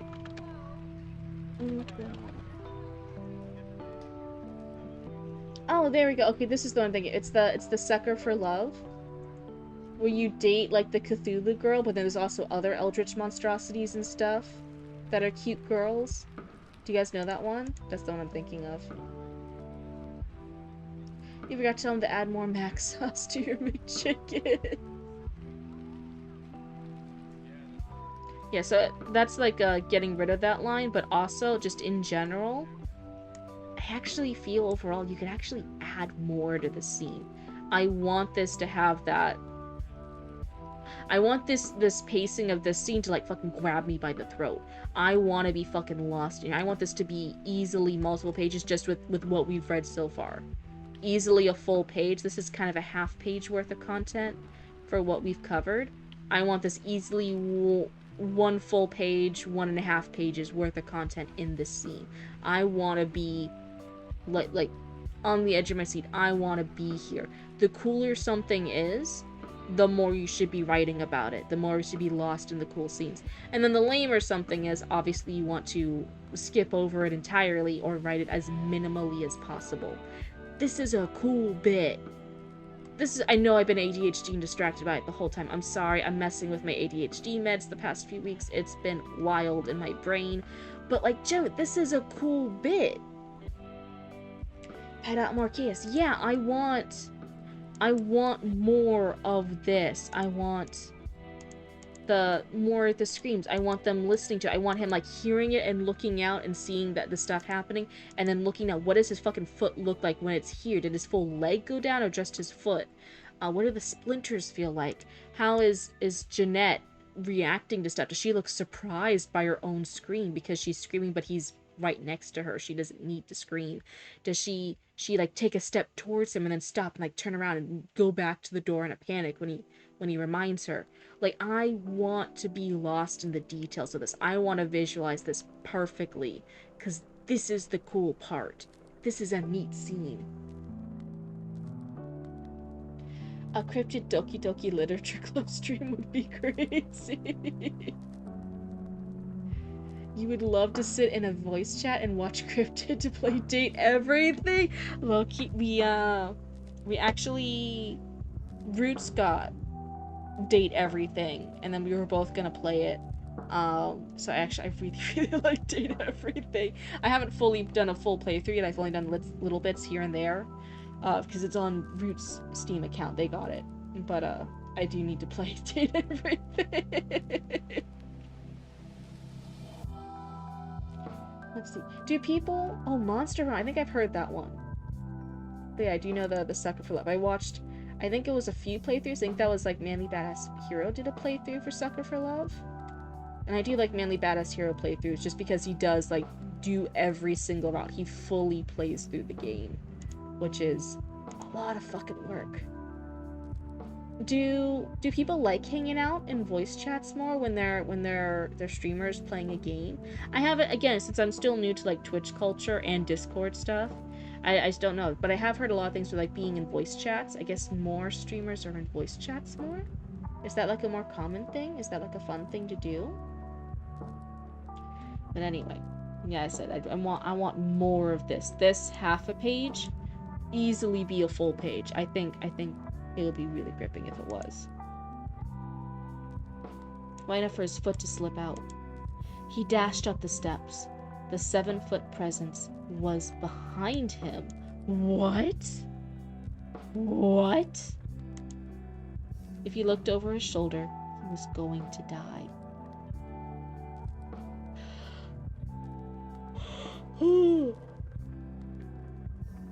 Some communities in there just to see schedules, and sometimes you play with them. Oh wow. Okay. But it's like more of a thing. I have heard of it. I think there's Root says from their Minecraft days, there's a lot of like Minecraft players and they have a lot more active voice chats, and that's kind of like the vibe with like Minecraft and some other games, that they have active voice chats.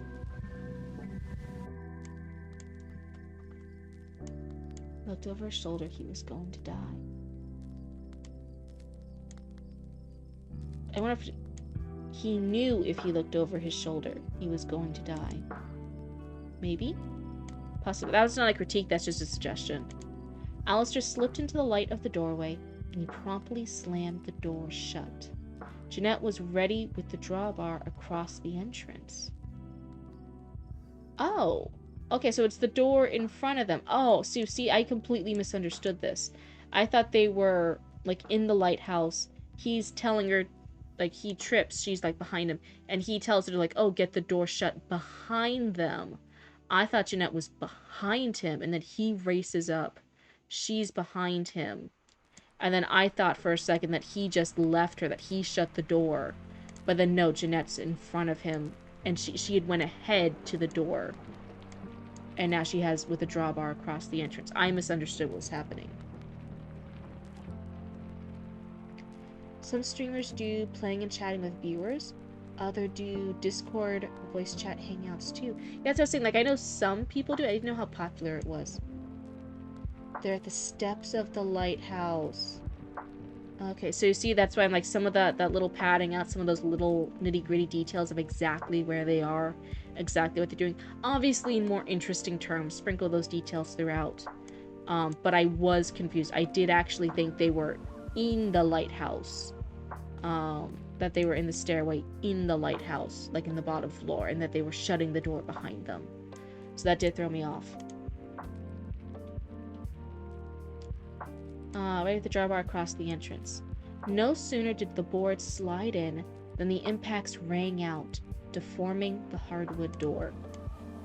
This one too, it doesn't look like a run-on sentence, but I want one subject to be in it. So here the thing is like, oh yeah, they slid the board in. They just finished sliding the board in. And then the impacts rang out. And those impacts deforming the hardwood door. Like, no, that's so scary. That's scary. As soon as they get it in place, something's hitting the door so hard. It is deforming the wood. It is instantly starting to break down the door. That's terrifying. And you know how you make it terrifying? You drag it out. You drag it out. This should easily be like 3 sentences. Easily. This could even be a paragraph on its own. The info in this one sentence could be a paragraph. No, I already know that the Doki Doki Literature Club thing. I know the stuffs. It would probably simple for Monica low-key. Probably not. I know. I do not like crazy. I make jokes because I realize other guys like crazy, and that's like the bit. That's even when I tease Mash a little bit for, because Mash has dated crazy, and he's admitted that. But like genuinely, I'm like, I do not like crazy. The little bits of me like being like overly jealous, being tsundere and stuff like that. Please understand, those are bits. I am very chill in real life. I do not like crazy. Oh my goodness. Yeah. And yeah, I was right. She's the antagonist of Doki Doki. Yeah.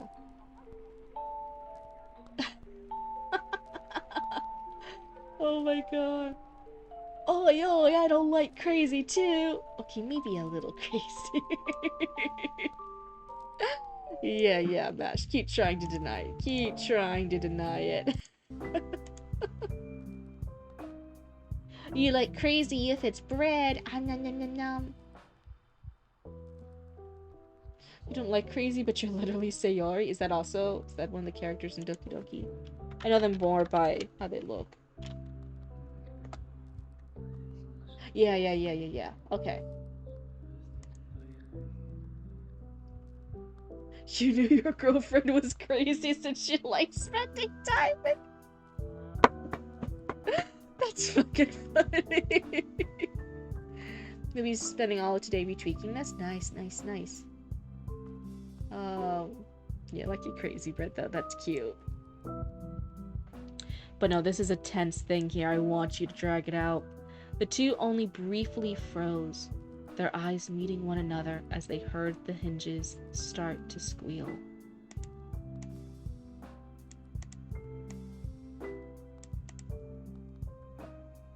I think this one again can be dragged out. It should be its own paragraph, even if it's a shorter paragraph. I think it should be rearranged slightly. Like rather than, oh, they only briefly froze. That's the first info we have. Second info is their eyes meet, and then the third info is the hinges start to squeal. I kind of want to be rearranged, like we hearing the fact of like the hardwood doors deforming. Then we hear like, oh, the hinges are starting to squeal.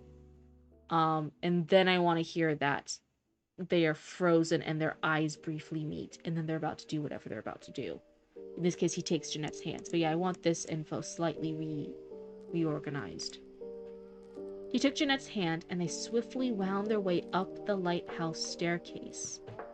The splintering of wood followed in their steps. And I'm like, no, it's so brief. I'm like, what does it look like? Is it dark in there? Is it how... Can you look up how tall is the lighthouse? Being inside a lighthouse is not a normal everyday experience for most people. What does it look like? Especially when you're in panic mode. Are these wooden steps? Are they metal railings? What is it? There's so many details being switched over. It feels like you're trying to go this really fast, and I'm like, no, the suspense, the horror, the fear, this, the when you give all these details, it slows the scene down and it reads really fast, and it amps up the tension. I want even more tension here. This one too fast. They made their way into the second floor office. Alistair turned, grabbed the edge of the door, and swung it shut, only to be staring into the business end of a flintlock. The man that hid behind the door stepped forward, and the captain raised his hands in surrender. See, a lot of info just happening in one sentence again. So the pacing in this section just feels so off compared to earlier. That's so interesting. Was it like a different mood, a different vibe? Was something different when you were writing this section of it? Because I feel like there are a lot of times when your pacing was really good. And this one, it feels like you were rushing a little bit. So like here, it tells us right away that, oh yeah, they go into the second floor office. It tells us what it is before they even go in there. I almost want they stopped at a door on the second floor. They race in, grab this first available door, swing it shut. It turns out it's the second floor. It's an office. It's an office room. And that they're staring into the business end of the flintlock. I do like that detail. The man that hid behind the door stepped forward, and the captain raised his hands in surrender. Easy, stranger. We aren't here to hurt. Shut your brine hole, you sorcerer. The man's voice was cracked, dusty. From the smell, it seemed like Scotch whiskey had been his closest friend for well over a decade. He stepped closer, the confidence relaxing his shoulders. Tell me what you did to those robed folk.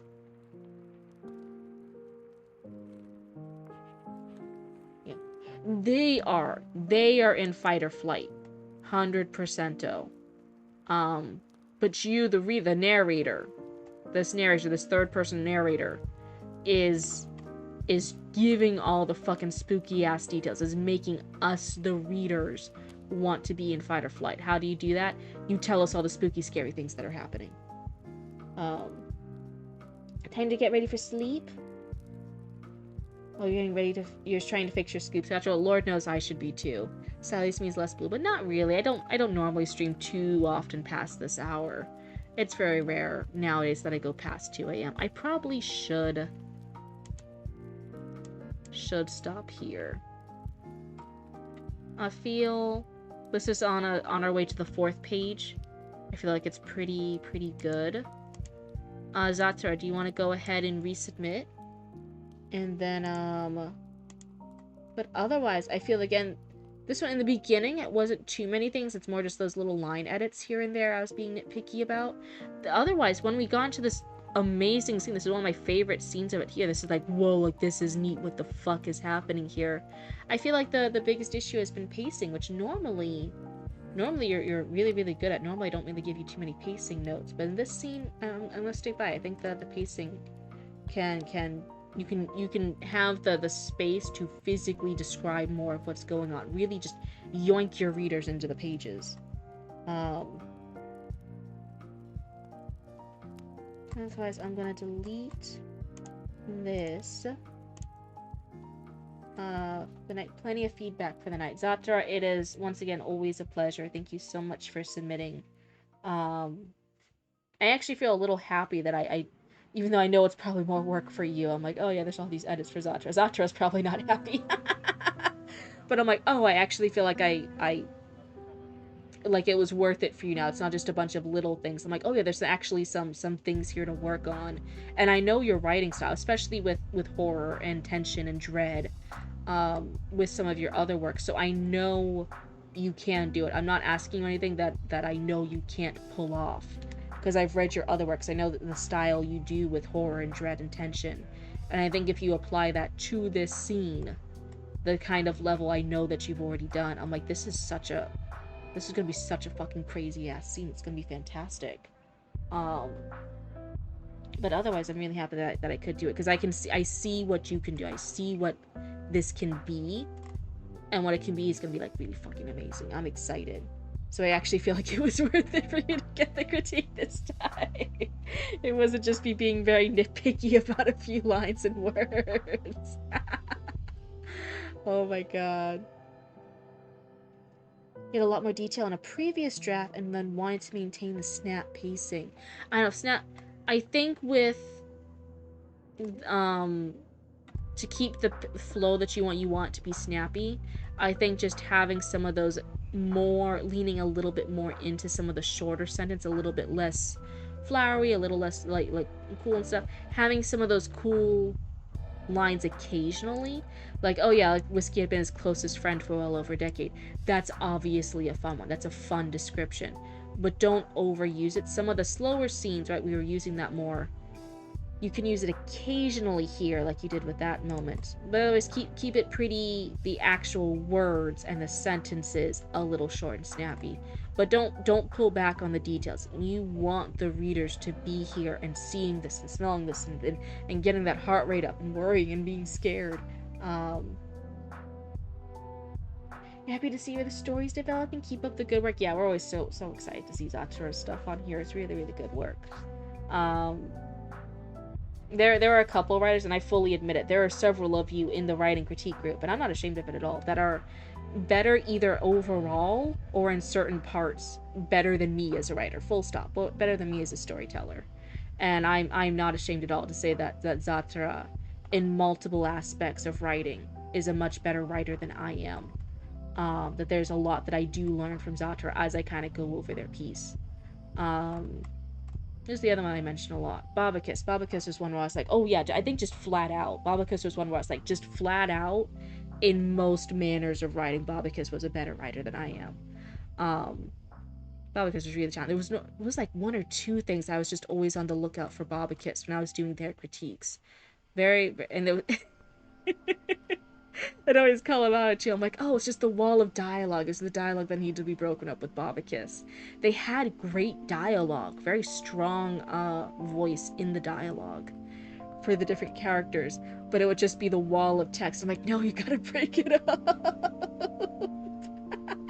I remember that so much with Babakis. Oh man, I hope they're doing okay wherever they are. Hopefully someday we'll be able to finish their stories soon. I'd love it if they join us again. I miss Babakis. But no, there's several, and I'm not ashamed of it at all. I think that's a really, really good thing. There are several writers in this group that I'm like, that have come and gone or are still here, that I'm like, damn, that's a really talented writer. Aww. Getting my work poked at is the highlight of my week. Oh. Shut up, I was giving you guys compliments. You guys can't give me compliments back. There are pros and cons to both. Yes, it's true. There's pros and cons to both. 100%. And I think it's something that should be well researched. At the end of the day, when you, for anything, once you bring money into it, once you are making an art, this is as you as an artist, writing is still a type of art. Once you start selling your art, and you can think of it as a normal artist too, like once an artist starts selling art prints of their pieces, that's now a business. When money's being exchanged, it's a business. When artists accept commissions, it's now a business thing. Yes, they are still an artist, but there's a business aspect to it. You as a writer, if you want to start selling your work, it's now a business decision. And with any business decision, You need to do your research. You need to be making calculated, good business decisions. Some people, the best business decision for them is to go self-publishing. Other people, the best business decision for them is to be traditionally published. They both have very different routes, very, very different strengths and pros and cons. You need to make the best business decision for you, and it should be guided by business. There are some people who get like, oh no, they're very emotional. I'm scared that agents won't like my work, so I'm just gonna publish it to the whole world. I'm scared that an agent will say something mean to me, so I'm gonna release it to the entire public internet, because nobody on the internet will definitely ever say anything mean to me. It's guided by emotions, and emotions do not lead you logically. Like, obviously, you being scared of an agent saying no thank you, so you're gonna open yourself up to the internet to like bash all your work and all your flaws and edits and errors. That's not smart. That was an emotional decision, and it was kind of a dumb one. You can't be doing an emotional gut reaction like that. It has to be a logical business one for you.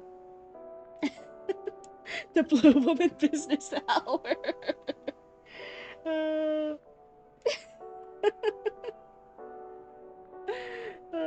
You're an amazing person, Cryptid. Don't brush the compliments off. Banned. Why can't we compliment a wonderful, gracious blue bug that always makes our day great? Quirkiness and how you make us smile and give us more hope than we have with.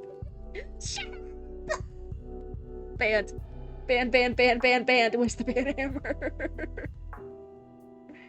Oh. She can ban me if she wants, but she can't escape my words. You doubt how fast I can run. La la la la la la la la. I'm gonna drown out all the nice words. Yeah, I got you. Thank you. So yeah, never let it be guided like, oh, well, traditional publishing seems hard, so I'm gonna self-publish. Like, buddy, love of my life, dear sweet raccoon child, being a successful self-published person is also a fuck ton of work. Both things will require work. It's genuinely what is the best business decision for you. Some people, they do already have a platform. They're already very good at marketing. They are very confident that they are going to be able to market their books and their products well to reach their personal finance goals. So, because again, you might have different goals. Some person might be like, if I sell 3 books, I'm ecstatic, and that's like 3 people who like my work. I'm done. That's already like top tier for me. Someone else is like, no, unless I make $1 million, I'm not satisfied. I want to make $1 million off my work. 2 very different goals. Which one helps you get your goals? Because those are both business goals. Which one helps you accomplish it? Hi, Callie. You haven't gotten any reviews on your books? I have gotten my upcoming book critiqued once. And then she called your favorite character a failure. This isn't... Wait, this isn't... You're talking about me with the Melinda's Barbershop one, are you? Are you? No! Oh. Trad publishing is market oriented, so if you write niche stuff, you're less like. I wouldn't say that either, Try. I think that's a misnomer. There is commercial fiction. Commercial fiction is very market oriented because it's literally in the fucking name. It's commercial. They're planning like, hey, we need commercially marketable stuff. We need things that most people will like. It's commercial fiction. You'll have stuff like literary fiction. Literary fiction is very not necessarily what would be considered wildly commercial overall. Has there been some literary fiction that has gone commercially very, very well? Absolutely. But in general, that's looking at not following like the strict like format of a hero's journey or anything. That's looking into more of like the art and pushing genres and pushing something in the literary prose. That's literary fiction. There's obviously niches, because niches will sometimes then blow up. The book publishing understands they can't predict what's gonna blow up. They can keep pulling and piling in a lot of stuff that is currently blowing up, but they need to have a variety of everything because they don't know what the public's gonna hyperfixate on next. Do you think 2 weeks before Romantasy blew up that the publishing industry knew Romantasy was gonna blow up? No. No, Romantasy was something made on TikTok and it blew up, and then everyone was labeling everything Romantasy. And then when it blew up, because there were already books that were like in that Romantasy genre without knowing they were Romantasy, then the publishing was like, oh, okay, this is the thing that blew up. We'll put in more Romantasy books, or we'll approve more of that. We'll up the budget for that because that's the thing that's hot right now. And we're still gonna keeping everything else open and have a couple of books in every field because something's gonna blow up after Romantasy dies down. We don't know what it is, but it's gonna be something. Romantasy blew up and thus Bluebo was born. How the fuck was I born from Romantasy? Have you heard about the Batman and Bruce Wayne dies? Oh, does the butt match rumor? Yeah, everyone knows that one. Everyone knows it's so silly. The butts obviously do not match. That would be insanity. But also everyone already knows that Batman is Bruce Wayne's sugar baby. That's how he gets all the money for all of his cool Batman tech. Cryptid's so hot, she's more than 90 degrees. Just red flirting for dummies. Fuck. Oh no.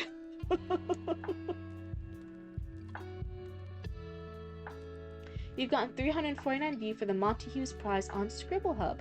Still feels kind of unreal? That's exciting, Zatara! But yeah, I wouldn't just consider limiting up like, oh yeah, if anything's like just follows the standard formula and it's obviously market commercially, then you can get traditional publishing. Traditional publishing does take risks. That's part of their budget in every traditional publishing house. They want to take risks because they're gambling. They're gambling to see. They're covering all their bets because something's gonna blow up. They don't know what. They don't have that little crystal ball, but something's gonna blow up. And they're willing to gamble on yours if yours is unique enough because, hey, yours could be the unique thing that blows up. And then once that thing blows up, then they'll invest more and more things in that because that's the hot new ticket. But then they still gotta pave the way and cover all the other bases because something will blow up next after that. Someone flirted with Cryptid. Oh, no. You got 58 books sold? And 4 to 5 nice reviews. That's exciting, Callie. Huge congrats. But yeah, so I wouldn't say like just let the fear or the worry or presumptions of how the marketing industry works limit you. Again, you want to approach this as a business decision. Business decisions you should be informed of. You should be doing research. You should be thinking of what your business goals are. Some people will be like, oh, I don't like thinking. And I lovingly, gently kind of point out bullshit with it. They're like, oh, I don't care about the money. I just want to give my book to as many people as possible. It's just for the love of the craft. I just want to share it out. And I'm like, oh, that's great. Then just give your book away for free. Just put it on the internet for free, and then a bunch of people can read your book. They'll get it for free. And they're like, oh, no, but I worked so hard on it. I should get money for it. I want it to be published. I want it to be this. I want it to be in a physical book. I want it to be in a bookstore. And I'm like, so then it wasn't just for you. You do have other things rather than just the love for the craft. And that's not bad. I'm not hating on anyone who fucking does that. That's not bad. You can have a goal that's monetary. You can be like, no, I want to make $1 million Roonies. I want $1 million for my work. Let's go. None of that is bad, but you gotta be honest about it. If you're not honest, you can't make an honest business plan to get you to that point. Your personal goal could be, I want my book on a bookshelf. I want it to be in an actual bookstore. I want it to be in Books A Million. I want it to be in Barnes and Nobles. I want it to be wherever. Okay then, okay, here, which options give you that? What's the best chance to get that done? You could genuinely be like, yeah, I don't care about the money, I just want people to like my world and like talk to me about my cool world, because I worked really hard on my world and I think it's a neat world. In which case, yeah, can you make a fan website? Can you make a blog about it? Can you publish this on the internet and then maybe occasionally hire artists to make artwork for it? And maybe you can make an online fandom for your world that people can access and be excited about, and then more people like your world. You have to be honest what your goal is. Complimenting? That's flirting too, apparently. The plan for you is to make waves in self-publishing. After that, the trad publishers can feel more confident taking a gamble on my work when I visit one of them. It is sometimes a little bit difficult with going from self-published to trad published, just because, again, it's not... Yeah, they'll see that people like your work, but they're also just looking at the book itself. They're looking at the current thing you're presenting to them. And let's say you did really good self-publishing A, and you did really good self-publishing B. So then you go to a traditional publisher with C. Well, yeah, you have a good track record of sales, but what if the agent or the trad publisher just doesn't like C? They might have liked A. Some of them might have even liked B, but maybe they just don't happen to like C. It's kind of that the passing ships night. They just miss each other. That's just happened to not be the story for them. So I always say if there's a little inkling in the back of your brain that wants to be traditionally published, that wants that story to be traditionally published, pursue traditional publishing first, and then you can use self-publishing as a backup if that happens to not work out. But going from, oh yeah, I want this story to be self-published, and then if you ever change your mind or you try to make another story, it's a little harder, because maybe they would have picked up that first story. Maybe they just don't like the second story. It's just that gamble, you don't know. So if that's in the back of your mind, try traditional publishing first, try to get that agent, try to get that deal, and fall back on self-publishing. It's no harm, no foul. You just write for the love of the craft, but I'm still publishing and selling my books. Not because I want to be paid, I do, but that's not the point. So you're contradicting yourself in that one sentence. You do want to be paid. That's because how else can I get them on bookstore shelves? So then you're conflating different things. You're saying it's for the love of the craft. That's great. So you're trying to be like, oh, because my love of the craft negates the fact of wanting to be on shelves and the fact that I want to be paid.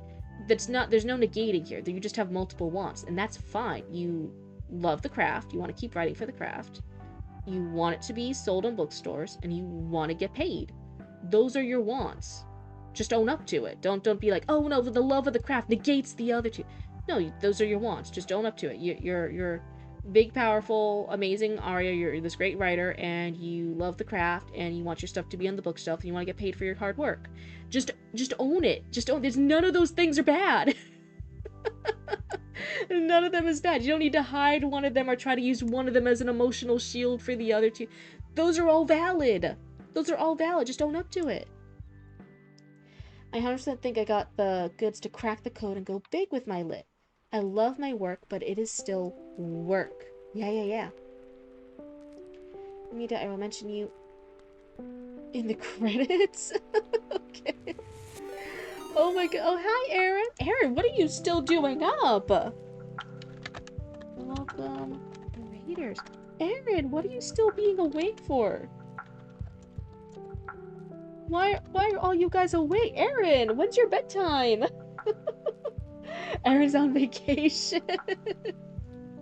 No, they're cryptid friends. You know Aaron, Zoe. You know they're the cryptid friends. No bedtime. Oh my goodness, just games.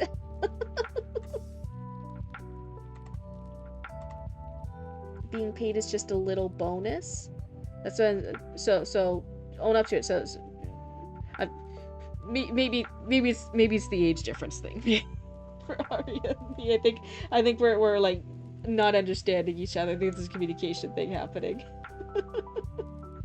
Oh my god. Aaron's safe. I won't hurt you. At least not yet. At least not yet. Oh, hi, Minnie. You said, is streaming your full-time job? If not, what do you do for work? So it's not a full-time job. It's just a fun little side job, kind of little hustle here. The main job is the business Cryptid Roots. So yes, the stream is also named after the business. Cryptid Roots LLC is run by me and my in real life younger sibling, who is Roots, Commander Roots for you guys. Sometimes pops in as Knitbone. And we run the patches and embroidery shop. Our work's been on the Grammy Red Carpet twice. We had a contract with Legoland like 2-3-ish years ago. We did the patches for part of their parade that opened up in California. We did the little pirate section patches. It was really fun. Our work's been in a couple stores across the U.S.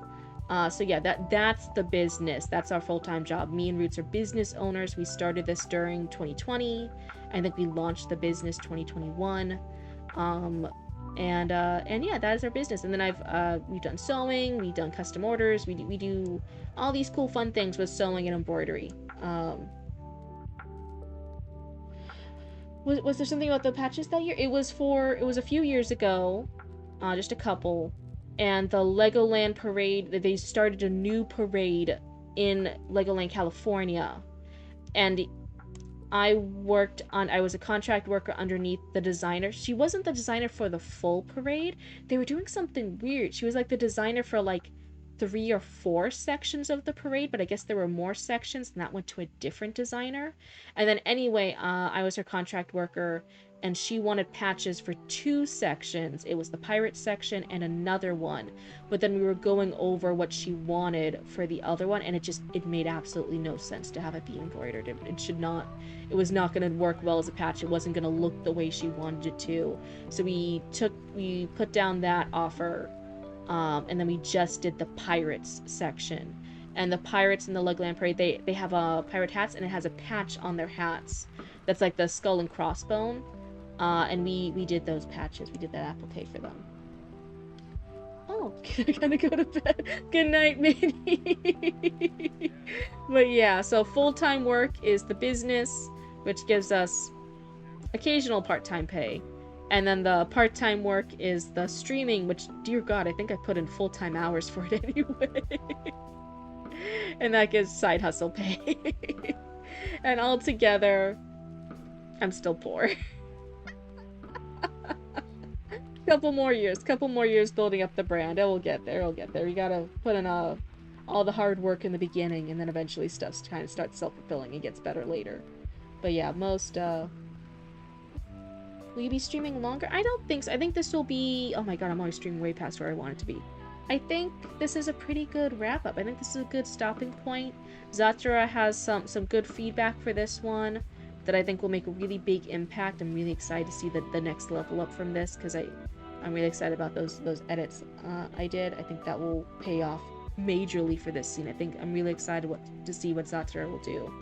If Zatura does those edits, I might even ask them if we can reread this section next time, because I'm really excited to see what the edits will do.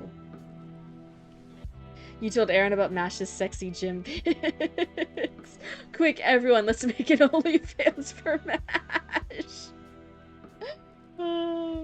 Look it over. No, Zatura, it's a pleasure. Is the feedback describe more shit or describe less shit? It was, this time, surprisingly enough for Zatura. It's very rare I have this one for Zatura. It was actually describe more shit. I normally don't have a pacing issue with Zatura, but no, this one it was slow down. Give me more details. I want to be in it. I've actually skipped several major edits I made. Ah! So funny. But yeah, otherwise, thank you guys so much. I don't know if the next stream will be a story critique one or not. I had to remind myself because of the ADHD. I just get back to Penny and see what collab days they have available that we can yoink Mash for, even if Mash isn't streaming. I'm gonna see if we can yoink and play a game together sooner rather than later, because I don't want my cycle to throw off any collab days. So I'm gonna see what day works, and then after I know, then I'll plan when the next story critiques are. But otherwise, I hope you guys have a great night. I hope you guys are all comfy and cozy, and I hope you guys are all really proud of whatever work you guys did today, because I know you guys are actually really hard-working raccoons. Would it be Peak? It might be. I already have Peak, so that would be one that's nice, because I already bought that game. I know Penny already got Mecha Chameleon, and that could be a fun game, but I'd have to buy it real quick. And then what were some other games? And then Mash was mentioning there's this walking game, where it could just be like a yapping session, you're just enjoying walking through the game. Oh, you have Mecha too? Maybe it'll just be a Mecha stream then. Maybe I'll just get Mecha Chameleon and we can just have, and you guys can laugh at me because I'll probably be bad at it. But otherwise, good night, everybody. Have a wonderful night. Goodbye.